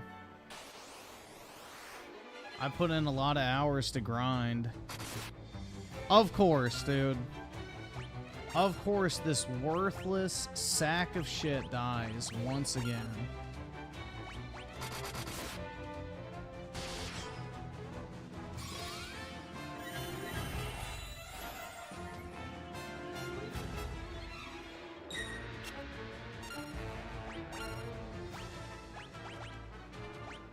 Actually, she's more powerful, so you can heal this fucking little twat.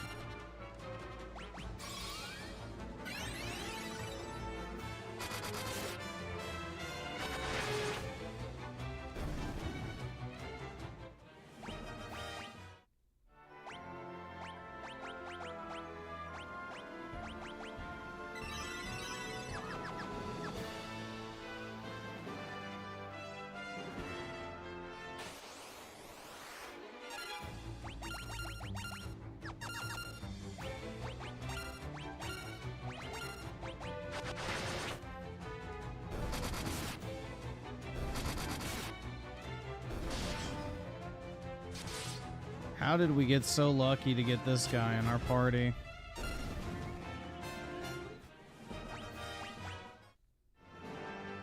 Well, dude, Final Fantasy music's always top tier. That's par for the course, man.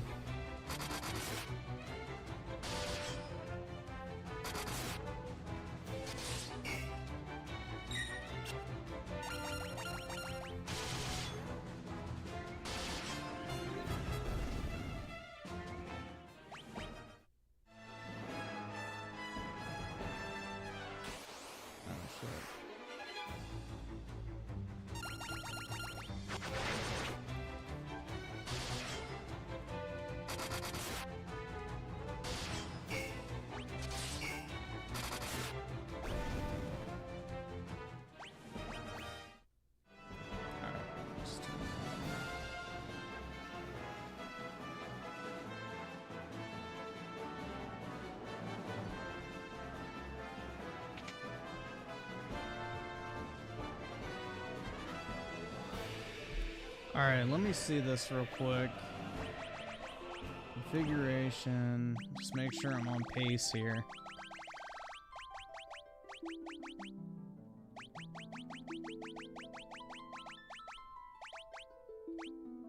So 62, I still need the Devil Wolf. So let's see. FF2 Devil Wolf. Where to find the Devil Wolf?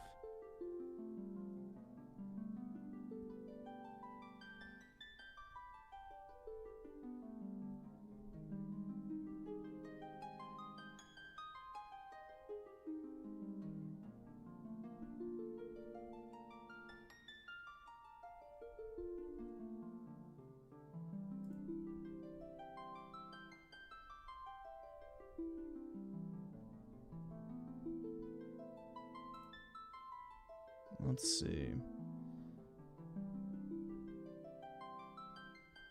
So yeah, they they spawn more on the later floors. Okay.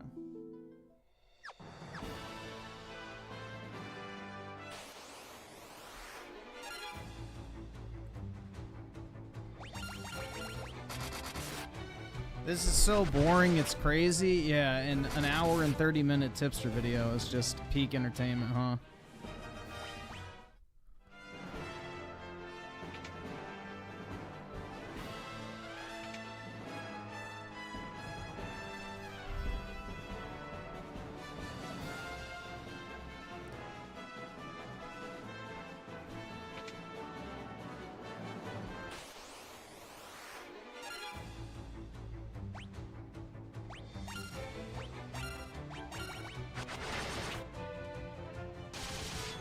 Can I snort? Sorry, I can't, man.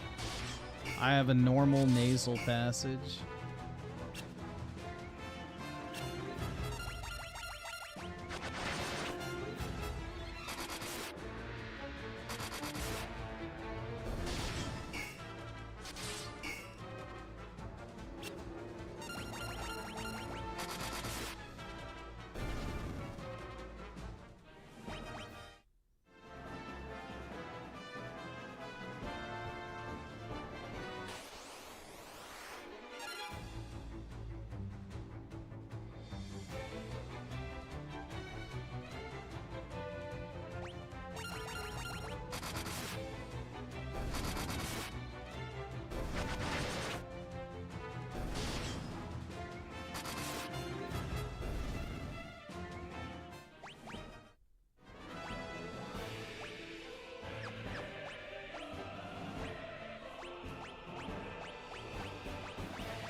Monsters.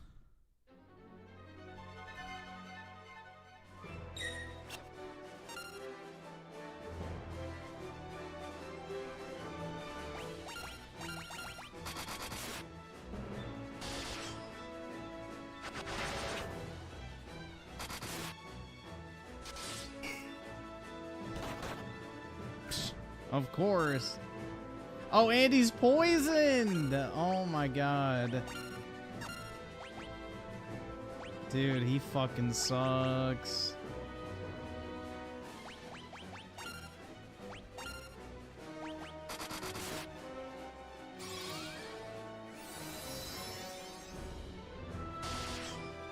Nah, it's a four-headed dragon. It's Placidusax from Elden Ring.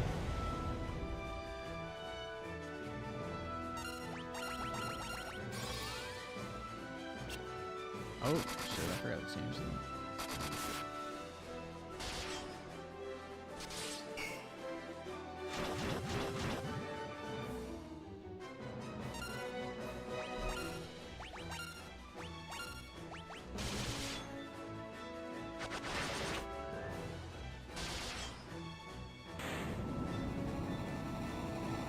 Gaming.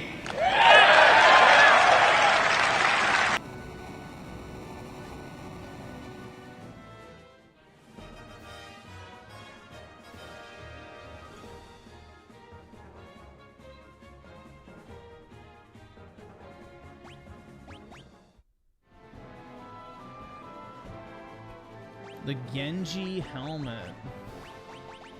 Is that good? No.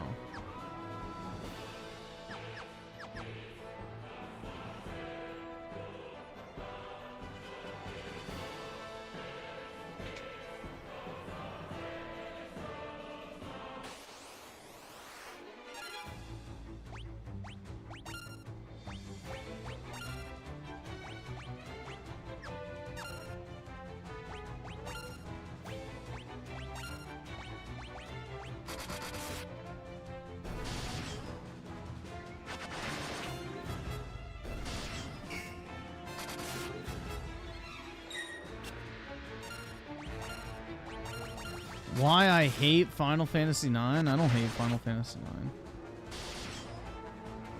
I just never really spent much time with it.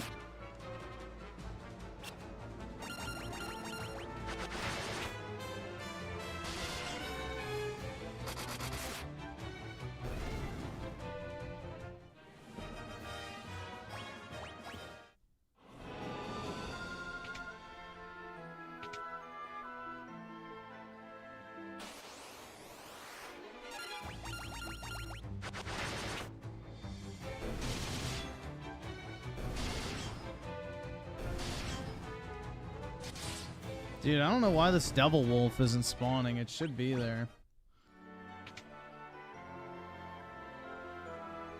Okay.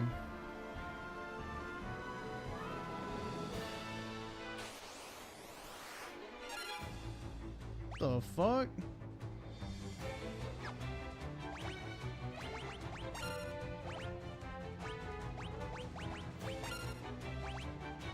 Why are these in here?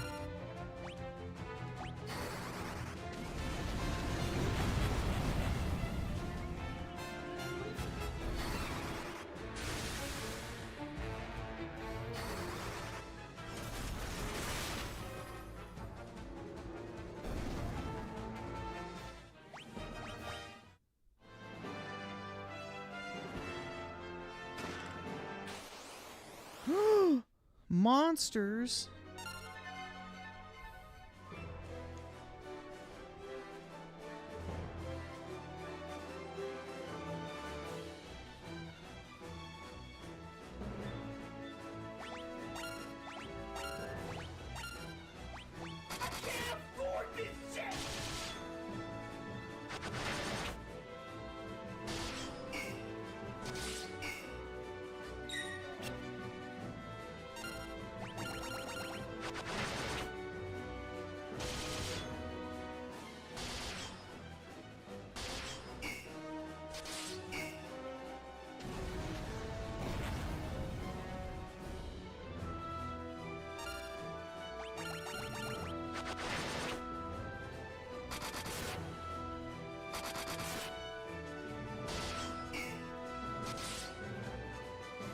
Two damage, bruh.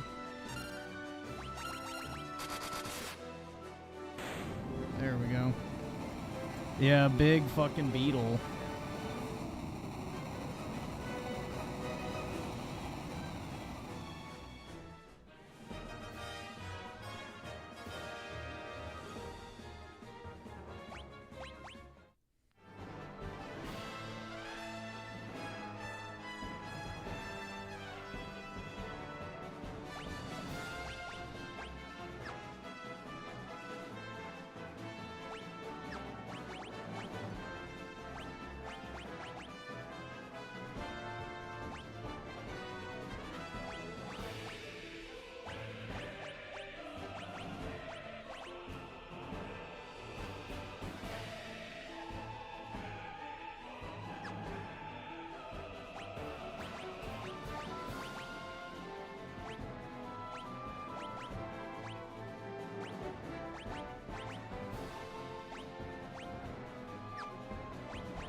There we go. Maybe he won't take as much damage now. That's probably wishful thinking.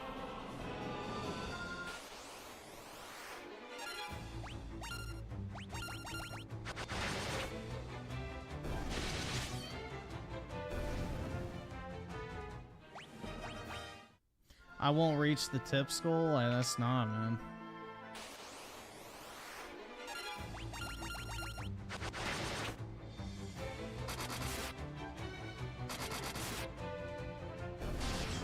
Damn, that does a lot.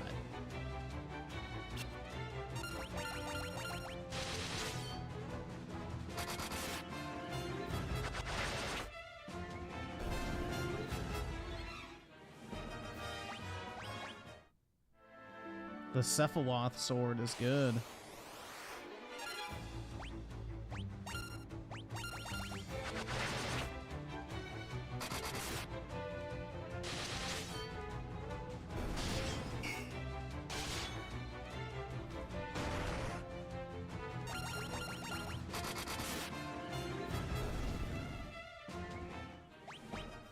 Yeah, the fourth character mechanic is fine, but it's irritating how they keep changing it all the time. Because it's like you never actually get a chance to establish them as like a legitimate member of your party. I don't know. That part's kind of irritating. Like if you could interchange the like fourth character you have at will out of all the ones you get access to, I think that would be fine. But getting stuck with a new character at the very end of the game kind of sucks.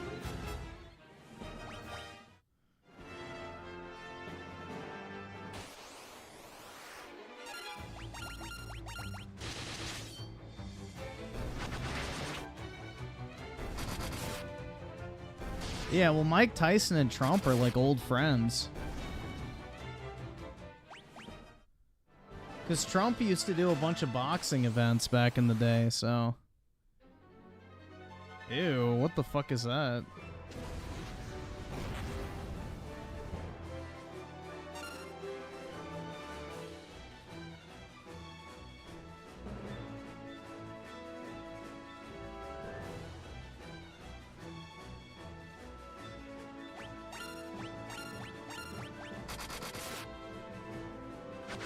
Dude, that does so much damage. Damn. That's a boss, too.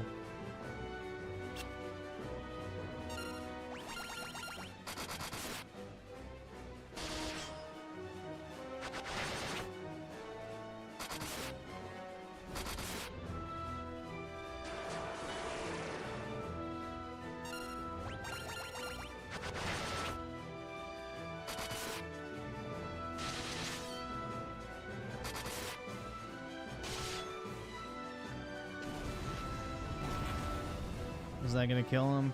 No? Wow, I'm shocked.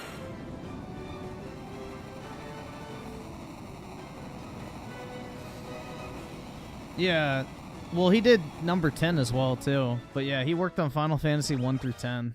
And then he worked on other soundtracks as well, too, but he just wasn't the main composer for them. Alright, let's see if I can get that Devil Wolf.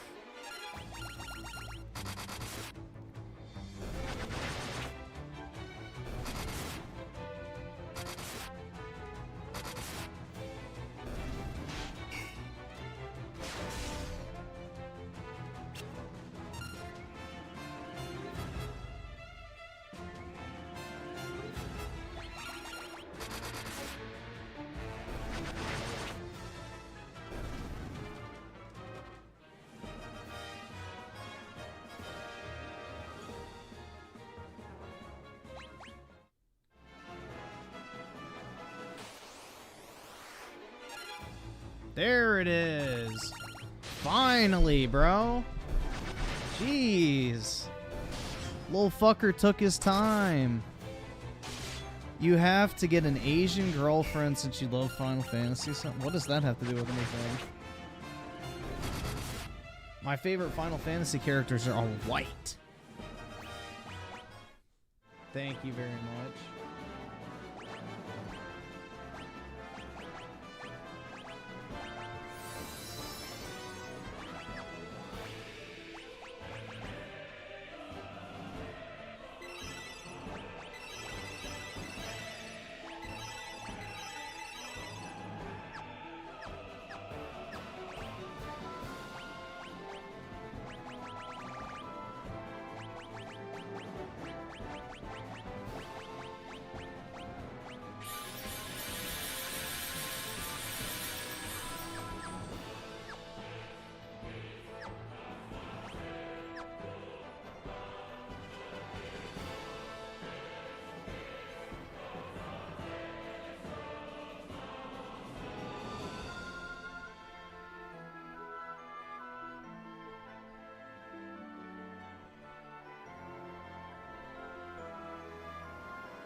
So 7 chests. Alright.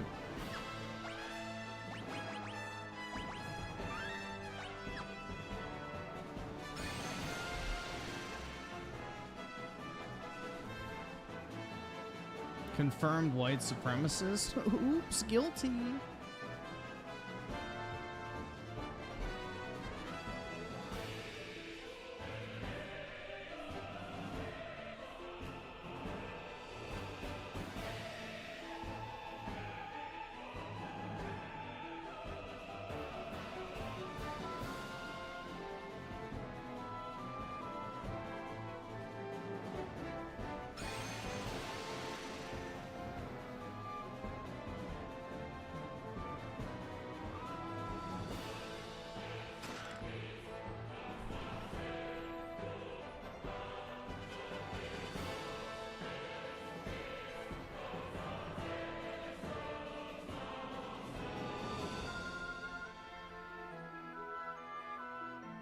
So this is where you have to farm the final enemy.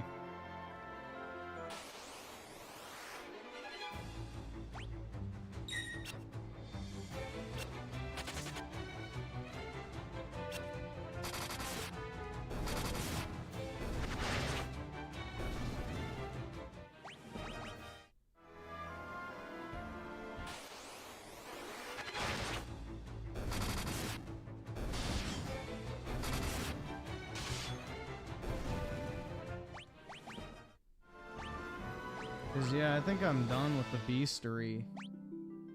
Yeah, I just need these last two. So the Iron Golem or Iron Giant, and then the final boss.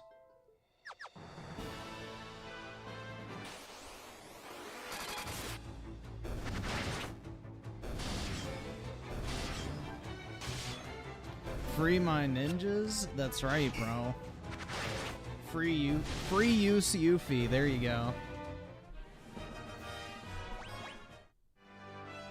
That's what we fight for, guys. Free use Yuffie.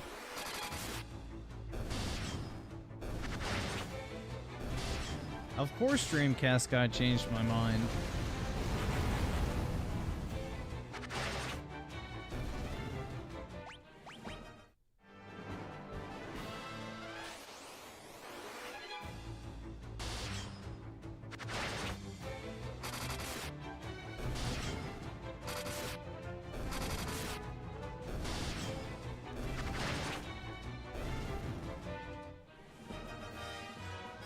See, U generation with the 2. What's this? Incoming!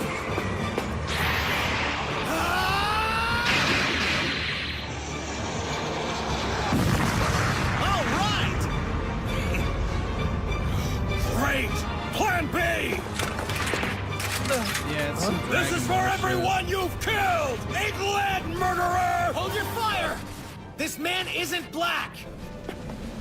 What?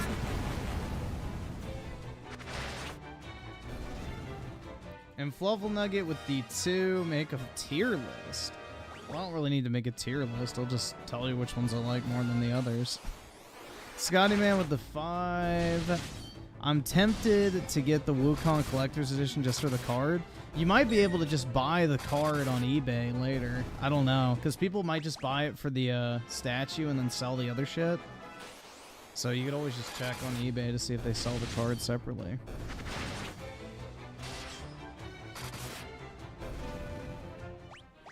I can't afford this shit!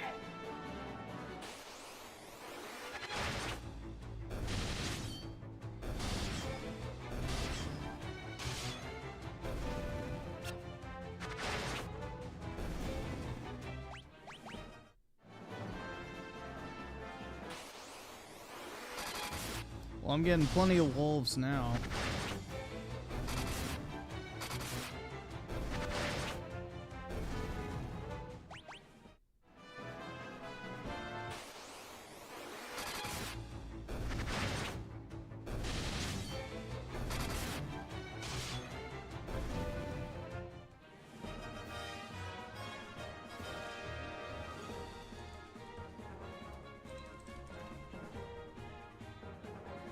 Oh shit, bro.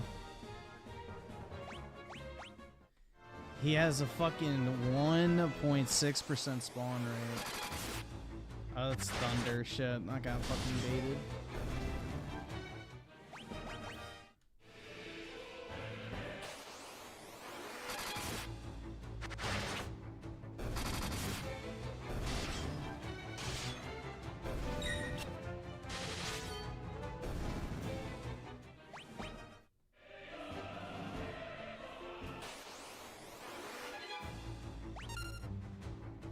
Alright, so what I may do...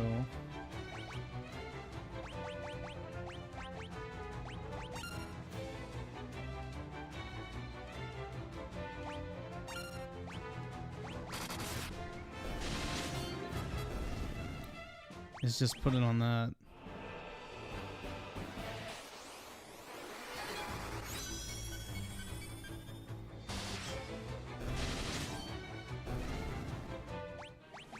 Just level up haste while I do this. What I may do is we may just watch U Generation's fucking Tipster video while I do this. Like do an overlay type thing. Let's see. So let's duplicate it. Elgato video.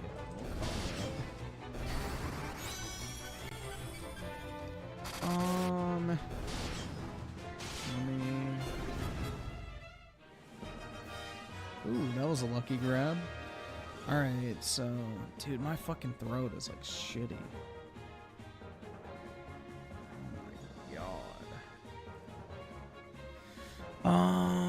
So let's see. Add.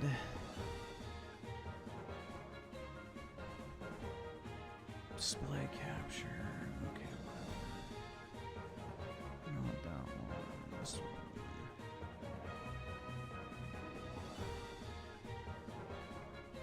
one. Okay. Oh, what was the button? Shit. Whoa. Hope you're not eating. Alright, so I think it was control, right?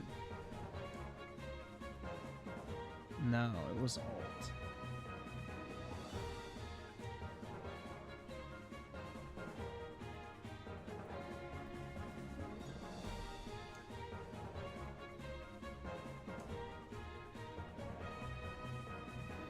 Yeah, dude, that type of shit fucking trips me out, so I don't like watching it. Let's see.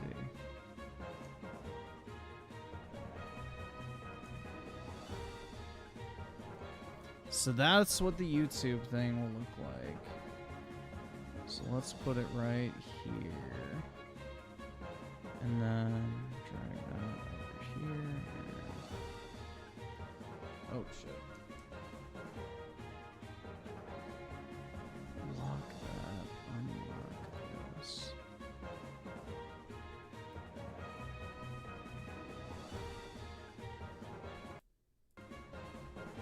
Why can't I move this?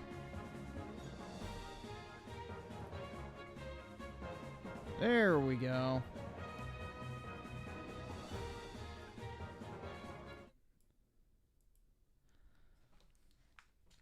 All right. There we are. Because I definitely do not need to watch fat ass Tipster. I can just listen to him.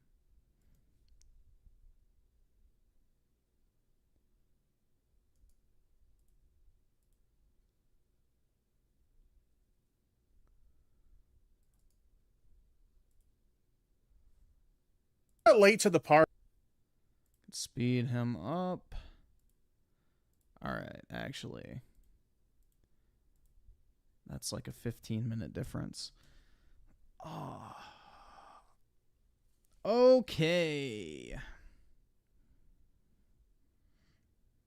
Yeah, Tipster's becoming a fucking full-time political channel because I guess he can't grasp his, gaming career by the balls and, actually make something of it. So he's got to grift politics now.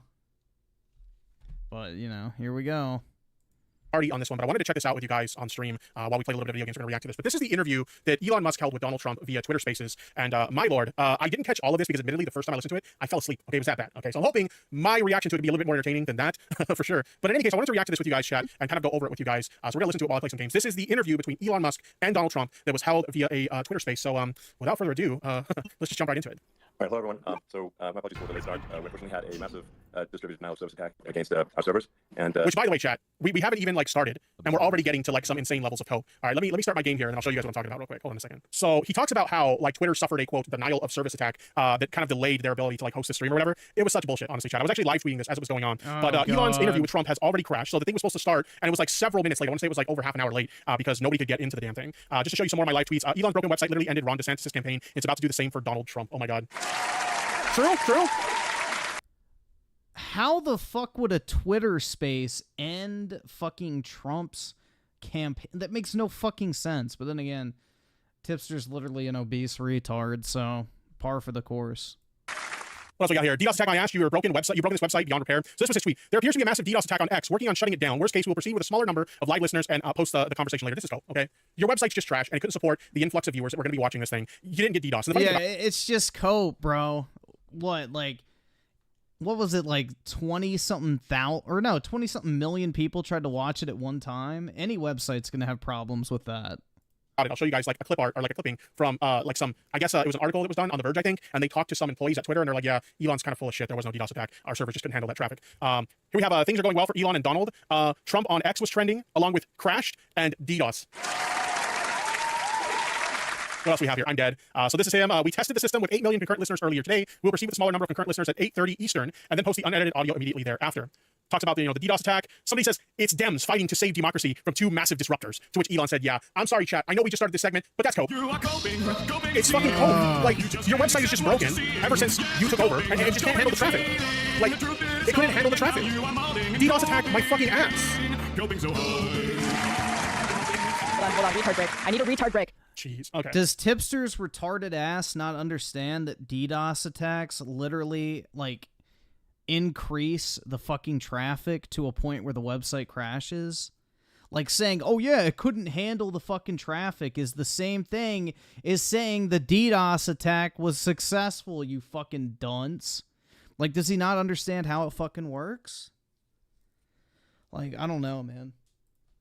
What else we have here? Then and now. Oh, this is Trump on Truth Social, basically shitting on Ron DeSantis for the bad Twitter space that he had. Wow, the DeSantis Twitter launch is a disaster. His whole campaign will be a disaster. Watch. So this was back then. This was May 24, 2023, when Ron DeSantis did his Twitter space, and it didn't go so well. And now we have this. Bitching about imaginary DDoS attacks and how it's the Dems' fault. The Dems must be DDoSing us. Jesus. Then they finally got the space going to where people could actually join it. I was able to join it myself. And I kid you not, it was like several minutes of this. They were just there and they were just muted while they tried to sort out the technical issues. Riveting conversation, folks. And here's the part that I really want to show you guys. Okay, so again, we have Elon claiming that what happened was a DDoS attack. Okay, chat, that was his claim. There was a DDoS attack that shut down the whole thing. Was. And he tweeted out, another ex-staffer said there was a 99% chance Elon was lying about an attack. Oh shit. Don't think we needed an inside source to figure that one out. So this is from The Verge. 18 minutes after the conversation was supposed to begin, Musk claimed that X was the target of a massive DDoS attack that had made it impossible for the space to proceed as planned. The rest of X appears to be working normally, however, and a source at the company confirmed to The Verge that there wasn't an actual denial of service attack. Another ex-staffer said there was a 99% chance Elon was lying about an attack. Jeez, how am I not surprised, chat? We only got a little bit into the interview, and I already had to stop what I was doing. That's right, dude. I'm a Twitter employee, and Elon was actually changing his diaper. That's why he was running late, and that's the reason why I wasn't working. You know, I'm a credible source. To debunk one of Elon's lies. Jesus. All right, let's continue.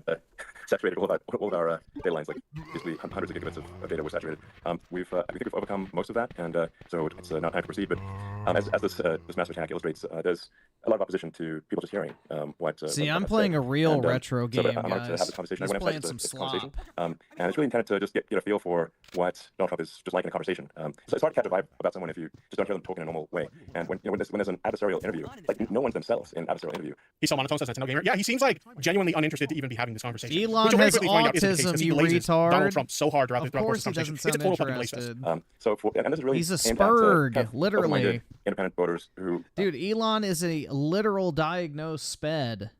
Like, he has Asperger's. Like, that's the thing. It's like Elon is literally on the fucking tism spectrum. Of course he sounds fucking weird when he talks. I'm just trying to get their mind.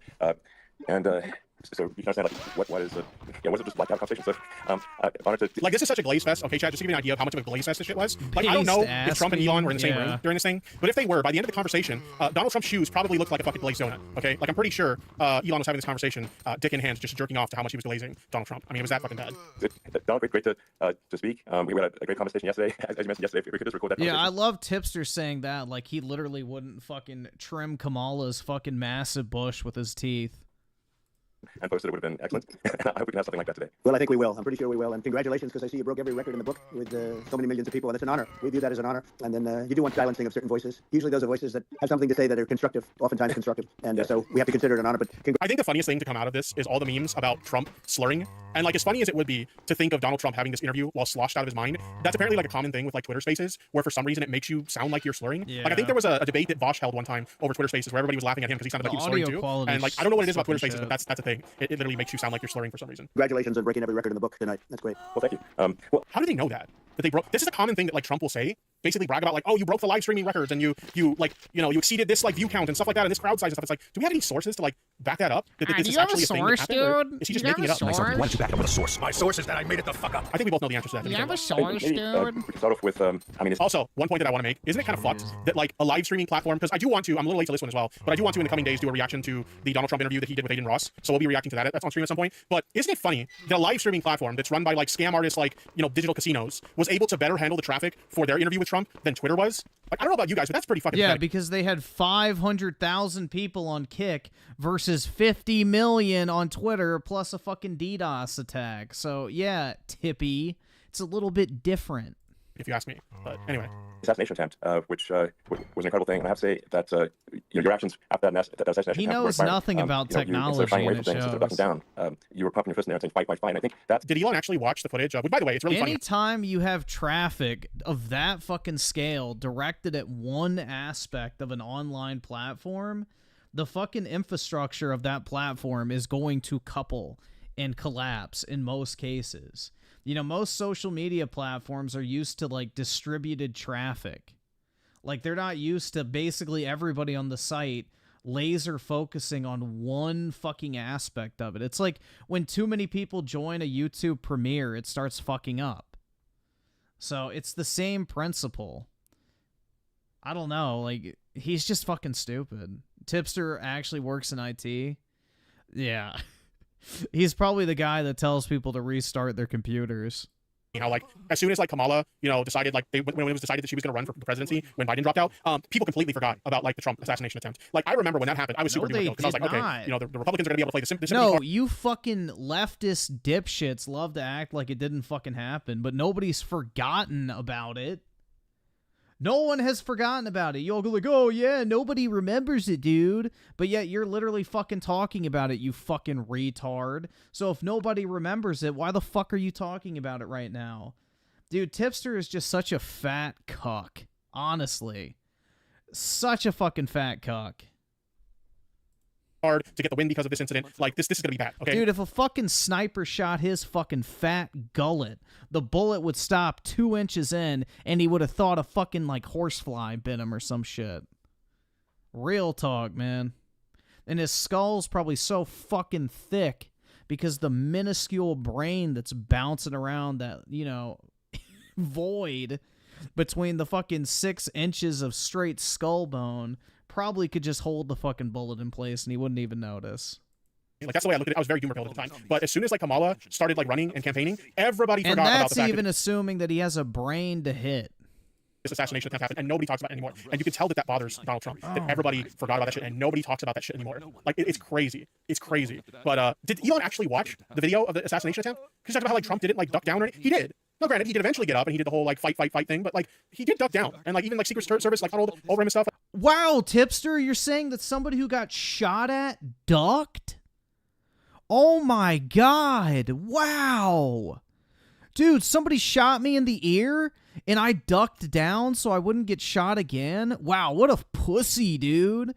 Oh yeah, he fucking like what the fuck is this fat retard, bro? If Tipster ducked down, his fucking fat ass little legs couldn't pick himself back up. like, yeah, he was on the ground, as like Mr. Slynn says. I mean, you know, the president of the United States represents America, and I think that is America. That is strength under fire, and so that's you know, a big, you know, part of the reason why I was excited to endorse you as the president of the United States for having us home here is that was just incredibly inspiring. But I mean, what was it like for you? Not pleasant. I have to be honest. I said there was blood. I had more blood. I didn't know I had that much blood. The doctors later told me that the ear is a place that is a very bloody place if you're going to get hit. But in this case, it was probably the best alternative you could even think about. That's another thing. He talked about like all the blood or whatever, and like he was bleeding. Like, don't get me wrong. Like, you could see that he was bleeding, but like he wasn't bleeding like that fucking much. Like it wasn't that bad. So like I don't know why he always talks about like, oh my god, there's so much blood. Bad, dude. It really wasn't that bad. Dude, he sounds like such a fat fucking Redditor, bro. Dude, I really hope Tipster gets fucking just stabbed by a migrant or some shit. You know, the party of love, like Tippy. I hope, you know, all the bad things happen to them. Let's just put it that way. It really didn't seem like it was. I hope some cultural enrichment enters his carotid. That bad. Because it went at the right angle, and you know, it was a hard hit. It was very. He's such a fucking shit You know, I was telling somebody you have instances like this, or like a lot less than this, where you feel it's a surreal situation, and I never felt that way. I knew immediately that it was a bullet. I knew immediately that it was at the ear, and because it, you know, it hit very hard, but hit the ear. And I also heard people shout, "Bullets, bullets!" You know, get down, because I moved down pretty nicely, pretty quickly, and we had bullets flying right over. Stephen Donald says like, you know, the way that like Elon described it isn't super accurate. Even he admits that he did go down, which to be fair is like the right thing to do. Obviously, if you're getting shot at, then yeah, it's probably a good idea to duck down. If you haven't, you know, been hit fatally already, you don't want to get hit in a way that's going to like seriously injure you or whatever. So right thing to do, of course. And I also want to preface this by saying like, obviously I don't condone like that kind of violence or whatever. I may not be a supporter of Trump or anything like that, but like I'm not advocating for like the guy getting killed or anything like that. If you really want to beat Donald Trump, the way to do it is in the polls, not by like trying to like assassinate the guy. Okay, so let's make that clear. But like it's funny though, because like even the way Trump describes the incident, he describes it differently than the way Elon does. Where Elon's like, oh, like you didn't even back down, you didn't duck down, like anything. You were just like, yeah, you fucking dumbass, because Trump was actually there. Oh my god, this is so fucking. He's like literally arguing over semantics. Fight, and it's like, oh no, there was a moment, you know, where he did kind of duck down and, you know, kind of duck for cover. Like that did happen. So I don't know if Elon just wasn't paying attention or something. I don't know. Over my head after I went down, so I'm glad I went down. The bigger miracle was that I was looking in the exact direction of the shooter, and so it hit me at an angle that was far less destructive than any other angle. So that was the miracle. That was for those people that don't believe in God. I think we got to all start thinking about that. You have to, you know, I'm a believer now. I'm more of a believer, I think, and a lot of people have said that to me. A lot of great people have said that to me actually. But it was amazing that I happened to be turned just at that perfect angle, and all because I put down a chart on immigration that showed that the numbers were so great. I love that chart even more. Maybe it's a sign. Maybe that's a sign. Yeah. It's an immigration sign. That's a new one. Okay. Basically advocating for the mass deportation of immigrants. Correct. Get them the fuck out. They're not immigrants. They're criminals. Saved his life. Oh God. You highlighted a serious issue at that moment. That's right. Mr. You know, you hit your ear, but you know, Mr. your head. I mean, well, the amazing thing is that the sign, I said, bring down that sign on immigration, and it was literally about an eighth of a second where it would be good, and after that it was going to be a disaster, no matter which way you were facing. But it just had that perfect angle, which was exactly at this shooter. Very sad situation. Such a sad situation. As you know, we lost somebody that was great, Corey, a firefighter, a great gentleman, a great trumper. He was just a fantastic family and a fantastic man. And a friend of mine came up, Elon, and said, I'd like to give the family some kind of help. And I said, that's great. He said, do you mind? I said, I don't mind at all. And he wrote out a check for $1 million, gave it to the wife. And, you know, she said, this is really nice, but I'd rather have my husband back, which is a nice thing for somebody to say, to be honest. She's great. The family is great. And we raised a lot of money for them and for two other gentlemen who are unbelievable people also. They were hit really badly. They thought they were not going to make it, and they did. The doctors in the Butler area, I tell you, they were incredible. They saved the two, and they were really hit tough, both of them, equally. Mr. Lynn says, imagine if it were a leftist or an LGBTQ, we would have never heard the end of it. Yeah, I mean, that was obviously like, for a lot of people when it happened, that was like their biggest concern is please. It was a leftist. Do not let it be a leftist. leftist, or do not let it, you know, be somebody who's... Yeah, that's everybody's biggest concern. Don't let it be a leftist. Don't let it be LGBTQ. Because, you know, who cares that he got shot? Just don't make it one of ours that shot him. See, that's where their fucking loyalties lie, man. That's it. These fuckers are actively hoping for his death.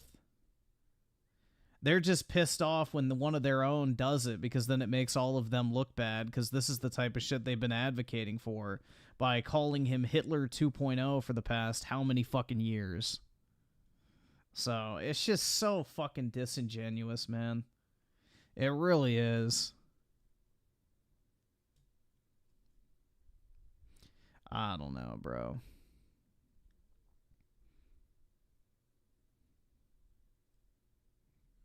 It's just so disingenuous. Oh, yeah, Tipster definitely wants Trump dead. 100%. Absolutely.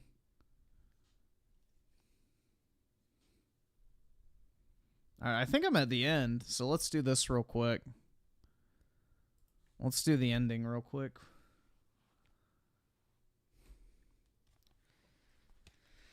This is the end of the road, and then I'm done with this game. Let me turn up the volume.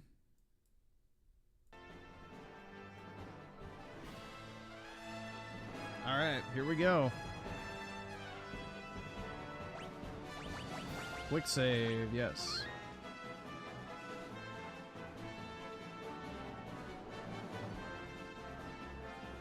So the blood sword is good against the Emperor? Really? That sword fucking sucks.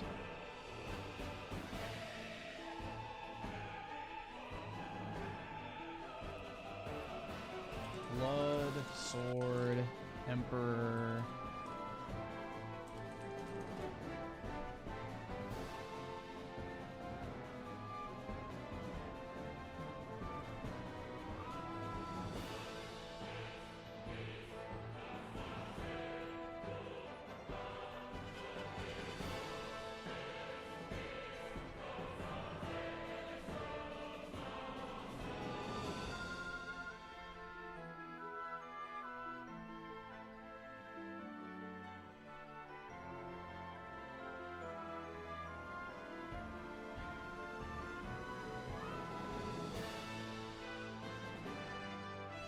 Alright, so yeah, I just looked it up. Apparently it does a shit ton of damage, so let's try it.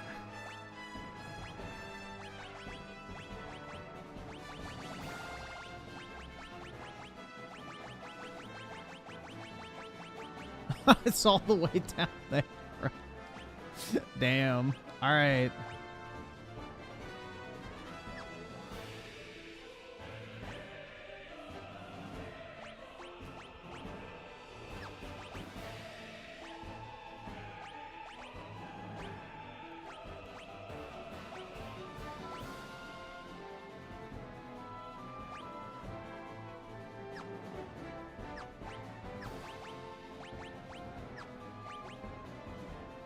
Alright, he's sword 10. Alright. So I'll give this guy Masume and Excalibur.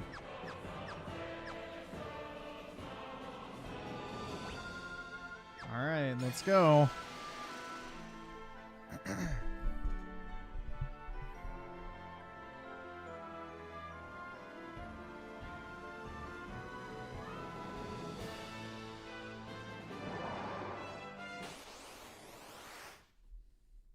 Time to win? That's right, man.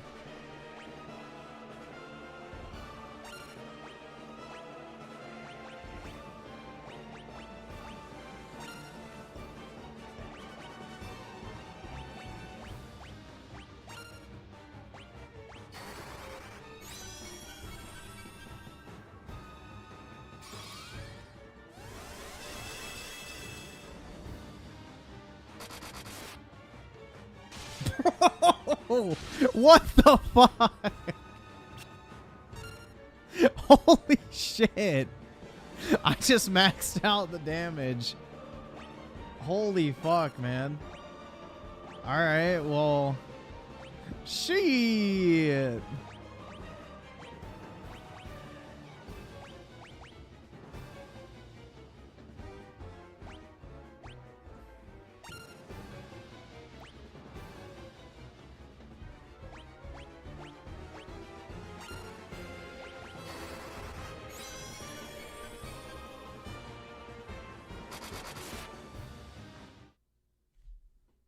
Gaming. Bro, that was not even challenging at all. What the fuck?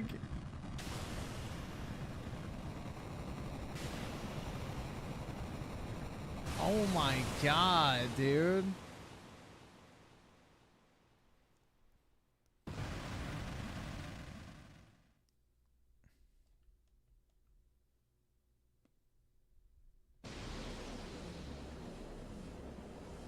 I kind of hope there is a phase 2.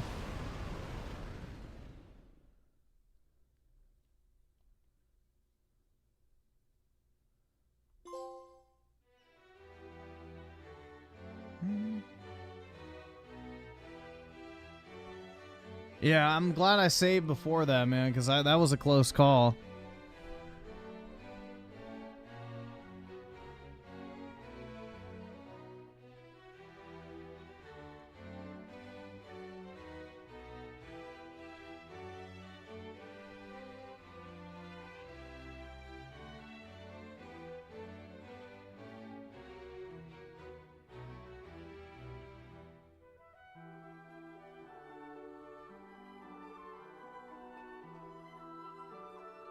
Whoa! You're every bit the bloke I pegged ye for. Hell yeah!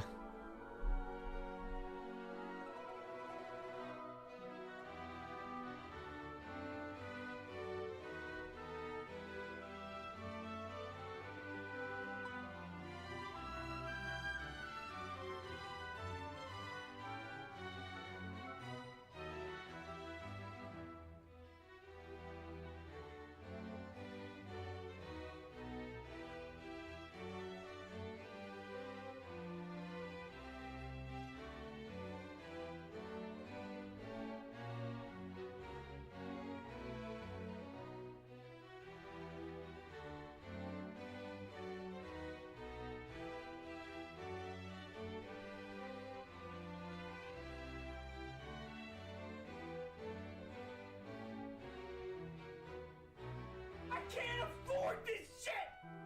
The Force Ghosts. Hell yeah, dude.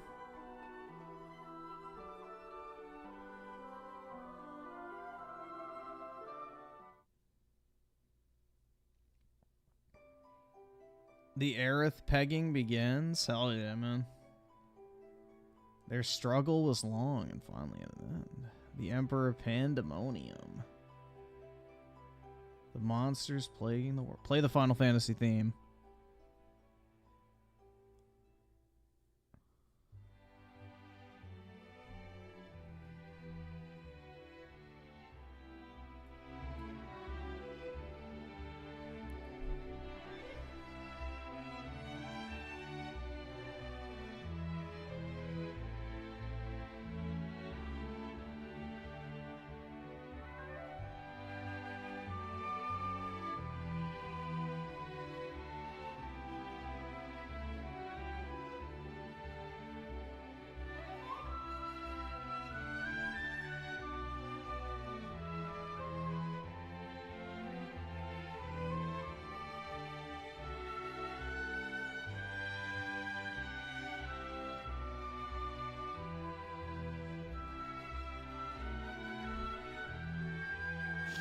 It's so beautiful.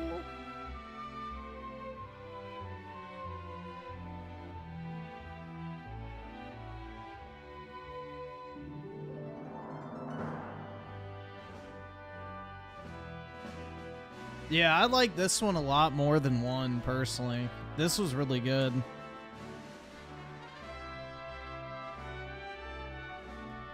This was a really good one.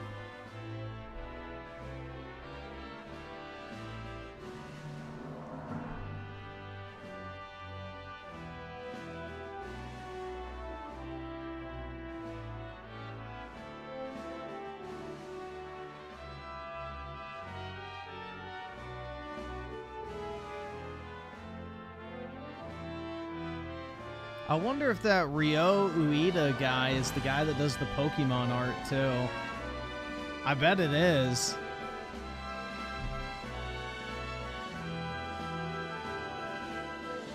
It would make sense that he has a game dev background. Because he did all the 3D art for Pokemon for a while, for the cards.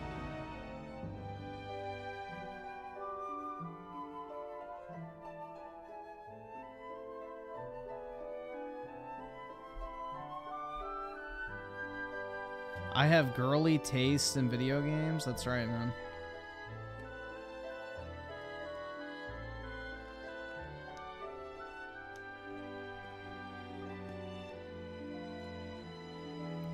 Why is this game controversial? Because people didn't like the level up mechanic, but honestly, I don't think it's that bad.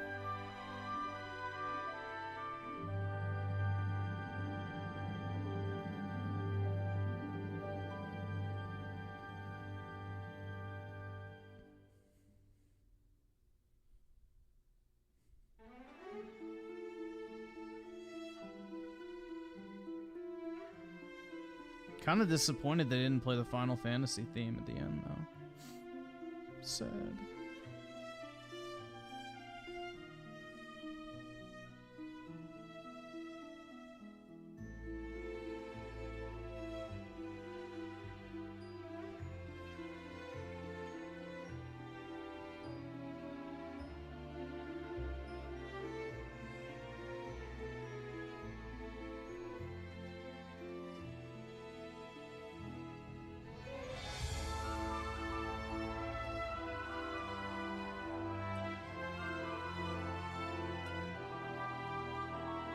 gotta wipe the tears away now, guys.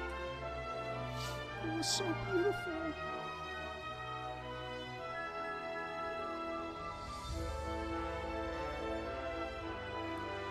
If you want to stop FOMO with games, just play games once you beat the one you're playing.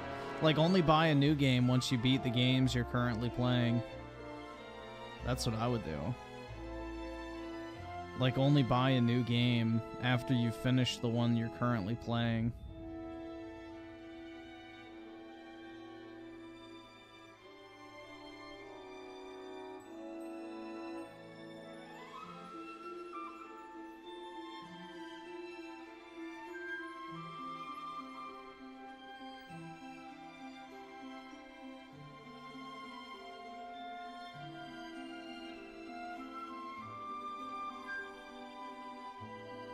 Wings is going to a Trump rally on Wednesday. Oh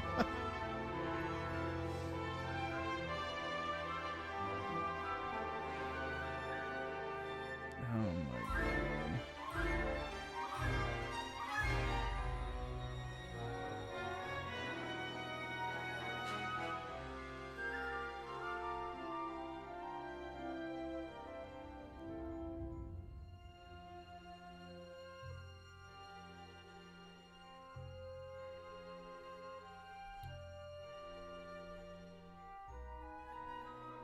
Oh, is Boogie gonna be there too, or nah?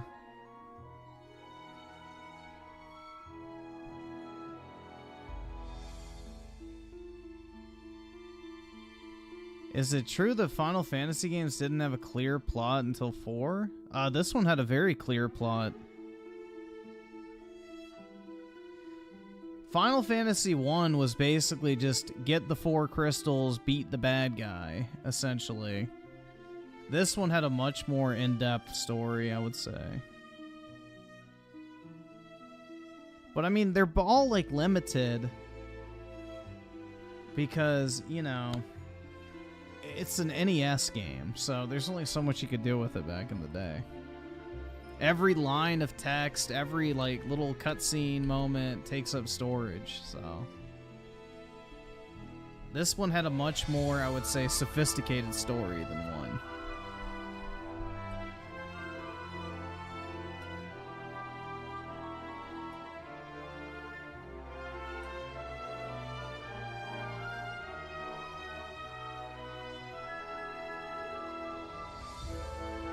I just want to see my platinum trophy pop, and then we can get back to the fucking fatty. Although I think you can, yeah, you can skip. All right, cool.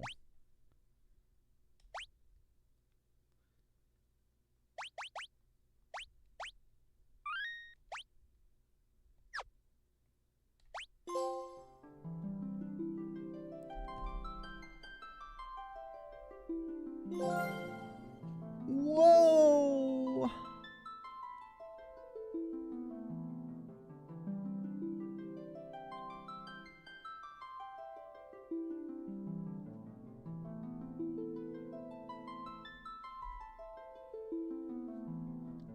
So what's that? I have 5 platinum trophies now.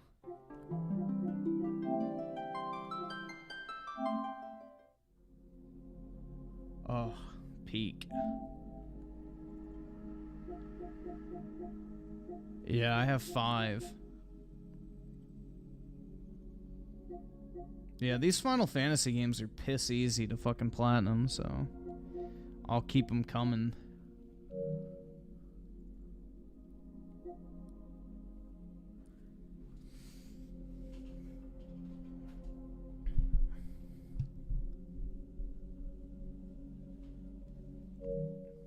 But yeah, I really liked this one. 2 was good.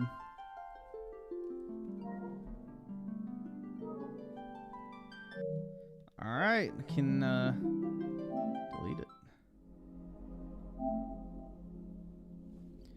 Alright. So tomorrow will be the fucking China Monkey.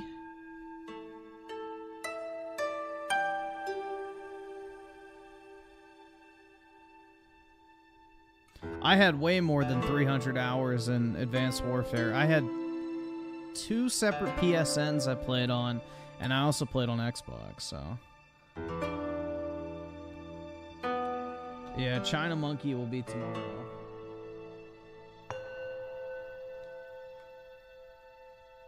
Go to Rebirth for a second. Why?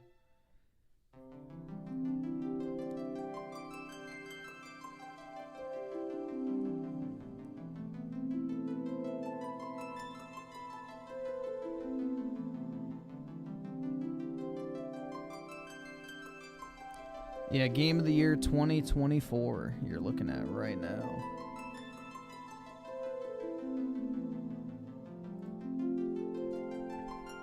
It will win Game of the Year, guys.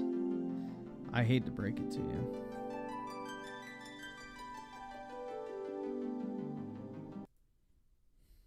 Alright, let's keep going with this. Let me read these super chats real quick. Daryl's on with the 2. I'm playing Pokemon Blue right now. The real retro? Well, that was older than Pokemon Blue, so.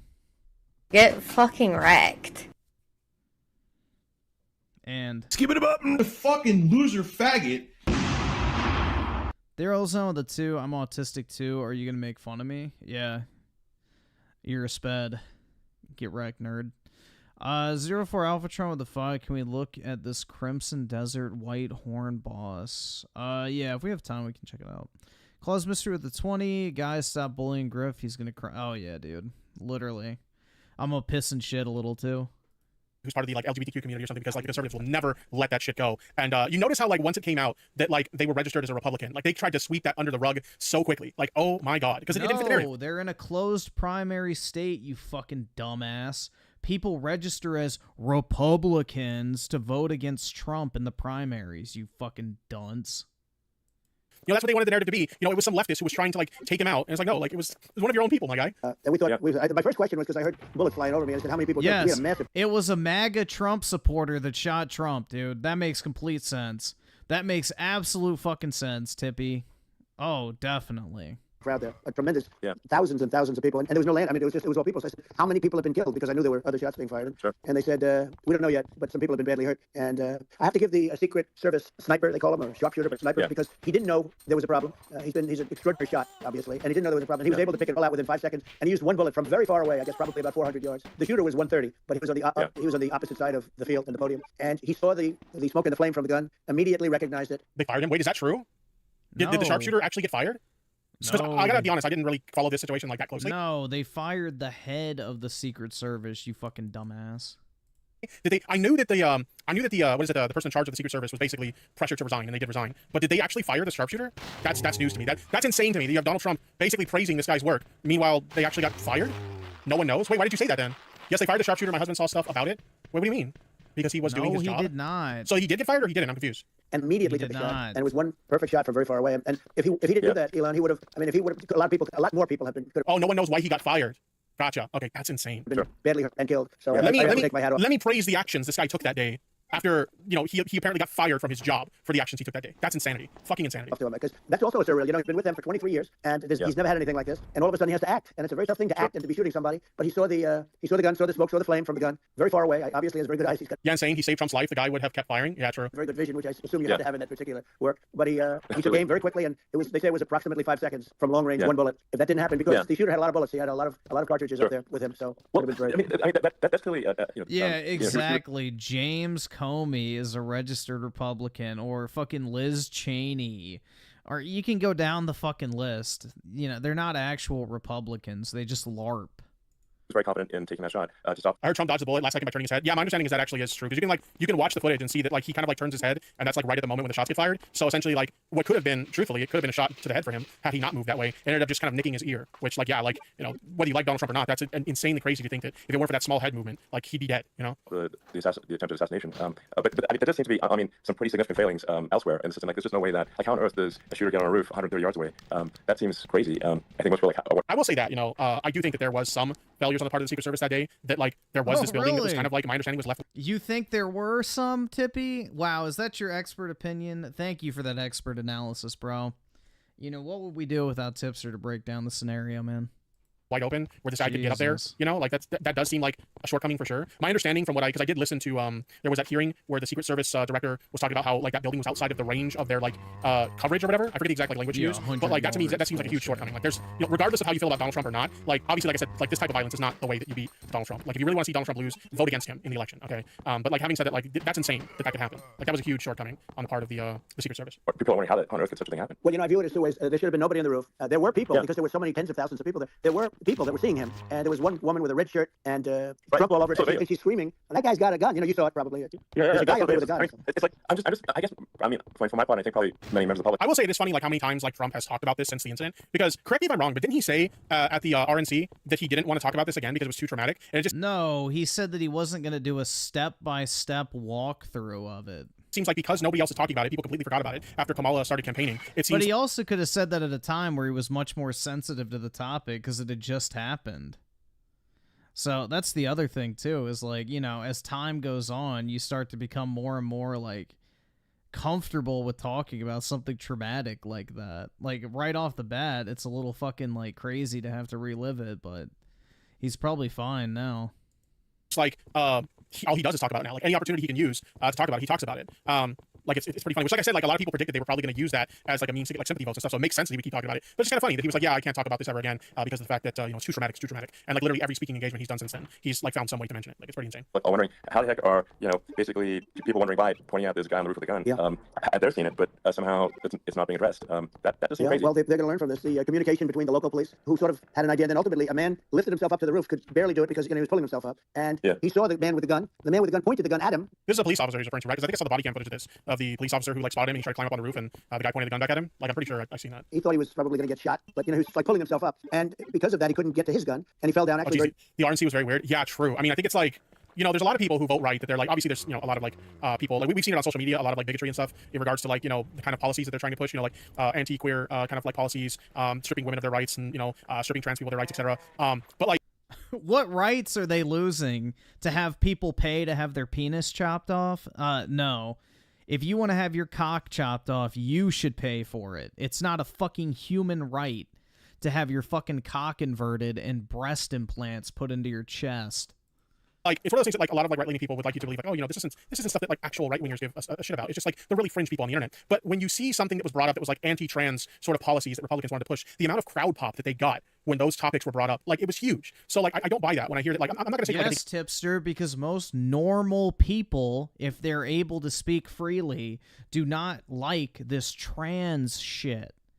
It's only the fucking weird fetishized retards that jerk off to tranny porn that fucking like this shit. Most gay people don't even fucking like trans people. They think they're fucking weird. And they want nothing to do with them because it makes the LGBT look bad. So, you know, the LGB don't like the T's in a lot of cases.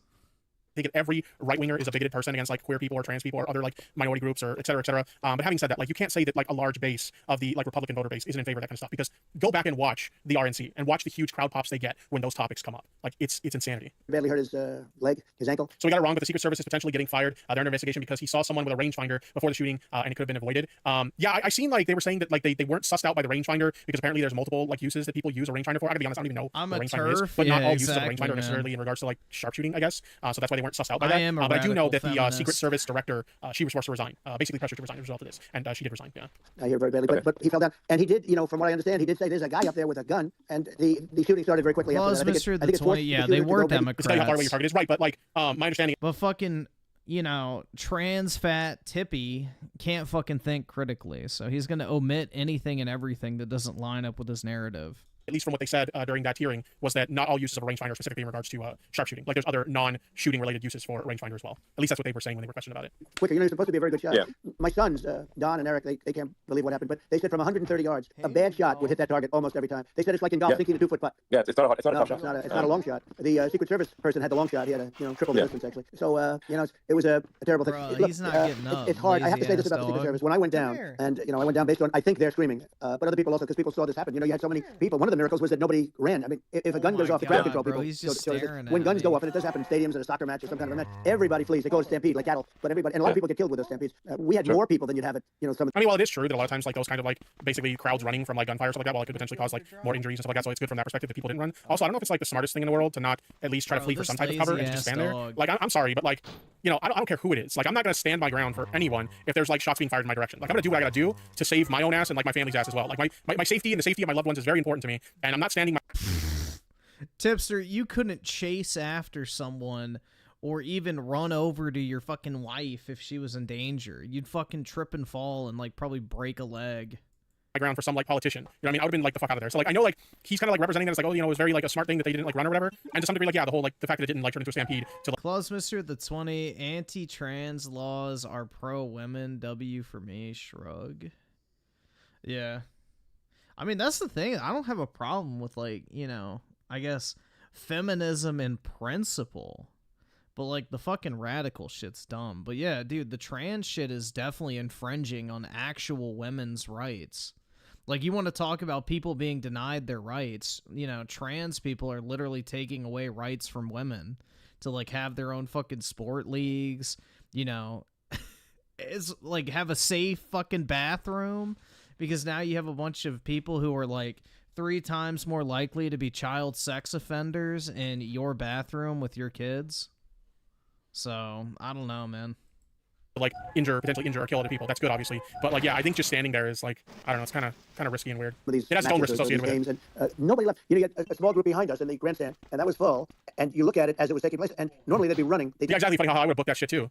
I'm getting shot for no one. Like they saw that I was hurt, they saw a lot of blood, and they saw that I went down, and it's almost like they wanted to be with me. Well, out front, you had thousands, tens of. If you ain't one of my loved ones, I'm not risking getting shot for you. I'm sorry, it's just not happening. Thousands of people. As far as the eye could see, you had people in Butler. As far as the eye could see, and a lot of press too. It was, you know, many cameras on watching this. It's what makes it so different, because normally things happen that aren't good, but you never have a picture. Here we have all these cameras shooting it. So you know, sort of amazing. But one of the interesting things was that you didn't have anybody flee. You didn't have anybody stampede. Sure. Yeah, it was the one Trump rally that CNN was broadcasting in full, which is kind of interesting. They knew ahead of time, man.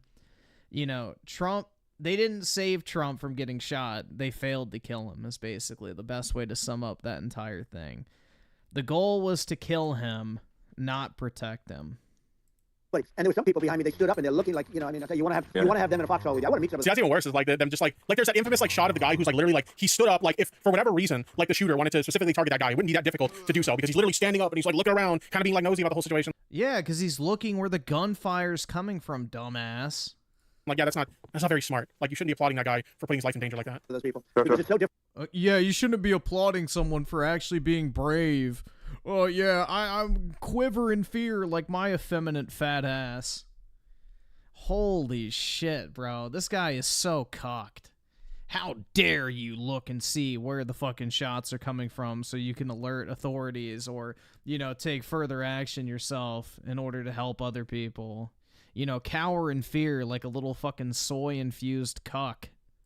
Different from what you heard, but so I was down. But the Secret Service guys, there were bullets flying right over my head. You could hear them go whizzing, and these guys came jumping on top of me, and a young lady, Kate. Yeah, exactly. Funny how he was literally leaning in to take a look. True. They moved so fast, and let me tell you, that took tremendous courage. Now there was a lack of coordination. There was, you know, obviously everybody understands that somebody that building should have been covered. And yeah, I mean, that was a big thing. looking at the aerial views, that building would be like the #1 spot for a sniper. It's like if you were to pick like what is the favorite, so the goal is to assassinate. What's your favorite spot? That building. That building would be #1. That would have been the spot. It's like you can ask for a better location. It's like no, that would have been the spot. You know what people think is when the guy probably thought he could have saved Trump. I mean, like I feel like a lot of these like really deranged like Trump supporters, like if given the opportunity, they would like sacrifice their life for Donald Trump, because they literally look at. Yes, you fucking dumbass. That's like saying that you would sacrifice your life in the military for the fucking country. You dumb fuck. Holy shit. Yes, Tipster, some people have more loyalty to something other than fucking McDonald's. Holy shit. Yes, Tipster, some people have loyalty to stuff other than fucking food loyalty programs at their favorite fucking goy slop shop. Oh my god. This guy, like, he's some kind of like god to them. Like, they idolize him far beyond like what a normal person would like look at somebody that they look up to or whatever. So like it's a level of like he's a fucking president. You fucking retard. They're doing the exact same thing that Secret Service would do. What the fuck is he or a cop? or someone in the so people in the military are fucking retards? Holy shit, man. This is what I mean. These people are fucking idiots.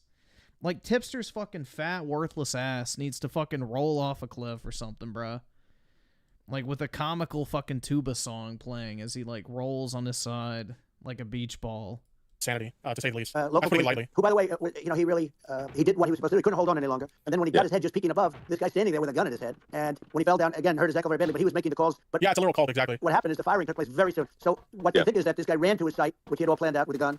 He ran to the site and he started shooting fast, and maybe that's why he sort of missed. I mean, he got it, but it could have been a much bigger problem. But he told you what it hit if you hadn't turned your head. So, like, there was it was a very near thing. Could you imagine being somebody like, you could very clearly tell that Elon is one of these people that, like, completely idolizes Donald Trump, okay? And we have Donald Trump, someone who, I don't buy it, but he's, like, set on record that, like, yeah, this was a very traumatic event for me, and I don't really want to talk about it. And then we have Elon here. Yeah, it's probably not as much anymore. Yes, you get desensitized to things after a while, after you see the event play out a million times on social media.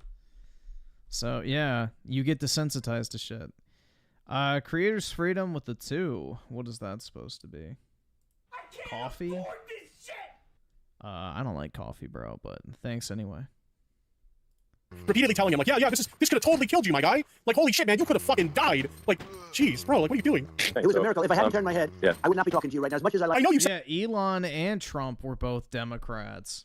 This is really traumatic for you, but, like, dog, you could have died. Oh shit! Thank you. Exactly. I would not. Yeah, I would not be. he told you to be from another realm. Yeah, that's right. We'd be talking from a different place. But it was a very terrible experience. The Butler Hospital, they did such a great job. The doctors were so good. Everybody was so good. There was a mistake. If somebody knew, because people were hearing, there was just a bad feeling that somebody was around. You know that story now. It's been if somebody could have said, because they've oftentimes said, like there'd be a lightning storm or something. Because I've done, I think, over 300. I think I did a lot with that, but we did a lot. And oftentimes they'll say, sir, could you wait 10 minutes, please? Sir, could you wait 20 minutes? There's a storm overhead or lightning or something, right? And that happens often. And this would have been a perfect time for that to have happened. But it didn't get coordinated. That was the problem. What is this Congo that's chasing dopamine? I mean, it's literally a glaze fest, as I mentioned before. That's literally what's happening here. We literally have, like, just Elon Musk sucking off Donald Trump so hard, and, like, it's just doing it in front of everybody. Okay, like bro, like, if you want to glaze the dude that hard, just get a fucking room, all right? It's okay. Well, it was I think your actions in the heat of fire, and like what Nintendo Gamer says this interview is boring. Now you understand why I fell asleep to it.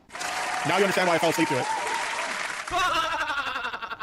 Admirable there was that you can't fake bravery under such circumstances. The card is instinctual or it is not. It's not a rehearsed action. And so I just want to say that I think a lot of people admire your cards under fire there. And so thank you very much. I appreciate it. I didn't think of it. I just wanted to get up and I wanted to stand up. I wanted to let people know. I felt I was good when they were on top of me, covering me, actually, very much covering me and very bravely. But I wanted to get up. They said I want to get up, and they wanted, they have everything there.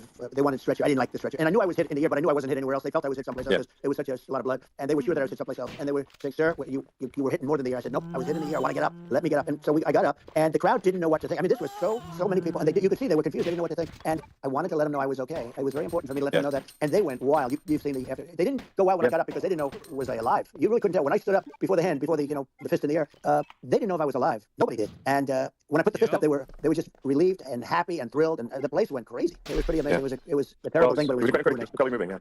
Well, and I mean, speaking of Shagger in the chat says, oh, you're early in the call too. They spent forever talking about the assassination attempt. Yeah, as I mentioned earlier, it's kind of funny that, like, during the RNC, Trump said I could never talk about this again because it was so traumatic. But they go on and on and on about it. I really do think that he's genuinely upset that, like, people completely forgot about it and nobody gives a shit about it anymore, and they've just kind of, like, moved on. Like, he was really hoping to, basically milk this for everything it's worth to try and secure himself the win, and it just didn't work because, like, Kamala completely stole his thunder. The sort of slide that got you to turn that saved your life, really, was the illegal immigration slide. Maybe it's worth talking about that. It was that slide saved you're your right. life. No, the illegal immigration saved my life. You're right. But okay, I was actually joking when I said that he was making the argument that, like, illegal immigration saved his life, but he literally said that.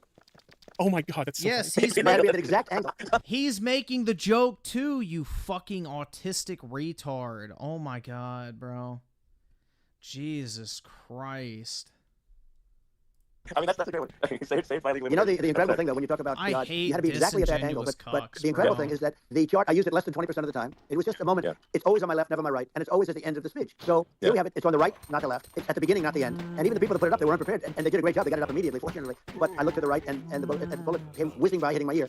So it was amazing. But when you think of the odds of that, and, that normally you wouldn't use it. Normally I wouldn't have the thing. And then, you know, it would have been a very different story. It's very much, I say an act of God. It's a miracle that it happened, and I'm honored by it. I'm honored by it. Well, Elon's literally groveling to Trump. He's like, all hail King Trumpy Bear, lol. I'm referencing a commercial I saw in TV a while ago with the Trumpy Bear thing. I have never seen this commercial before, but now I want to. what were you about to say about illegal immigration before you were really interrupted? Well, I was going to say how good the numbers were. By the way, we're going back to Butler, and we're going to go back in October. We're all set up, and the people are fantastic in Butler. It's a great area. These are incredible people. Like the three that in the case of Corey killed, and the other two, the families are, I got to know them a little bit, and the families are great. But we're going back to Butler, and I think I'll probably start by saying, as I was saying, being so horribly interrupted. Yeah, but so really interrupted by it. Yeah, no, but the chart, some people have no Elon, the chart was just a chart that in my last week we had the best illegal immigration numbers, meaning stopping. It was at the lowest. You've seen the chart. It's become quite a famous chart. Trump talks absolute nonsense is chasing dopamine. I mean, have you actually tried to watch? Yeah, that's the thing, is the people who watch Tipster are like literally mentally ill retards. Like a Donald Trump speech. It really is that. Like, I know that they've been making fun of like you know, the Dems for their like stump speeches, how a lot of it is just like parroting the same stuff over and over again, which is like, I mean, that's what a stump speech is. That's exactly what it is. But like when you watch Trump talk about something, like he just rambles all over the place. He'll like quickly change topic, and then when you completely forgot about what he was talking before, he'll shift back to like the other thing. Like it's hard to keep up with anything he says. He's just completely like 100%. Yeah, if you're low IQ, Tippy, you're the type of guy that if you didn't have the fucking teacher reading the exact fucking words that were up on the PowerPoint, you got fucking confused in class. Because you don't have a fucking functioning brain that can comprehend multiple things at one time. You know, intelligent people like Trump, because he's actually very fucking smart, regardless of what people want to say, you know, their brain goes 100 fucking miles per minute. I have the same fucking problem.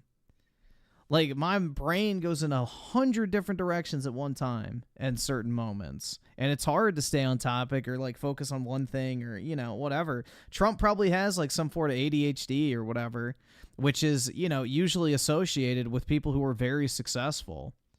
Because it allows you to focus on and work on multiple things at one time and keep track of multiple things at one time and easily pivot. So, yeah, that's like usually a sign of success and high intelligence, actually. People with ADHD are typically pretty intelligent because your brain works in a very special way compared to, like, I guess, the normal brain, which I think most people have ADHD to some degree. But, yeah, it allows you to do multiple things at one time, and it allows your brain to quickly jump from one topic to the other more so than other people would. So, yeah, if you're like slow and just consuming fucking slop food, unhealthy, lazy, obese, zero fucking, you know, mental acumen, yeah, you're gonna have trouble following someone like that. Off script, and very little of anything that he says makes sense. The lowest point ever recorded. It was a really, I mean, I was very proud of those numbers. And then you see what happened with these people, Kamala and Joe. You see what happened. They just let it go. I had Remain in Mexico policies. I had all these different policies that were so good.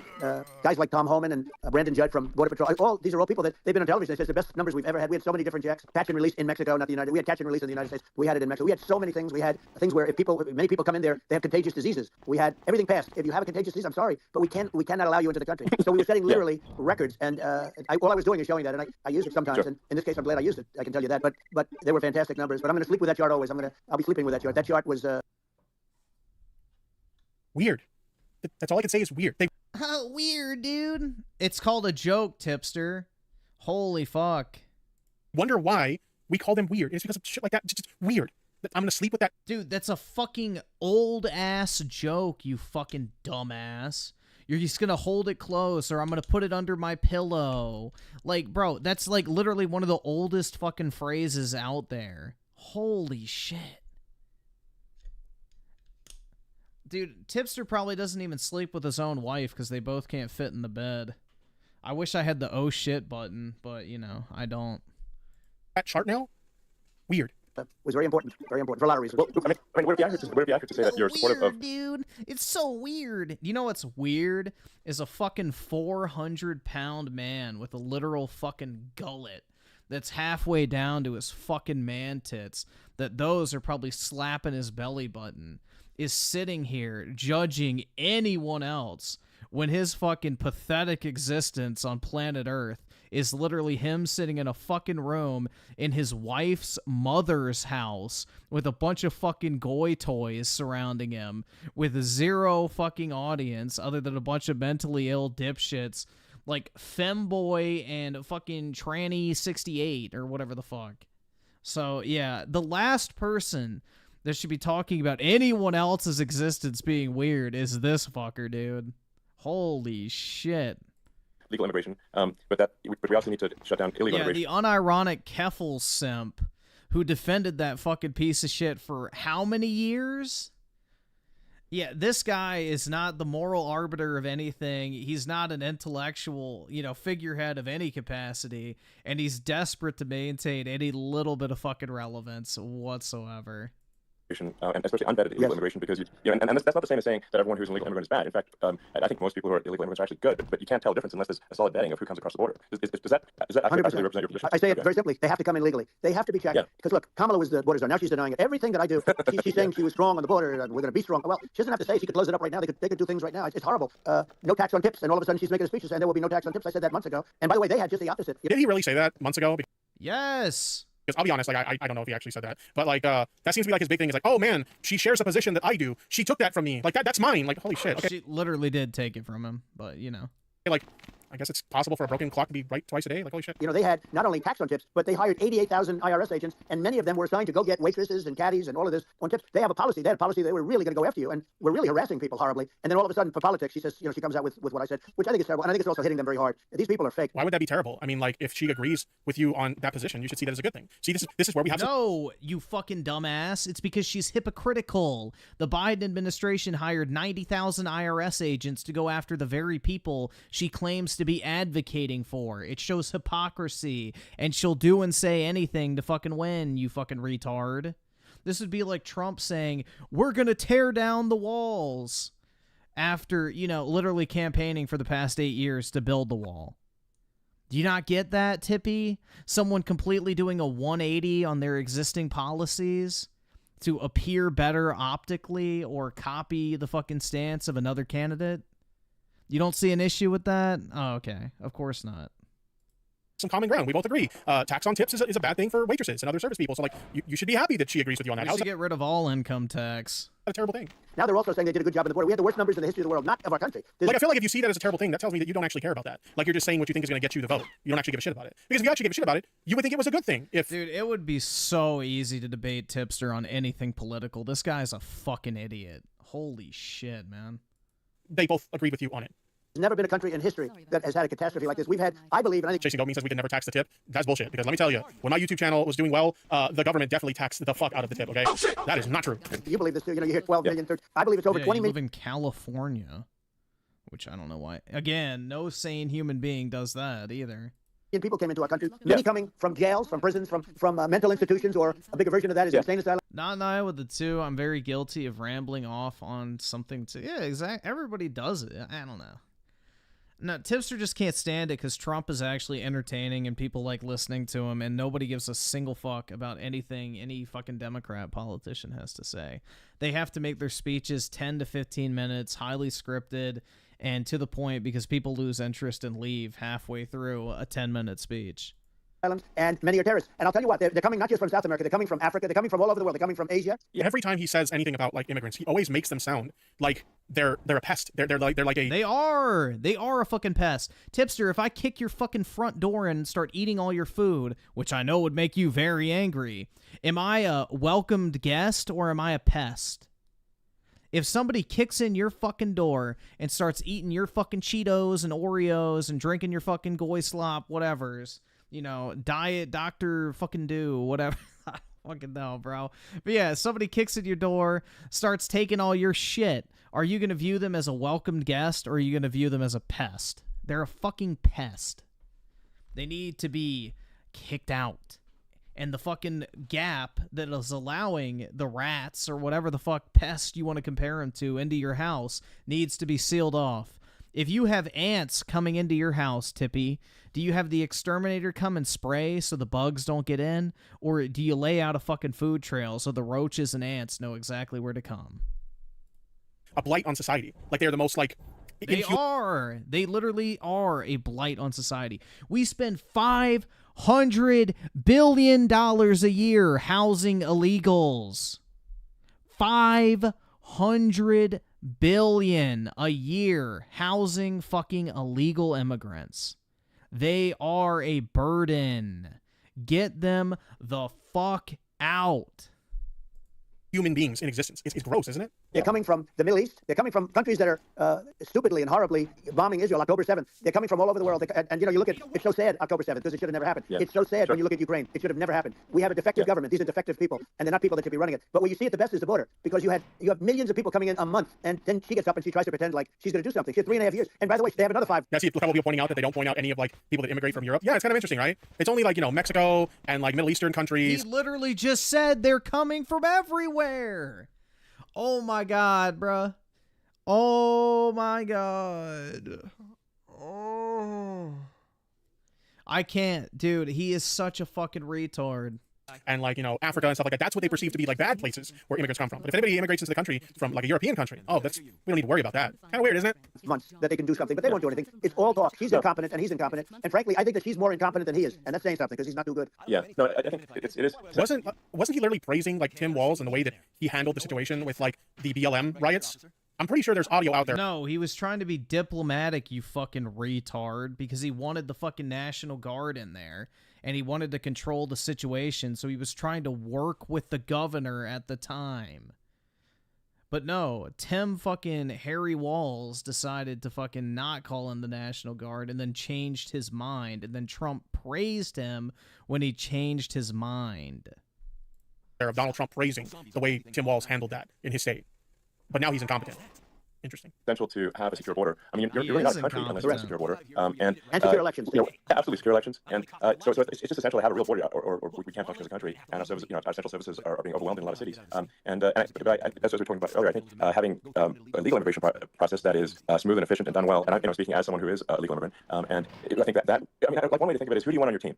You know, who do you want on Team America? And I think we want to just say, okay, we want to let in people who are going to, you know, be great contributors to our society and to our economy, and you know, and who do you want on the team? And it's not to say that, like, in my opinion, actually, I'd say like probably most of the illegal immigrants actually are actually good, hardworking people. That's my opinion. Yeah, apparently it's a bad thing to say that you want immigrants to come in legally instead of just hopping the fucking fence. But some are not, and you just have this sort of adverse selection process where, you know, if somebody's, you know, if somebody's like has a career in theft or robbery, I don't understand what's taking them so long to get here, because we're such a target-rich environment. I mean, you know, why don't more people who have a career in, you know, bad things coming here sooner? Because it's a piece of cake to go rob, you know, houses in LA or New York compared to other parts of the world, and in a lot of places in America, if you try to stop the person who's robbing you, you'll be arrested. Yeah. So it's right. I mean, what's happening with crime, and our police are so. It's always weird to hear like this insane like fabrication of what they think, you know, society is like really like. You know, they just make up this like silly stuff of like, oh, you're the one getting robbed, but you're going to get arrested when you were the one that got robbed. Like, I don't actually believe that. I feel like if you have a situation like that, there's probably, you know, Bro, you live in a state where if someone breaks into your house when you're out of town, they have more rights than you when it comes to the ownership of that property. Like, go look into squatters' rights, Tippy. If you're fucking out of town for an extended period of time and someone breaks into your house and starts living there, you cannot forcefully remove them from the property. They have rights. So, no, fuck right off with that shit. A situation where somebody kills, like, somebody who's like a home invader and, like, there wasn't justification to do the killing.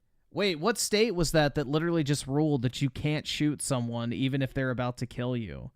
If there's a reasonable... Like, what state was that? There was just a state that passed a ruling that said it was illegal to kill somebody who was, like, breaking into your house and about to kill you. Oh, shit. What state was that? Let's see. Self-defense. Court ruling. News.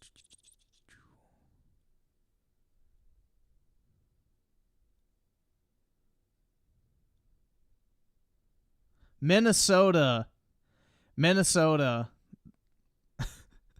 Guess what state? Tim Harry Walls, dude. Yeah, Tim Harry Walls' state is the one.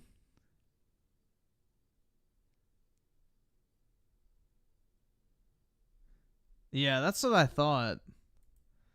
I knew a state, yeah, 2 weeks ago they just ruled on it.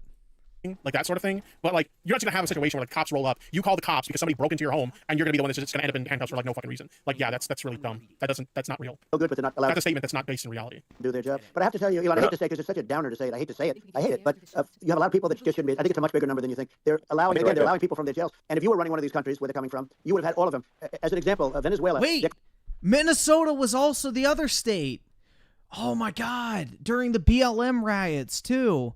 When the fucking BLM retards were like breaking into the fucking expensive neighborhoods, and those two people were standing on their front porch with guns to try and deter people from breaking into their house, they got fucking arrested and they confiscated their guns.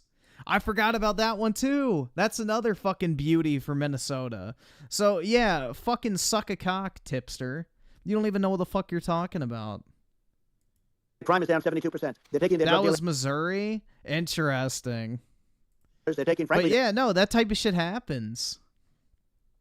It absolutely does happen. they're prisoners. They're emptying out their prisons. He's They're taking full of their it, criminals, bro. their murderers, their rapists, and they're delivering them into. That's what Castro did. Yeah, well, he did on a much smaller. Oh, he forgot the line. You know the one where like previously he said, yeah, and some of them are good people. He forgot that part of the line. He just left in the part where he basically makes everybody who immigrates to our country just sound like, you know, utter filth in society. Like he forgot the part that kind of like he can use as a shield to be like, no, I'm not racist or I'm not xenophobic or anything like that. I just think that there's a lot of really bad people that immigrate to our country, but some of them are good people.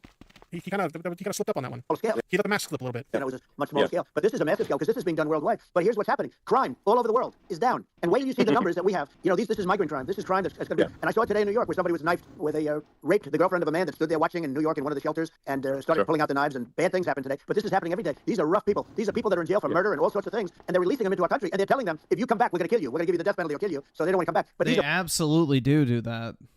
rough people. These are El Salvador is definitely one of them. Honduras is another one for sure. Lord Potted Investor with the 2. You interviewed Boogie. We can take a look at that later. These are criminals that make our criminals look like nice people, and it's horrible what they're doing. And she's in charge of it because now she's trying to say she had What does that nothing to do mean? with it, and she's such a liar. These are criminals that make our criminals look like nice people. What's it supposed to mean? What the fuck? Because she It means our criminals don't carve people alive or skin them alive typically.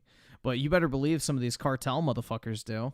was called the border czar the first day, and it was on the headlines of every newspaper. She's the border czar, and she never even went there. She went to one location which had nothing to do with where the problem is. You know, she went in and out, I guess, because she was getting a lot of press, but had nothing to do with the problem is. But she was the border czar, and people can't allow them to get away with their disinformation campaign. Now she's trying to say that she wasn't really involved, and the whole thing is horrible. She was totally in charge. She could have shut the border down without him. He didn't know what he was. This whole thing is just Trump just bitching the whole time. Most of what he's saying, it either doesn't make sense, it's not based in reality, or it's just complaining. Like, it just sounds like the most pathetic shit ever. You know what it sounds like? Hey, Tipster, go walk around in a migrant community.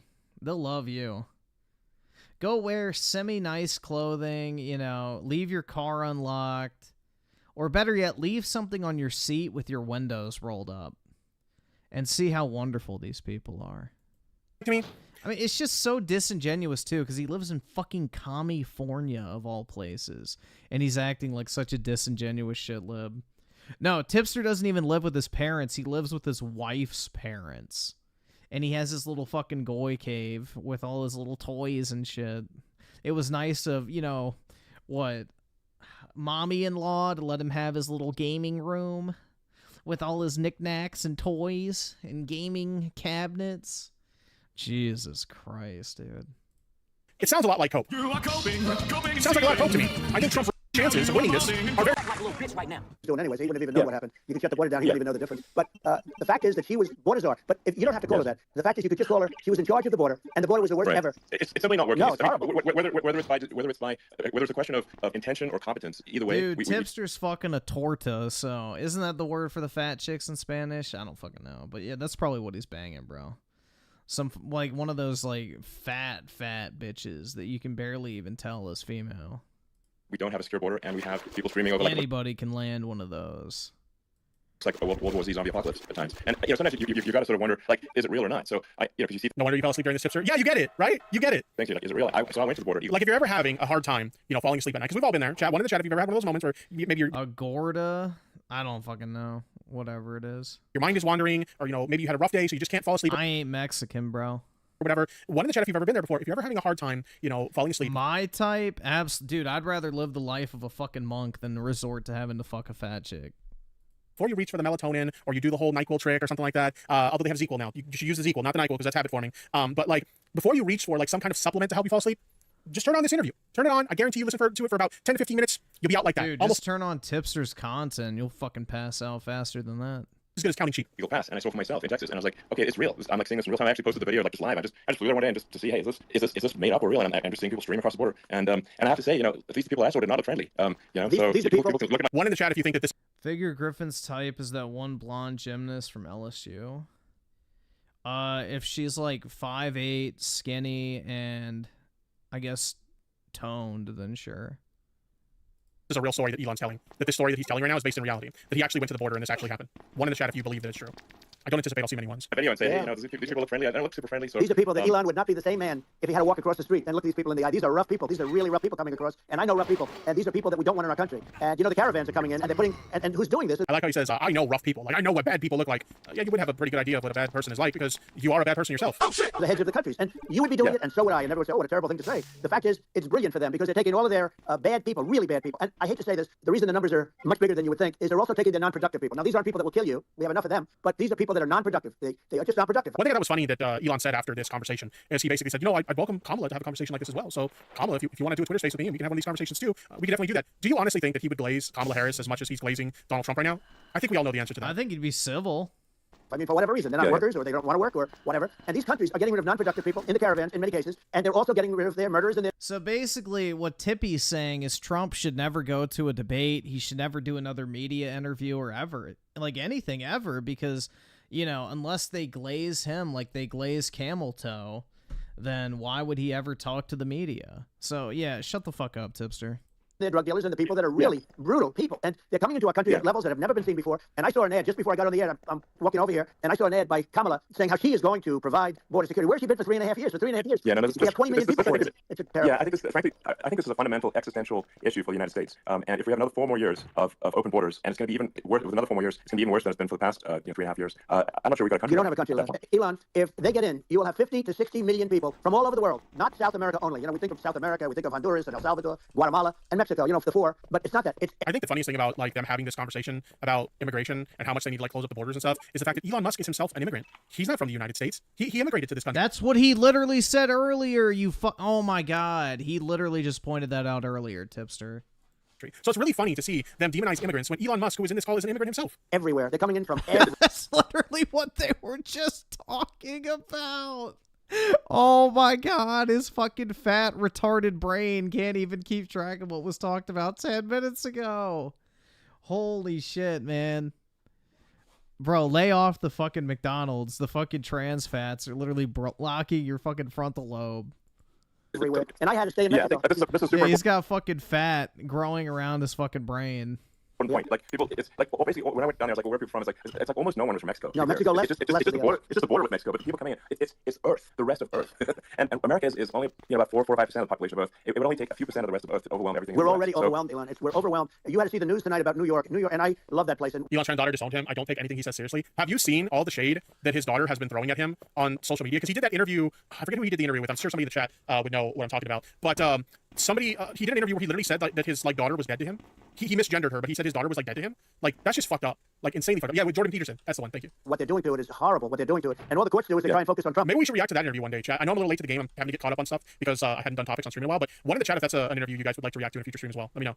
Okay, then let's focus on Trump, who did nothing wrong. I complained about a rigged election. Elon, what's happened is unbelievable. You have from Africa, from the Congo, they're coming from the Congo, and 22 people came in from the Congo recently, and they're murderers, and they drop them. They take them out of jails, which is very expensive, you know, to maintain the jails. They don't do too much maintaining, I can tell you. But they take them out of jails, prisons. They take them out and they bring them to the United States. They deposit them in the United States and say, "Don't ever come back. You're going to be executed." And they don't want to come back, but they won't come back. Sure. But they're coming from Africa. They're coming from Asia. They're coming from the Middle East. They're coming from South America. We should do the Trump interview where he questions Kamala's race too. That was unhinged. You know, there were so many similarities between that and you know, people who were part of like the birther movement, people who were basically questioning the legitimacy of like Barack Obama's like citizenship in the United States and whether he actually qualified to be you know, president of the United States. Like it was very similar to that. Like, do you guys see the similarities to that as well? Coming from everywhere, and there are a lot of really bad ones. It's just an everywhere on Earth thing, and it's just not possible for the United States to absorb, you know, everyone from Earth or you know, even a few percent of the rest of Earth. It's just not possible. So Elon, we're going to have just to finish this up. We're going to have the largest deportation in history of this country, and we have no choice. Otherwise, we're going to have a country what they've done to our country. Think of it with you know, in Venezuela and in some of these other countries, crime is down 50, 60, 70, 80%, and you would be the same. You would. I'll tell you what, Venezuela has not gotten rid of all of them. They've gotten rid of about 70% of their really bad people. Their jails are about 50% put into the United States. The same with other countries. Some are 30%, some are 50%. They're all different. You're gonna hear just finish up a lot. Yeah, because like I'm looking at this and we're not even halfway through this thing. And he's talking about wanting to like finish up. Like, yeah, that's not happening. Hey, thank you. 88 became a Twitch subscriber. Thank you very much. Everyone in the chat. They're talking about finishing up that top. Oh my god. See, this is the thing is like people like Tipster have zero fucking attention span and just an inability to actually think. So, you know, he likes, you know, Camel Toe's style of 5 minutes and done because it's, you know, digestible for him. Which is kind of ironic because large quantities are typically easily digestible for Tippy. Thank you very much for that sub. I appreciate it. But the bottom line is they're all going to be at 100%. Why wouldn't you put 100% of it? And they're doing it right now while this third-rate phony candidate. Don't forget, I beat Biden. He failed in the debate miserably, and you know some people said, "Oh, gee, it's too bad." I mean, he's not wrong there. Biden did very poorly in the debate, and the two flubs he had in public events after that, you know, basically, what was it? He called Zelensky, referred to him as Putin. That was pretty bad. And then he also like did he refer to Vice President Kamala as Trump, if I remember correctly? Like, those were like 2 public speaking engagements in a row where he fucked up someone's name. That was bad. Between the assassination attempt and those 3 incidents, I thought for sure, like, we're losing this. If Biden doesn't drop out, we're losing this. And so Biden dropping out was the best thing that could have happened to the left, because honestly, if he was still in it, I don't think we would be as hopeful as we are now. That's just the truth. It's too bad he did so badly, or I did well in the debate. You know, the first night they said, wow, one of the people at CNN said that was the greatest debate performance I've ever witnessed. And then 2 days later, they didn't talk about it. But the thing is, like, Trump didn't even perform well in that debate. It's just that Biden performed so poorly. Like, his passable performance was, like, better than Biden. That's all it was. It's just Biden did a really bad job. That they just said he was bad. But that's okay. That's the way I get treated, and I don't mind that at all. What I can tell you is this. We cannot have a Democrat. We cannot have her. She's incompetent. She's as bad as Biden in a different... Yeah. Look, she hasn't done an interview. I don't want to hear this man talk about incompetence. I recently watched a documentary that I want to react to with you guys on stream. It's like a few years old, but I think it's especially relevant to watch this documentary on stream with you guys, considering, you know, we're approaching an election where there's a very real possibility that this guy could get elected again. I don't want to hear this guy talk about incompetence after how poorly, okay, he handled a lot of things poorly during his presidency, but the one thing alone that I think would sway a lot of people who are swing voters is his handling of COVID-19. There's a documentary, I have it in my topics, and we will be reacting to this. Yeah, whatever, bruh. Future stream. This documentary, if you want to look it up yourselves, I'll actually link it in the chat. It's called The Full Story of Trump and COVID-19. We're going to react to that on a future stream because the way he handled that pandemic was an absolute disaster. What the fuck, bro? All right, first off, nobody knew what the fuck it was other than Fauci and the Chinese who released it on the U.S. So what is Trump supposed to do when literally everyone's telling him this could be like the end of mankind? So at first he freaked out, and then after that he realized, yeah, this isn't a big deal. Like, that's a completely understandable position to be in if you're in charge of the lives of 300 million plus people. Yeah, sorry, Tippy. Your fucking fat, retarded ass would have not handled it better. It's insane to me. So, like, we're going to react to that on stream in the future. But if you guys want to check that out now, maybe you don't want to wait for the stream, there's a link. I just posted it in the chat. But, like, holy shit. Don't talk to me. Trump, don't talk to me about incompetence, my guy. Since you have no place to talk about incompetence. Scam started. And say what you want. This was a coup. This was a coup of a president of the United States. He didn't want to leave, and they said we can do it the nice way, or we can do it the hard way. Yeah, I'm just talking about back behind the shed and basically shot him. Oh, what they did with this guy. And I'm no fan of his. And he was a horrible president, the worst president in history. And one of the reasons he was so bad, first of all... You don't give a fuck about Biden being pushed out. You're only mad because you knew that you had basically... He had a shoe-in for the win if Biden continued to run. Let's be completely honest here. There was a very good chance he was going to win if Biden continued to run. Okay, like, it was that bad. Okay?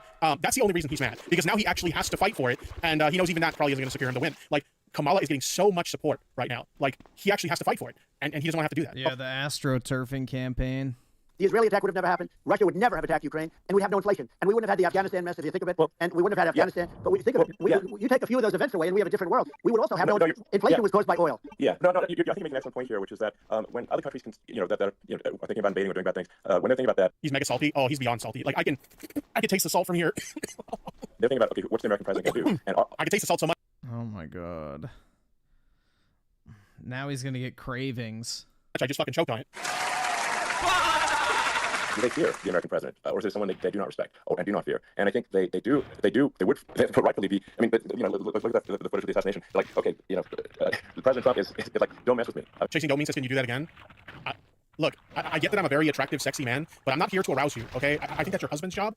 Ask your husband's job to do it next time. I mean, that's like, whereas I think... Oh my god. People are not going to be, obviously not going to be. He's flirting with the trans in the chat. At all intimidated by Biden, and they certainly will not be intimidated by Kamala. And you have to really think about it in the context of global security. That if the American president is someone that, like, evil dictators are scared of, that makes a huge difference to the security of the world. So I had a good relationship with Putin, despite the Russia. I gotta be honest, I don't know if we're gonna get through this whole thing again, chat. I honestly feel like I'm gonna fall asleep again. I feel like if we get through this, we're gonna get through as much of this as we can, but I don't think we're gonna get through the whole thing, because I honestly feel like I'm gonna fall asleep if we keep up with the whole thing. I'm sorry. Your Russia hoax, it lasted for over 2 years. It's just a hoax created by Hillary Clinton and Adam Schiff, some just bad people, just sick people, frankly. I mean, Schiff is a sick person. He's gonna end up probably being a senator. It's hard to believe. The whole thing is hard to believe. But, they put our country in danger with that stuff, too. They actually, when they make up stories and you have to fight your way out of it for a long time. But I know Putin very well. I got along with him very well. He respected me, and it's just one of those things. And we would talk a lot about Ukraine. It was the apple of his eye. But I said, don't ever do it. Don't ever do it. You know, I shut down Nord Stream 2. That was the big oil pipeline, the biggest pipeline in the world going all over Europe. I shut it down. Biden came, and then they say, I loved Russia. I was a friend of Putin, and I loved Russia. No, he actually said to me one time, he said, if you're my friend, I'd hate to see you as an enemy. I shut that. Wait, like, didn't he literally just say he was friendly with Putin earlier? Now he's saying he's not friendly with Putin? Like, Dude, I really can't. my God, make up your fucking mind. Were you friendly with Putin or not? Down his pipeline. Did I mishear that, chat? Like, he actually said that. He said he was... You can be friendly with someone, but also tough on them. Holy shit. Thank God Tipster will never run for office or do anything in any official capacity. He'll just be a fat retard that leeches off the system for the rest of his life, unfortunately. He said he was friendly with Putin a moment ago, and now he's saying he wasn't. But, you know, if he maintains this current weight, it won't be much longer of a life. The biggest pipeline, they were looking at that to fund, and this pathetic president gets in there. Which I don't know why you think bragging about being friendly with Putin is like a good thing. I'm willing to bet that most Americans wouldn't see that as a good thing, that you're friendly with like one of our country's biggest rivals. Like, I don't know, maybe. That means we're probably not going to go to war with them, you fucking dumbass. Would you rather him, like, literally say, we're going to bomb you, Russia?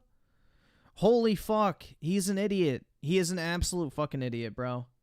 Maybe I don't understand geopolitical relationships very well, and admittedly, like, I'm not super knowledgeable of that stuff, but I think it's safe to say that most people wouldn't want us to be, like, best buddies with one of, like, our biggest rivals, no? Yes! You fucking... Oh my god.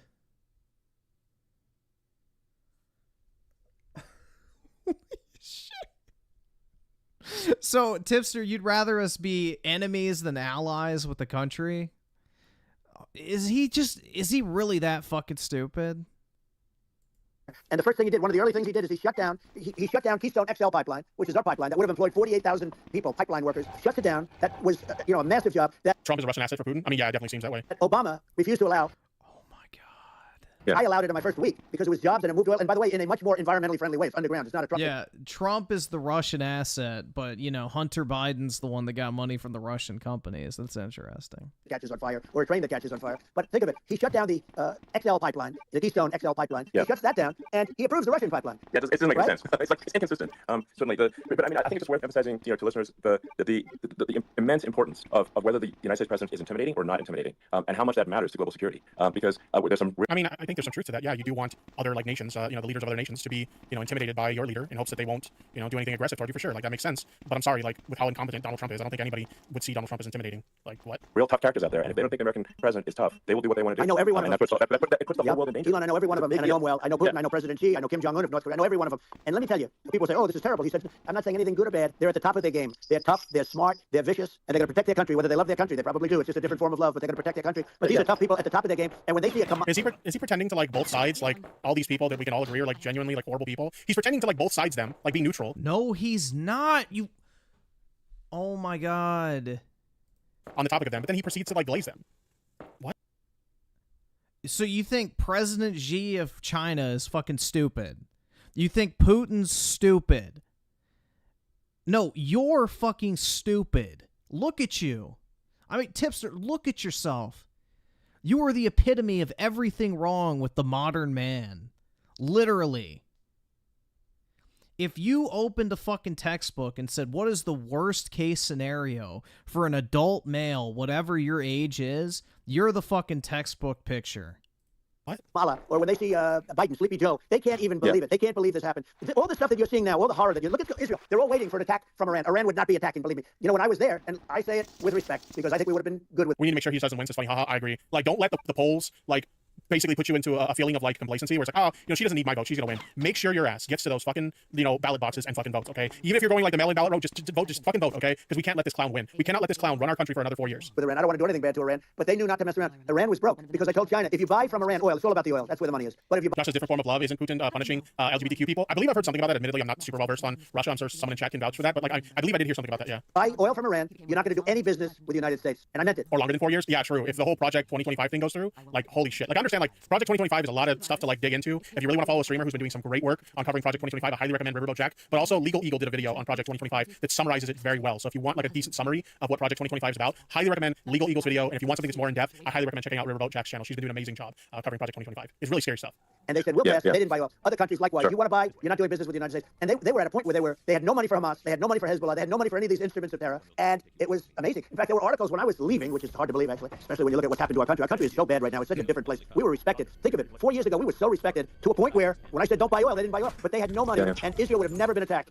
Zero chance. And again, I said to Vladimir Putin, I said, don't do it. You can't do it, Vladimir. You do it, it's going to be a bad day. You cannot do it. And I told him things that what I do, and he said, no way. And I said, way. And you know, it's the last time we ever had the conversation. He would never have done. I got along well. I said no. That part is funny, man. Hold on, let's put it down to normal speed. That shit was funny as fuck, man. To a point where when I said don't buy oil, they didn't buy oil, but they had no money, and Israel would have never been attacked. It is zero chance. And again, I said to Vladimir Putin, I said, don't do it. You can't do it, Vladimir. You do it, it's going to be a bad day. You cannot do it. And I told him things that what I do, and he said, no way. And I said, way. And you know, it's the last time we ever had the conversation. He would never. It's just so fucking funny. Like that's the fucking best clip from that entire thing, man. That shit was funny as fuck. I got along well. I said no way. And you could just picture him with his like little fucking like his pointer fingers touching his thumbs, doing the white power sign, saying way. Like, bruh. You could just picture the way he'd say it, bro, with both hands up, the fucking, you know, pointer finger on the thumbs, going, way. Oh my god. He said, way. Like, can you imagine, like, there's no way this conversation actually fucking happened. Oh my god. I said, no way, and he said, way. Why would you think it wouldn't happen? It's Trump, bro. He doesn't give a fuck. With them. I hope you get along well with them again. You know, getting along well with them is a good thing, not a bad thing. I got along well with Kim Jong-un. When I met with President Obama just before entering, you know, it's sort of a ritual, and I sat down with him and we talked. It was supposed to be for a very short period of time. It turned out to be a long period of time. I said, what's the biggest problem? He said, North Korea. I had that problem worked out very quickly. It was nasty at the beginning with Rocket Man and, you know, all the different things. But all of a sudden I got a call. With some epic tweets, by the way. Yeah, they were epic everything. He said, I'm losing so many brain cells. Yeah, it's insane how he's able to, like, parrot, like, literal bullshit and go completely unchecked the entire time. Nice argument. Why don't you back it up with a source? My source is that I made it the fuck up. He said that he has a red button on his desk. I said, I have a red button on my desk too, but my red button is much bigger, and my red button works. And then I called him Little Rocket Man, Little Rocket Man. Anyway, here's the bottom line. All of a sudden I got a call from him, and they said they want to meet. They want to meet me. And we met, as you remember, we met in Singapore. We met also in Vietnam, and I got along with them great. We were in no danger. I mean, the chat says I have such a headache from this. One in the chat if you guys think we should bail on this, because like this level of like glazing and just like mind fuckery is just like it's utter insanity. I feel like I'm losing brain cells here too. But President Obama told me we were going to end up in a war. One in the chat if you guys want me to end the suffering. A nuclear war with him, and let me tell you, he's got a lot of nuclear stuff too. Exactly. He's got plenty of nuclear. He can do plenty of damage. So yes, I mean, because people like Kim Jong-un, they respond to strength, not weakness. Well, he and I had a good relationship. Remember I met him and okay, it seems like the chat has had enough too. I think I'm done, chat. I think this is where we ended. But I do want to talk about one brief thing that happened as a result of this interview before we wrap up the segment. So let me pull it up real quick. The United Auto Workers Union has filed federal labor charges against both Trump and Musk after the X interview last night. The UAW claims that Trump and Musk threatened and intimidated workers who engaged in protected activities like strikes. I mean, I look at what you do. You walk in, you just say, you want to quit? They go on strike. I won't mention the name of the company, but they go on strike, and you say, that's okay, you're all gone. You're all gone. So every one of you is gone. They said the quiet part out loud. Oh, shit.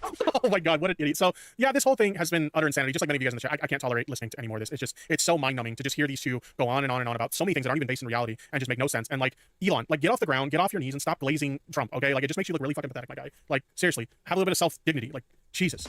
Yeah, have some self-dignity like Tipster, who's literally eating himself to death like a morbidly obese piece of shit.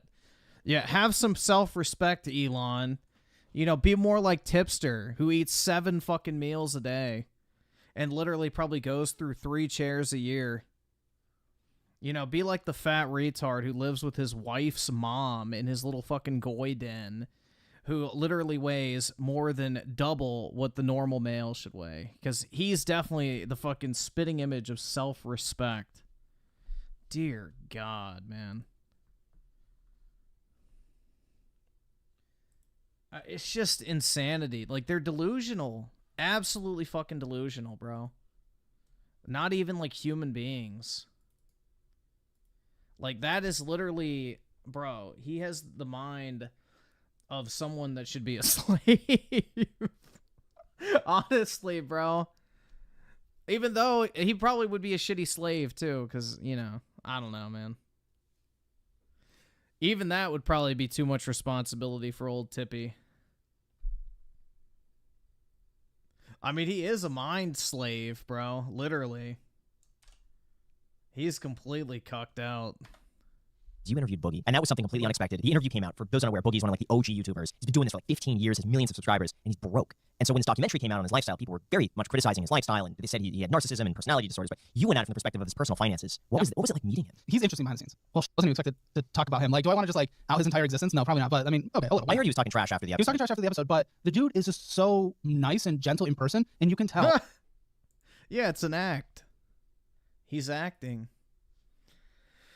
There's nothing nice about Boogie. He's a piece of shit manipulator that just wants people to like him because then he can fucking use and abuse them, basically. Double with the 5. When early voting starts, will we be able to see who's leading? No, you can't see. Or will we have to wait till election day to see? Yeah, you gotta wait till election day. You don't report early votes.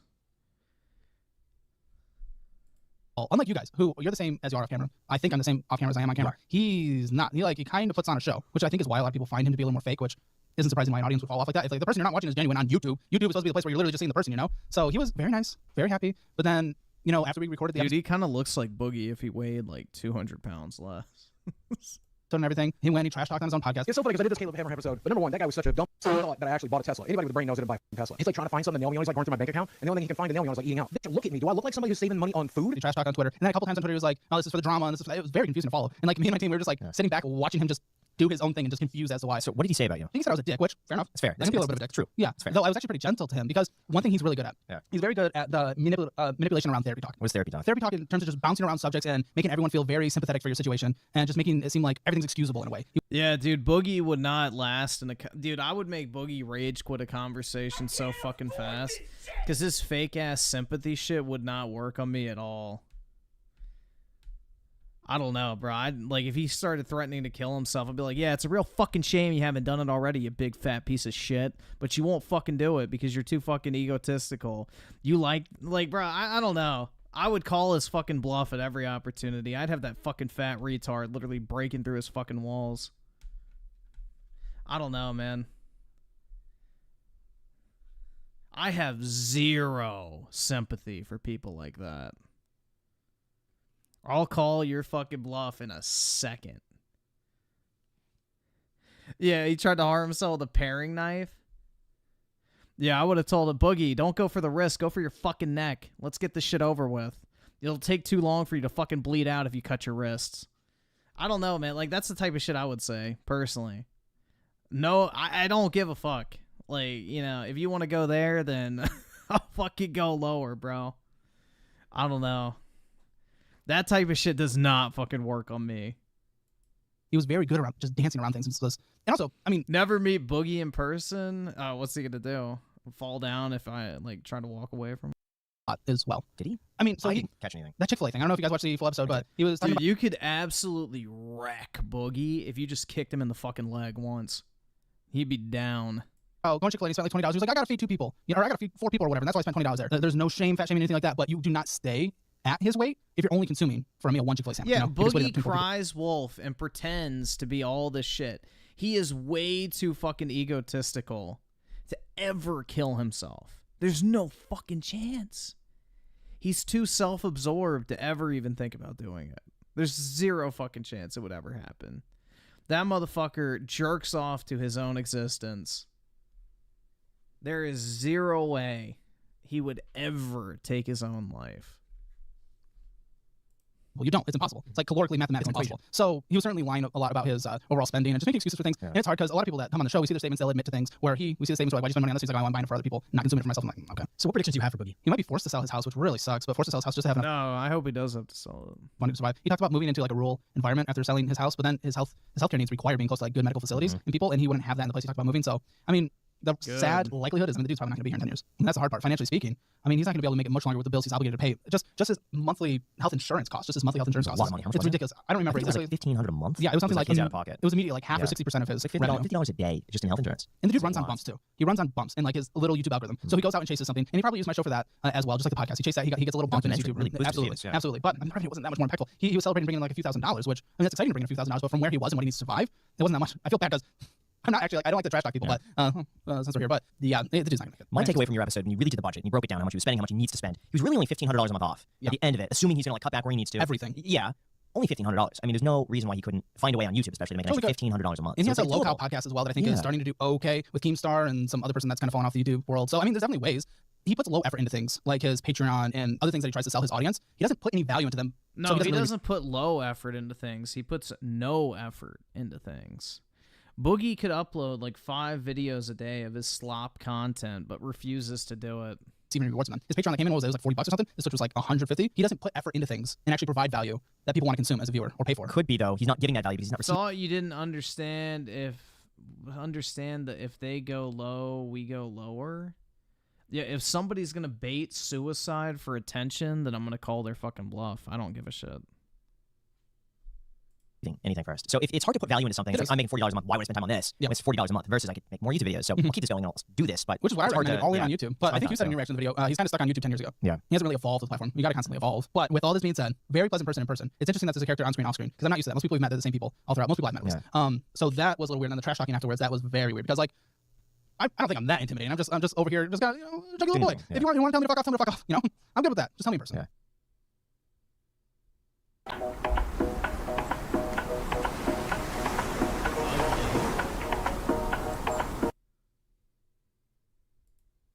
That bitch was hideous.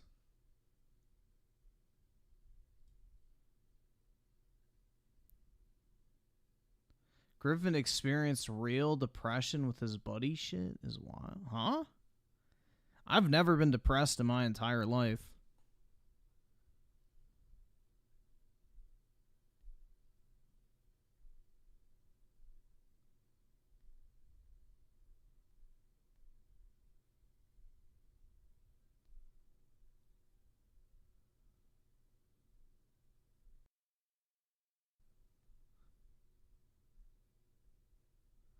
Liar? What do you define as depression?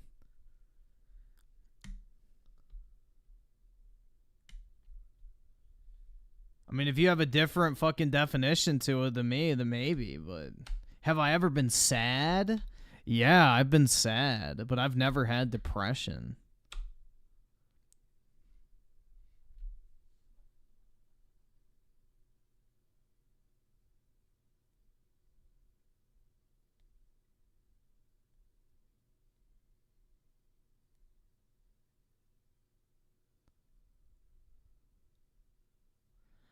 I mean, you did wish political violence? When have I wished for political violence? Are you like fucking retarded or some shit? Is this like your attempt to like get a gotcha? When did I wish for political violence?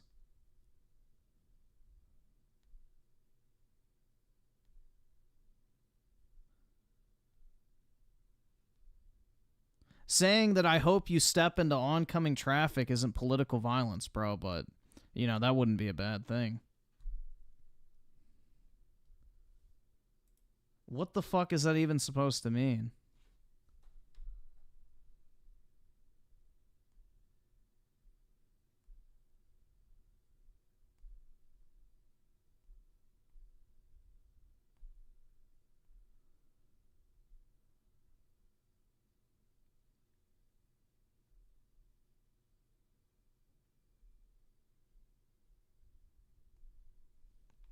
Yeah, I have no clue, bro.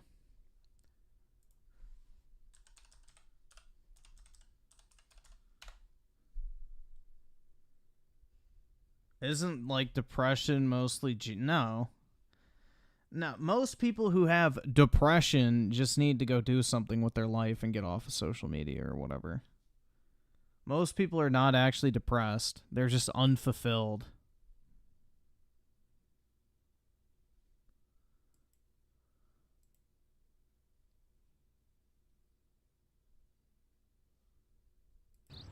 For a lot of What's up, gamers? Dreamcast Guy here, and today I want to talk about a very controversial topic that a lot of times the gaming industry does not like people to actually discuss, which is the... I'm talking about the stabbing shit. That's not political violence if I think it's funny that Tipster gets stabbed by a fucking migrant that he claims to do nothing wrong. How is that political violence by saying it would be a real shame if Tippy walked into a fucking environment full of migrants who were like violent gang members, and he got himself stabbed in the process. That's not political violence, dude. That's saying be careful what you're fucking advocating for. Because Tipster is an advocate for mass illegal immigration. So, you know, it'd be a real shame if he suffered the consequences from it. That's called irony. That's not political violence. I don't know what the... Never mind. It's not even worth it. That's just fucking retarded. Political violence is when you say, anyone who votes Democrat needs to be put in Auschwitz. That's fucking political violence. Or saying, yeah, if you support whatever, then you need to be fucking kneecapped or some shit like that. Yeah. Fucking stupid. What's up, gamers? Dreamcast Guy here, and today I want to talk about a very controversial topic that a lot of times the gaming industry does not like people to actually discuss, which is the plus and minus, the good and bad of review scores, because it does feel like over the course of the last couple years, we have gotten a lot of games that are broken, busted, that are feature incomplete, and a lot of times now people are hyper fixated on a score above all else, especially from major websites like GameSpot or IGN or VGC. If you see a review for something like Baldur's Gate or Persona 5, you want to know the game is hundreds of hours long. Of course he bought that fucking Baldur's Gate Collector's Edition. Baldur's Gate or IGN or VGC, if you see a review for something like Baldur's Gate or Persona 5, you want to know the game is hundreds of hours long, has cool characters and good music and fun gameplay, but also beyond that, it does feel like the number of review scores, the actual digit at the end of the video, is now very much debated above all else. And I want to talk about this because it is controversial as to how serious we should take these critiques, and I want to break it down as a person that... You really shouldn't take them seriously at all, other than does the game run and play well. That's literally all you should look at. Does the game function properly, and is it fun to play? And everything else is purely, like, even the fun to play aspect is subjective, but yeah. All you should look for in a review is the objective metrics, like does it perform well, does it look good, how long it is, what type of content's in the game, the runtime, all that type of shit. Then you should watch gameplay of it and determine if it's something you're interested in and use that information from the review to decide if you want to buy it or not. That's it. Reviews should not be a way to like shape your opinion of a game based on someone else's opinion. It's just information that you use to form your own, in addition to like what you observe with your own eyes of looking at the game itself. Not only reviews games, but buys and plays way too many of them. So let's discuss. Hi, hope you're having a great day, and if you could please give this video a like and subscribe if you haven't already. Now, I must admit, part of the motivation for this, I'm recording this currently in the middle of the night, but I have noticed that that's the I'm key scale. Ever since the reviews came out for Black Myth Wukong, it got an 8 out of 10 by a lot of different websites, and people are debating whether that's good enough. It does seem like the gamer scale, as some people jokingly call it, is that anything beneath an 8, even a 7.5, is unplayable trash. You can see even people debating it live. Here's David Jaffe, the creator of God of War, actually having a current talk about it on his podcast, saying the review scores are actually fishy. And I find this interesting because if you actually break down a lot of the best games, a lot of stuff that is not bad. Now, this is purposely... The best games. Get that shit out of there, bro. Get that shit out of there. Picking out a bunch of 80s and 82s and stuff like that. These are games that I think people would actually say are some of the best games that have come out in the last couple of years. No. These three, definitely not. Lies of P, I haven't played. I don't really want to play. Souls clones, but... Stellar Blade is definitely a good game, but it's not one of the best games to come out recently. Lies of P, Stellar Blade, Stray, Kenna Bridge of Spirits, Death Stranding. These are games that have huge fan bases that manage to sell a ton of copies and are undeniably freaking epic. And I think people are saying, okay, if you believe that an 80s is a bad score, that is in fact laughable. Now, I almost think that part of this just comes down to the rise of Metacritic. Like, this is something I measured here. This is the biggest games ever released on PS5. I'm just choosing this so we have a good smattering of current stuff. And you'll notice that not only are all these games fantastic, like Resident Evil 4 Remake, Spider-Man, freaking Dave the Diver, Cocoon, Balatro. These are games that are all incredibly good, but it does feel like people are now able to aggregate scores for the first time ever. I grew up with gaming magazines. You'd bust one open and you'd had just a couple random reviews in it. Sometimes they'd I bet you busted one all over Sonic, too. Would be little teeny tiny single paragraph blurbs in the back of the magazine if it was a more obscure game that wouldn't even do like a full article about it. The fact that we have access to not only a game, but the fact that you can just click it and get huge, in-depth, wild breakdowns. Like, oh, nothing works on this acne. Hi, who? I'm a licensed I know dermatology something provider. that'll help clear your skin up. the accessibility of crazy in-depth reviews is something that's very new to gaming in general, and I think it's fantastic. But people have been chiming in about the fact that if we are able to do this, if all the information for games is instantly at our fingertips, it also makes purchasing as a buyer a lot more informed than we've ever had before. It does actually help with skin. Yeah.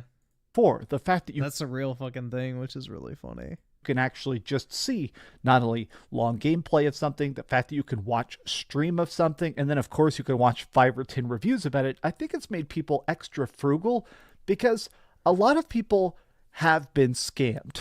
There have been a crazy amount of stuff, like very hyped, very high budget games that came out this year even, that looked pretty decent at some point, but released in a pathetic state. Something like Skull and Bones or Suicide Squad Kill the Justice League had huge budgets, lots of marketing, and came out very obviously feature incomplete.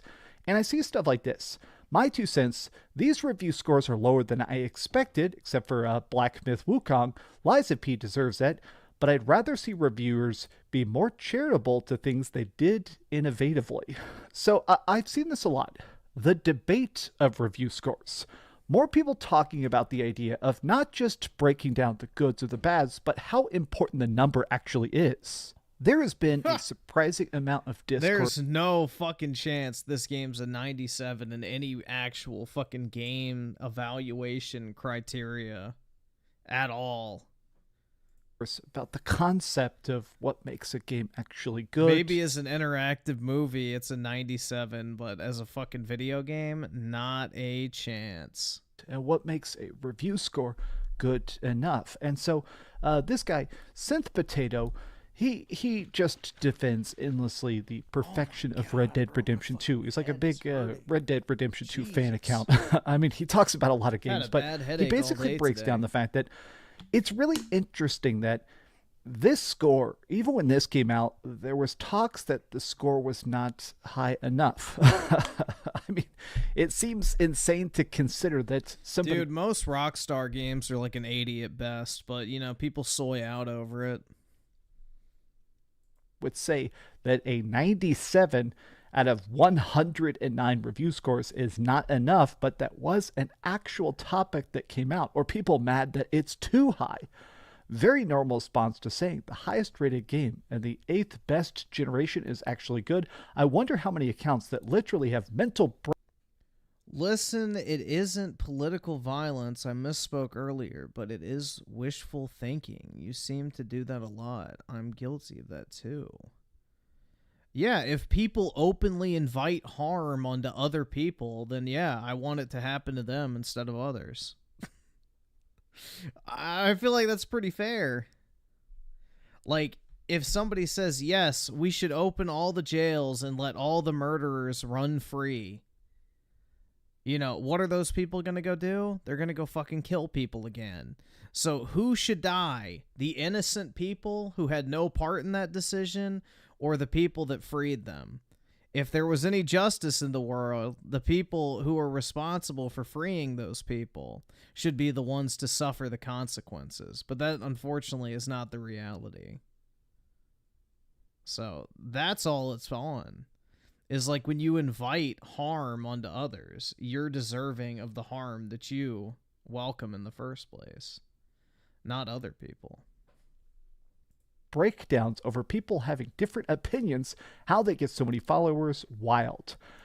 I think what's interesting is that, honestly, I feel like part of this rests on the shoulders of major gaming websites. Companies like IGN and GameSpot and, places across the world, Eurogamer, Polygon, all sorts of stuff like that. I feel like their reviews, of course, they get more clicks, they get more conversation, but they have kind of pushed this dialogue where their scores, they carry a heavier weight. If somebody like this one here, Alien Isolation, which is undoubtedly a horror masterpiece, this game is so freaking good. It got not even a 6 by IGN, a 5.9. They said it was mediocre. Alien Isolation erases the memory of Colonial Marines, but it's still not great as an Alien game that we were hoping for. Yeah, Why are people obsessed with Metacritic scores? Because it's like fucking, it's like fanboy shit, honestly. That's all it is. But it's also people need their opinions validated desperately. People aren't confident enough in their stance on a game or opinion that they hold that they need other people to validate it for them. It's like the people who go, ratioed. Like, congratulations, you found 20,000 retards to agree with another retard. Wow, you're so smart. It's basically that. People basically need affirmation of their opinion versus, just having confidence in what they say and believe, essentially. But yeah, Alien Isolation deserves less than a 5.9. That game was boring as fuck. Let's not forget possibly the worst review of all time. I think more often than not, I'm getting to this mental space where I just enjoy to watch reviews or read them purely as a form of entertainment, to kind of just see what other people think. But a lot of times I don't take them particularly serious because a lot of times it is just a single person's opinion. But I found this to be by far the most interesting tweet, and I wanted to break it down because I think it's just wild that we are in this space where, if anything, we're starting to see a lot of layoffs by gaming websites. I mean, Game Informer just got shut down. We've seen, freaking Kotaku UK just got the axe and stuff like that. And it does feel like, amid the layoffs of all these major gaming websites, I think a lot of that comes down to the fact that individual reviewers. I never played Alien Isolation. What did you miss? Huh? I didn't miss anything. It was boring as shit. You run and hide from the alien the entire game. It's miserable. Are growing in popularity. I mean, look how many millions of views I get. I'm just some random guy. And even if you hate me or you love me or you think I'm the best reviewer, I love you, Dreamcast guy. Your content brightens my day. Ever, or complete Sony pony or whatever like that, you can tell where I'm coming from. It's easy to literally go to my channel to search a particular game, and I've probably talked about it, and you could see my instant opinion on it. So you go, okay, this guy liked Devil May Cry 5. Let's see what he thought about Devil May Cry 4 or Devil May Cry 3. Oh, this guy really liked I don't Final think Fantasy. it has a way to fight back later on, but I never finished it. It got boring after like 30 minutes, and I stopped. Fantasy 16. Let's look up his review for Final Fantasy 15 and 14. So I almost think that individual reviewers, especially... Yeah, Final Fantasy 15, in its launch state, was a 9 out of 10. It had issues. Final Fantasy 16, in its launch state, was like, I would say, an 8.5.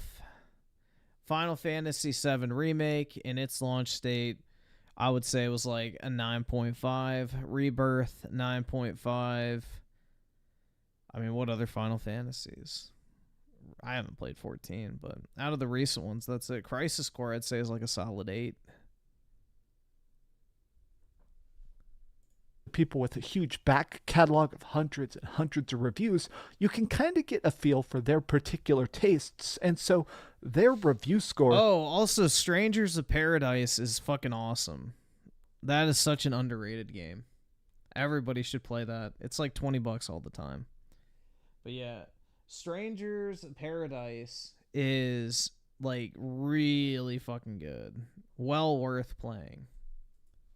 Whether positive or negative, it almost feels more impactful because you can judge it against its past. Whereas a lot of times these large outlets, it's bizarre because it's just a committee.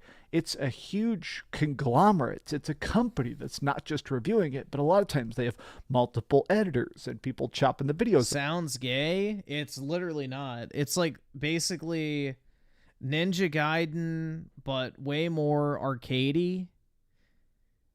It's really fucking fun, man. It's gory as shit, too. Well, I mean, it's not really super gory, but kind of. For a Square Enix game, it's pretty gory. But it's really fun. It is definitely well worth playing. And the story was like fucking, you know, by the end, chef's kiss. It was really well done. Like, if you're a fan of action games, it's well worth playing. Up in a separate team to Photoshop thumbnails and stuff like that. Reading reviews from large outlets feels odd at times the more I think about it. Individual reviews make more sense since I can learn about their personality and preferences of the person over time. Like, why would I care about your Death Stranding review if you mostly... Bloodborne's fine. It's not my favorite Souls game, but it's okay for the most part. I don't really like the setting that much personally, but aside from that, yeah, I guess it's fine. Play combat games. And this is a great point. Now, I'm not completely just crapping on all IGN reviews or GameSpot reviews or whatever. I think a lot of times the people that work at those websites are passionate and dedicated. Rebirth needs to be banned in America, then I'm going to become the world's largest video game dealer, whatever the fuck you want to call it. What's that shit called? Like contraband or smuggler, whatever the fuck. But you have a boss. The reviewers are just assigned that review. Individual reviewers, I think part of the reason they're kind of taking over the gaming space is because I pick what I want to play. I mean, and I feel the same thing about somebody like SkillUp or, you know, all sorts of people. ACG, like a lot of the biggest reviewers are picking their projects, the stuff that they're interested, they're passionate about, the stuff they think was actually worth playing to discuss. Whereas with major gaming websites, it is weird to think that an IGN review isn't really made by IGN. It's made by an employee of IGN or a freelancer or stuff like that. What? Have you never read at the top of a review where it says review by this person? What the fuck are you talking about? I don't know. Part of the motivation for this is that I don't think that particularly games are just completely falling apart. I do think that 2024, 2023, 2022 have been pretty light years. I almost think that beyond all else, I keep thinking about the fact that we're just getting less good, incredible games. We're getting less games that push the boundaries forward, and now we're becoming hypercritical of every release. Instead of getting like 20 incredible games a year, we're getting like 7 incredible games a year and hundreds of broken garbage messes. And now people have to be, by necessity, much more frugal and much more hard on which purchases they actually want to make so they don't get ripped off. And I think there's this. The deep issue is that most people make up their minds about purchasing something a long time before it comes out, and then they look to reviews to justify their purchase decisions, and that's why they lash out against the scores that they think are too low. Now, I do think this is 100% the case. In a lot of circumstances, I have reviewed a game that personally I didn't enjoy, and people get mad at me and attack me. Whereas if you want to downvote a video or say that I'm uninformed, I think that's fair. There have been times where I played something that I was excited about and I just ended up not liking it and people didn't enjoy the way I covered it. That's fine. But it does feel like people go into a game going, okay, this has to be a 9. This has to be a 10. This has to be perfect with good DLC and great replayability. And anybody who disagree with it, they're wrong. They're biased. They're messed up. They're that's going to happen with anything. Lying, you know? I don't know. I saw this tweet. Where was it? This one. The 7th generation had 3 Mass Effect games, 3 Batman Arkham games, 3 Dead Space games, 3 Bioshock games, 8 Rockstar games, 2 Fallout games, 2 Elder Scroll games. You don't have to like a video game to give it a high score? Yes, you do. Bro, that's like saying I'm not going to give a restaurant a low score even though their food was shit. I hated everything I ate at this restaurant, but I'm not going to give them a bad review. Like, what? The hell?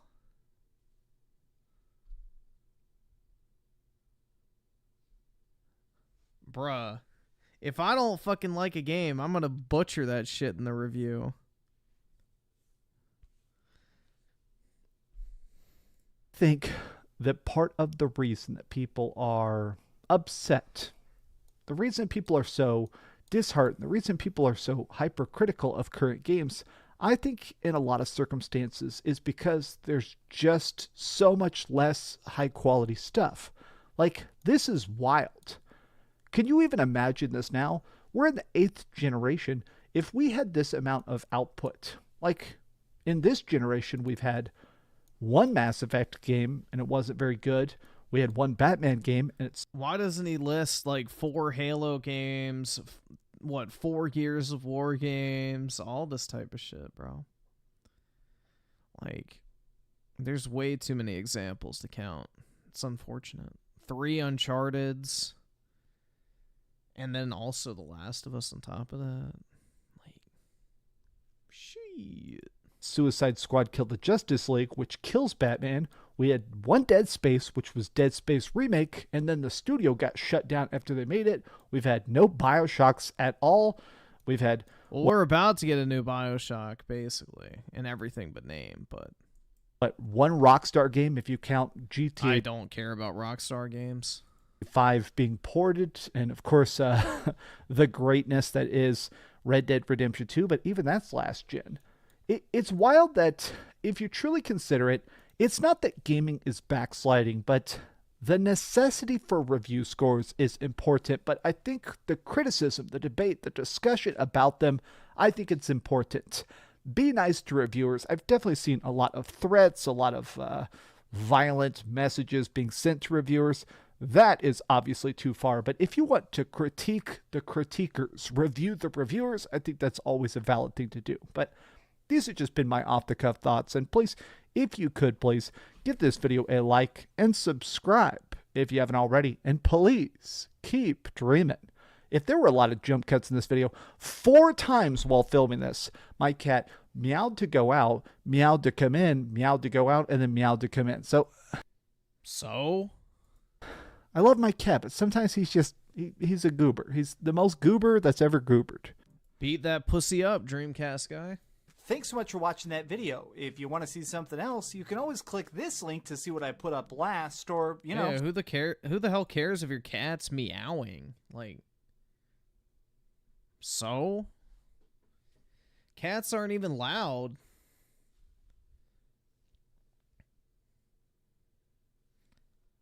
Like, a dog barks and they're loud. A cat, like, you know, the meow's pretty quiet.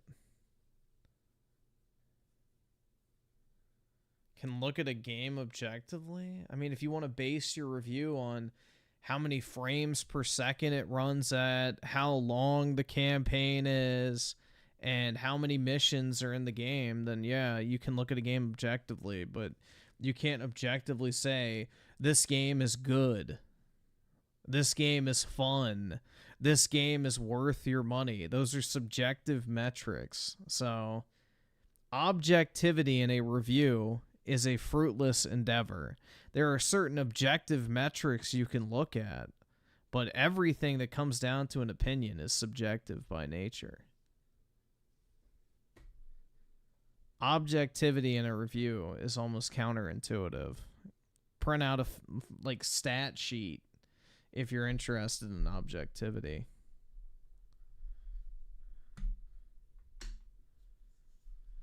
Saved by Pal World? Oh, definitely, bro.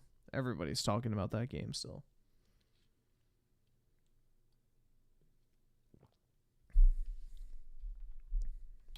Alright, guys. I'm going to hop off. It's 5 o'clock, man. I need to head to bed. Have a wonderful Monday, everybody. We will be playing China Monkey Man Simulator. So hopefully that turns out to be good. I will try to go live right at 10 when it releases, so everyone can get a good old gay look at Monkey Man Simulator. But yeah, I'm working tomorrow. It's a typical day. I have to take, I think, 2 more days off by the end of the month, so I got to figure out when I'm going to do that. But yep, I got work tomorrow, so have a wonderful day, guys, and I will talk to all of y'all later. Peace out, guys.